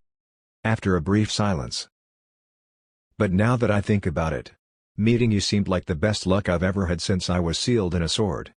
A few months later, Jennegrake led the forest's magic species and moved to the Magic Kingdom. Chapter 200. Epilogue 2, End. Adam came to me the day after I returned to Earth after a long time. I stand in front of the successor. He no longer disguised himself as a human. He returned to his original appearance, whereas the entire body was covered with white fur. He deeply lowered his head that resembles a mixture of a bear and a raccoon. I'll brief you on the reports during your absence. It had been a while since Adam's ruling dimension joined the Union. The reason why they changed their stance, which was to remain neutral, was simple. The system had changed. Since they didn't trust the system, they didn't join the Union that blindly worshipped it, but the situation had changed. One more mission was added to the Union they joined. I told the command both my goals and plans as a successor. A roadmap to establish the future empire and win the battle against the Void. Therefore, the Union had realized that it was the skeleton of the future empire. And Adam's species were fulfilling their purpose of becoming one of the Empire's foundations by becoming a member of the Union. 5 of the dimensions that have remained neutral expressed their desire to join the Union.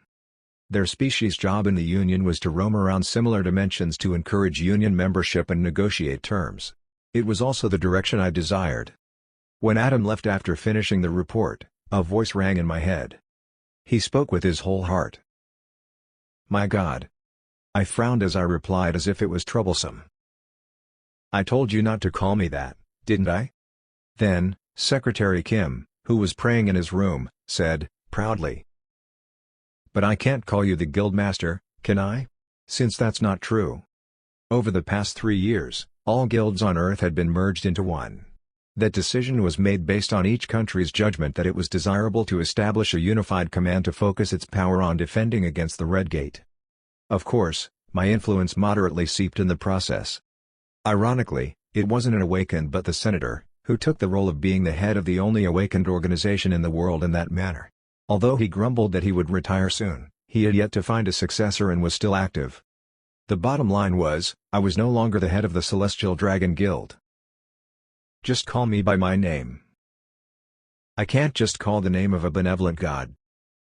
I told you I'm yet to be a complete god, didn't I? Well, aren't you going to be one day? And at that moment, you will be the only deity that contributed greatly in the mortal world without being sealed. The system had returned to normal, and almost all the fragments of the previous god of the mind and the void had been absorbed, but not all the problems in the world had been solved. The void hadn't been eradicated yet, and the Red Gate continued to open. Most of all, other gods were still sealed in the blood-red world. However, the future was bright. All the gods, including the god of time, had been granted their lost fragments. Furthermore, the number of their believers was increasing, and new incarnations continued to emerge. One day, they would all escape from the void, and from then on, the fight against their old nemesis would begin. And I would maintain my existence as myself without reincarnation or regression, watching all of it and participating in all of the events as who I currently was. Anyway, why did you call me? Please speak comfortably. How can the great being address the first scepter that serves you with honorifics? I'm going back to catching Mercadius, then? Wait. Wait a minute. Actually, there's a matter that I need to discuss with you. Secretary Kim wanted to seriously discuss the new launching, he really used that word. Dash of the congregation emblem, clerical uniform, and outline of the scriptures, and I was going to cut the connection while pretending to listen for a while.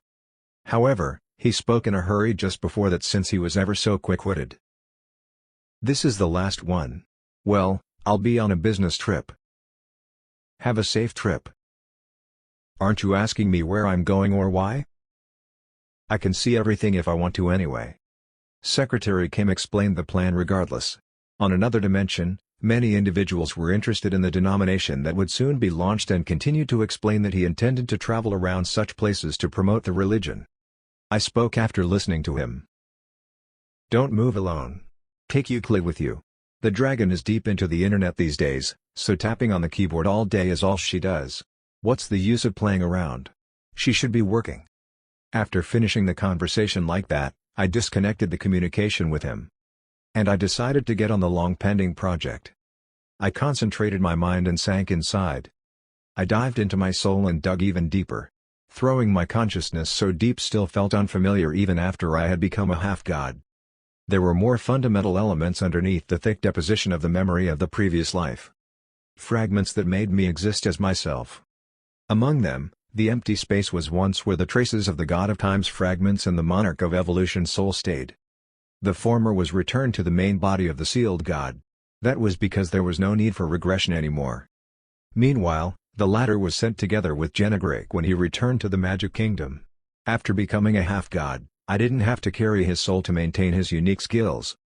Past the area where embedded stones had been pulled out, I went further down and deeper. I then saw the fine dust that had been sinking and swirling inside my ego. It was rotating with a shape similar to the Milky Way seen from outer space. I looked inside with the power of mind. A very faint image was formed in the middle. It was someone's soul.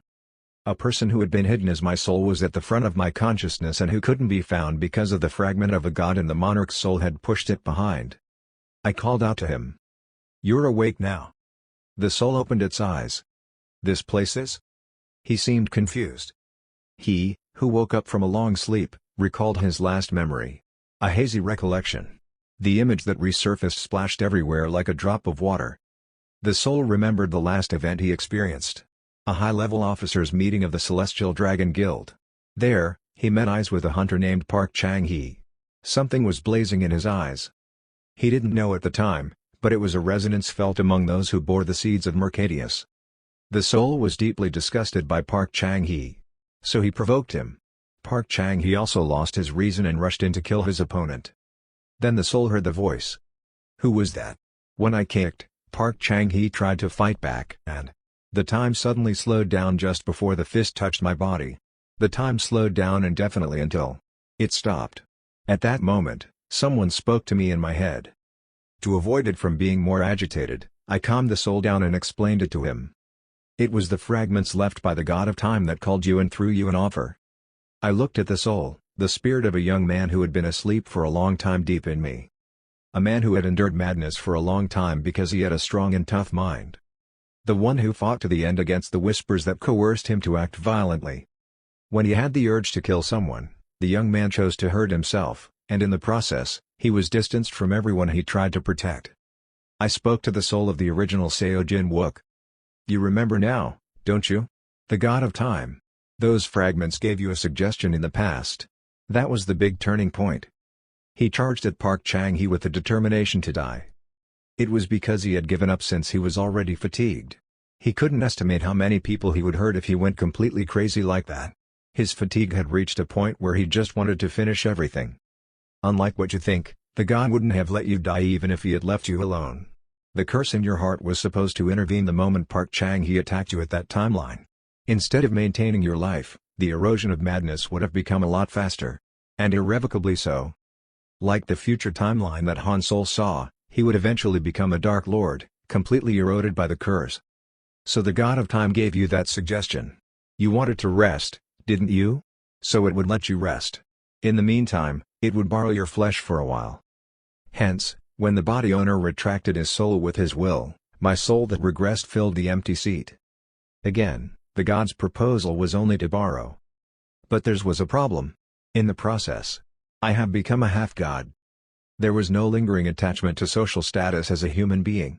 The Celestial Dragon Guild had long been disbanded, and the people important to me had already become my followers. The Union served me, the successor and half-god, instead of the human Seojin Wook.